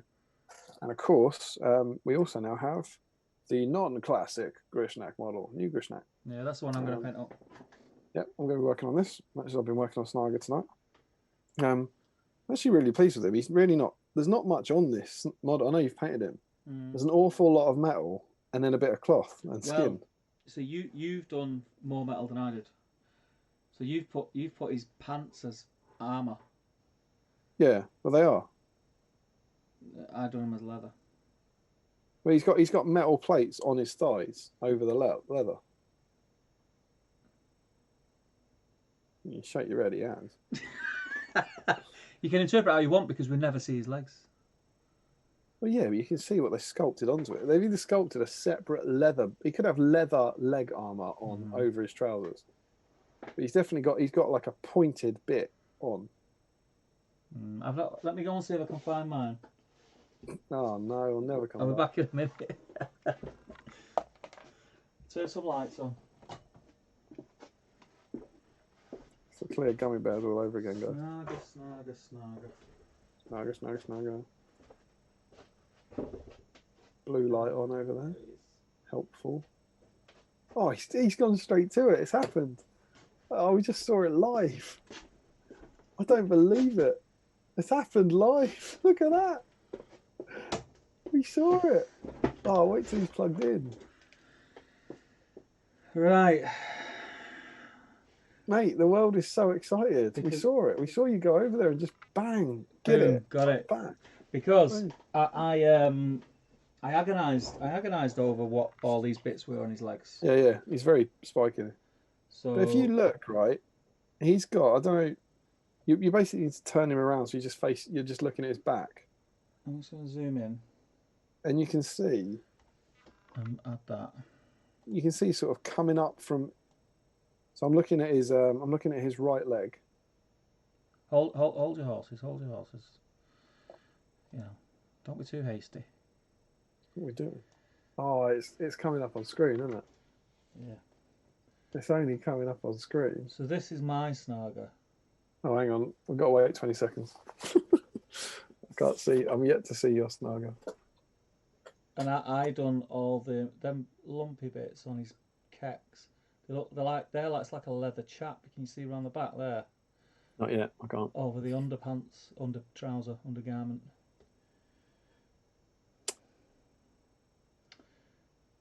So yeah. So you're right. I'm now looking at the front of Snaga. I'll start turning him in a minute. Yeah. So that big thigh bit, and you can see the big divide, can't you? Yeah. Coming up from like his knee up to his joint. So I think that's like I mean, as I said, I think I said to you, it could be leather armor, but that's the bit I painted of metal. Yeah. I think you could either have it as metal plate or leather armor. Yeah. I just think the lines on it make it look more metal. But yeah, you've painted the same bits that I have. Yeah. But you've done all of yours as like leather, and I've done all of mine as like a metal thing. Yeah. And then he's got trousers underneath, which your leather looks brown and his trouser looks black. Yeah. To me, is that right? Yeah. Yeah. Well, yeah. And then I'm just looking at your elbows then. Yeah, because that's tricky as well, isn't it? Where the cloth, I think the bit on the upper arm I found quite tricky, where the metal starts and the cloth. Yeah, the elbows are really difficult to work out what was what, and then the pants. The reason that I went the way I did is, and what made it for me, why I thought that's not metal, that's leather, is if you look at his right knee, but then you look at the left knee is more creased because that leg's creased, so the metal wouldn't crease more. Do you know what I mean? Oh yeah, I suppose. Does that make sense? What I just said? Yeah. You think that little pinch on the left of the left is it bending? That's what made my mind up, and it was very like, it's not like, yeah, that's like definite, but that's what made me think I'm going to do it leather. Yeah, I think it's reasonable. But I think you could go either way with it because you never see his legs in the film. I think Forge went metal because I think that's where I got the idea. He is one of those ones where a lot of the orcs are very confusing to paint. Yeah. And I had the same with Grishnak. When you look at, I remember telling you last week, it's like, what the hell is happening? But in that loincloth of metal, is that fur poking through and all that? Yeah. But yeah, it doesn't matter. I'm very much painting this guy up out of like, because he was right for the stream. Yeah. Like, I kind of want him done, but I'm not going to agonise over him. I don't have particular It's a great Yeah, model. Clemens to use them. It's a very cool Yeah, little it's one. a Yeah. great looking model. Nice. Nice to paint some blue on. I don't know how this is going to do, but I'll show you where he is. Is this hot? I think if I kill that, I'll bring that up. Not any good? Yeah, hold him No, not particularly. Nah, it's not. It's not having it. No. That's how he is at the moment. He's all right. I'll stick a photo. I'll stick a photo in the thread. Yeah. But yeah, so I've just got him off the shelf and just realised that I've not based him. So I'm quite glad that I was made to go and get him because now I need to base it. Not finished. Not finished.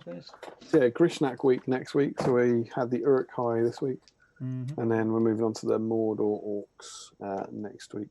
So presumably we'll go with the same rules as this week, shall we? Yeah. So I say next week. It's obviously next 2 weeks, but Grishnak, Snaga, plastic Mordor Orcs, metal Mordor Orcs, Mordor Orc command type figures. Yeah. Probably not a shaman. No. But again, anything that could have realistically been part of Grishnak's warband, I think. Yeah, I'm down with that. Should we, before we do the roll off, should we jump back, just catch up on the chat really quick? There's only a few more comments. Absolutely, yes. Joe Keeley says we've got Lake Town House of Wells. Yeah, I read that one. Steve Bonner says you can convert Osgiliath ruins to Orc ruins. Yes, you can. Joe Keeley says, see, there you go. Lothlorien trees could also be used as Fangorn trees. Possibilities are endless. Steve Bonner says Steve returns. Keep the faith, Joe. Keep the faith. And Josh Crosby says, I've been painting my Snaga with metal leg plate. Seems to match the Forge World paint scheme. Yeah. I think you can go either way. I did check out the Forge World paint scheme first off, and that's what gave me the confusion, because when I looked at the model, I thought, I think they're leather, and then I looked at the paint scheme, and I was like, oh, but yeah, it is what it is. It's your model. You do what you want with it. Right, let's do this. How many have we got? We've got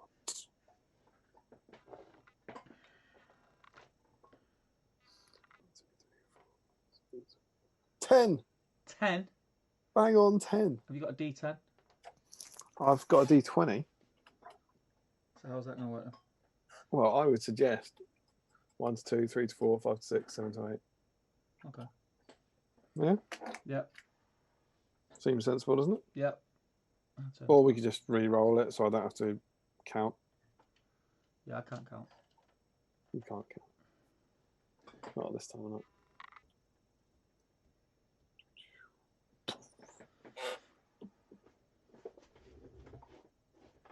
I'll turn these lights off 1 minute.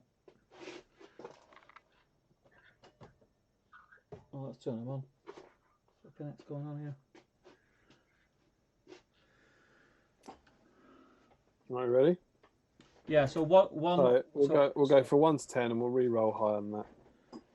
1, Jens Elmos. 2, Frederick Schultz. 3, Aaron Nooner. 4, Josh Bryant. 5, Josh Crosby. 6, Larry Miller. 7, Stuart Mack. 8, Eric Schultz. 9, Kenneth Vick Mial. And 10, James R.E. Okay. Are we ready? Yeah, man. Let's do it. I'll try and get it to land in frame. Good landing in frame there. Yeah, it was an 18 anyway, so I'll re-roll. We'll allow that. Can we see that? What is it? It is, you'll be pleased to know, a 16. That's too far. Come on now. Come on. Oh, that looks good. That looks good. Hey! It's a 10. And that is James R.E. from Facebook. I don't know if James R.E. from Facebook is actually in. Is that right, or have I written that down wrong? That is James R.E. James R.E. was, he did it on the thread. James R.E. Yeah, twisted my arm, dug these guys out. He's doing the Merry and Pippin. Yeah, so he must be watching. James, do shout up in the chat. Congratulations, you have won one of those awesome priority tokens. You're one of the very few people that have them. These days. You wouldn't believe it. Who do you think James R.E. is, Steve? Is it JRE? I think it might be JRE. It's Janelmo all over again, isn't it? Ah, dear me. Aaron, hang on. Aaron Noonan's just said, "Damn it, I never win." Aaron, you've already won.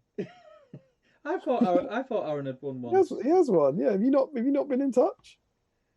Aaron, I you've haven't. I haven't chased in a while. Aaron, you've won one. yeah, you have won one, Aaron. You have definitely won one. I remember it. Let me Uh, let me go. I've got my little file here. That's something where I better start keeping track of this. and you're welcome, James. Thanks for joining in. You never know. You never know. If you're looking now and you're thinking, "Damn, I wish I'd won priority tokens," you've got to be in it to win it. Aaron, you won episode 9, There you go. which is also the same. The same. You won it in a wonderful dice roll, which is when Steve rolled 3 20s in a row. Yeah. So it's Which is unforgettable. what was it? A 1 in 8,000 chance? Yeah, that's how I roll. Yeah, Aaron, you've won one, mate. You Yeah. need to get in touch. So Aaron, you weren't there obviously when you won it. So congratulations to Aaron as well. Yeah, Hey. but yeah, good Priority news. tokens all over the JRE is James RE. Change your cam. Change your cam. Oh, sorry. Yeah, Still on CCAM. 10's getting boring. I appreciate that because, like, I used to do a lot of videos with Tom, and Tom would have been like, "Leave your cam. It's better than your face." So I appreciate your support on that. Lockie says, "Damn it, I never win. Now tell me I've won one." that. Sorry, Lucky. To be fair, Lucky, you never paint along. No, you never paint along. Never, I've never known if you to paint along, Lockie. Not in once.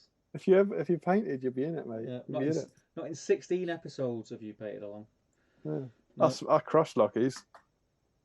Become a patron, win it. Job done. But yeah, that's it. That's it. We've give priority tokens away. We've had a whip thread. We've talked about socks. We've talked. What else we talked about? Socks and slippers tonight. A lot of that. Yeah. Didn't see that coming. One day we're gonna run out of odd things to talk about soon. I don't think that's true, is it? I think we might do. Well, you never know. You never know. But yes, thank you everybody who joined us. Lucky is, by the way, Lucky said it's beneath him. I think he's referring to his garden, thanks to your We slate. are beneath you if you go directly down. But then in the same sense, you're beneath us. So yeah. It is mental to think that we're all sitting on a spinning ball, right? I mean, just think about that for a second. It's just mind blowing. Yeah, Steve's pointed out that we've also talked about clotheslines tonight. Clotheslines, yes. It was definitely slippers were the winner, though. Definitely, I think slippers were the main divisive topic. Slippers were the thing that people will take away from it. People not rolling the socks up in a ball is the thing that's going to give me nightmares. Yeah. And that's it, really. Calamar says, "Thanks for another weird one, guys. Catch you in a fortnight." I'm pleased with my progress on Snuggy. I was pleased until you told me I painted him. But I think he looks right. I reckon I could finish him in about an hour, which probably means he'll be finished in about 3 years. But he's pretty close there. Yeah. For what I need him to kind of get him done and chuck him in a box essentially. But he's cool. Nice little model. Yeah. Which is what I was hoping from the stream. Yeah. I really smashed that one model. It's good. So there we go.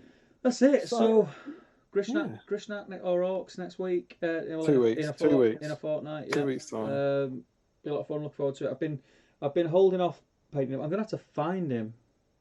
It's one of those things with Grishnak. I remember because I've obviously opened Snaga and painted him. I remember putting that blister with him somewhere, thinking I'll remember where that is. Just on behalf of all our viewers, because we've still got 30 people watching, but have you checked your Grishnak box? It's worth a punt. He could be in there, to be fair. We've got some other nice comments coming in. Joe says, "Thanks, guys. Looking forward to the next one." Zorpstop says, "It's an amazing morning," which is crazy because it's night. Yeah, thanks, hello. And JRE, who I don't know if you've realised this, is actually James RE. It's a great stream as always, guys. Thanks again. Yeah. So nice guys. Thank you guys for joining in. They really are good fun, and it's been nice. I do look forward to them. Yeah, it's good. It was a lot of fun. But yeah, I must remember to take my gear to my parents' house. What do you need to look around? All you need to take really is your painting stuff and your laptop and your. I just think I probably won't have CCAM. No, we might have to lose CCAM because that's a tripod of unnecessariness. Yeah. To take back, I might just take the laptop and and I might lose key light as well. But yeah, Key- that'll all be part of the charm, I'm sure. Yeah. And I won't be able to take this room. No. I need to take the magazine. The magazine's important. Yeah, that would be a killer. Yeah. That would be a killer. But yeah, you might be there, you might be not. We'll soon find out, won't we? But yeah, I think that's it really. Have you got anything else we want to add before we go? Aaron says Steve doesn't seem as wasted as usual, so it's obviously a fail this week. I feel all right tonight. I feel all right. And Lucky says, I only just noticed the cough is in shot behind Damian. How long has that been there? The cough? Couch.